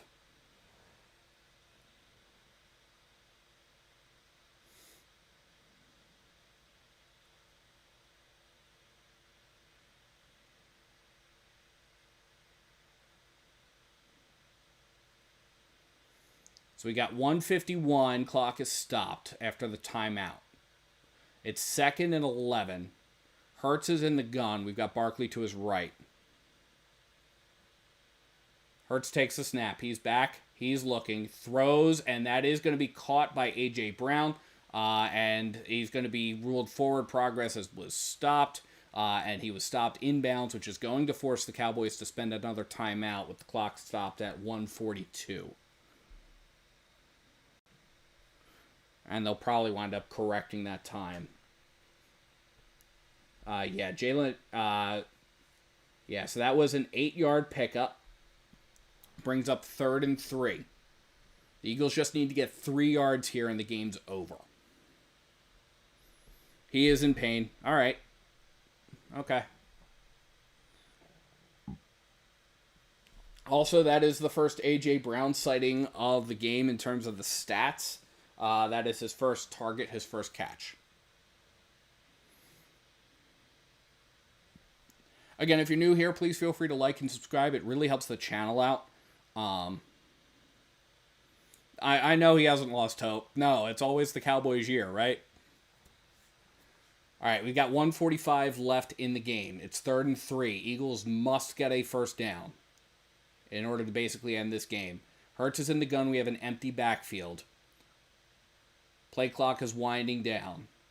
Hurts takes the snap. He's back, looking. He's going to take off himself. He's going to run. He does get the first down, and he gets a bunch more. I think it's going to be about a 5-yard pickup, maybe 6. But that is enough, and that's going to put us with about 90 seconds left, and the Eagles should come away 1-0 to start the season. The Cowboys do take their 3rd and final timeout. That is the game. It was an ugly game. It was a hard-fought divisional round game. But you know what? The Eagles made it.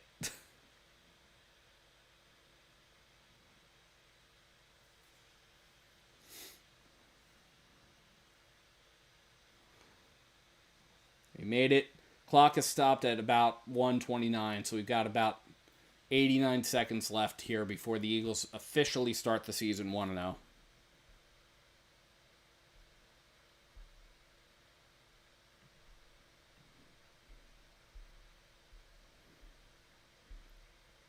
The Eagles take the knee. Victory formation for the Eagles.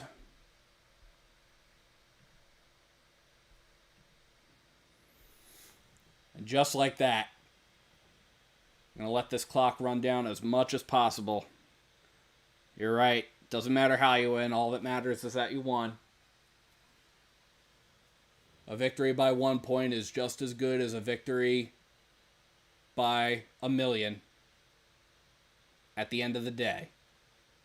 Eagles going to take one more knee. They're going to have to take one more because it was at 50 seconds left. So they're going to have to reset for one more kneel down. They're inside of that window where one more knee and this game is over. And Jalen Hurts takes the knee. Nick Sirianni and Big Don DeSandro walking out. Going to go shake Brian Schottenheimer's hand. Shakes Dak Prescott's hand first. And then shakes Brian Schottenheimer's hand.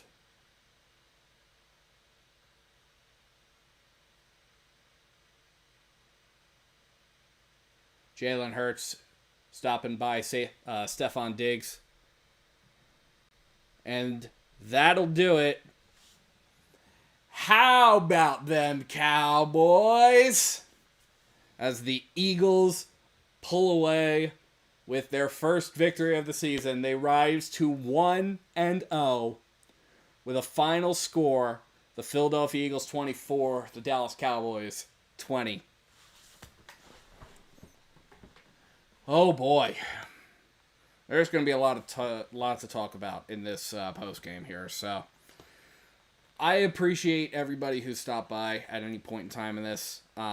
This is going to be so much fun. This Stephen A. Smith's reaction tomorrow is going to be so much fun. I totally get it. And I'm sure Skip Bayless is having a conniption right now too. So, all right. It's late. It's 12:19 a.m. on a Friday. I need to go ahead and record this. So I'm going to go ahead and record our record a post game. But there's a lot to talk about.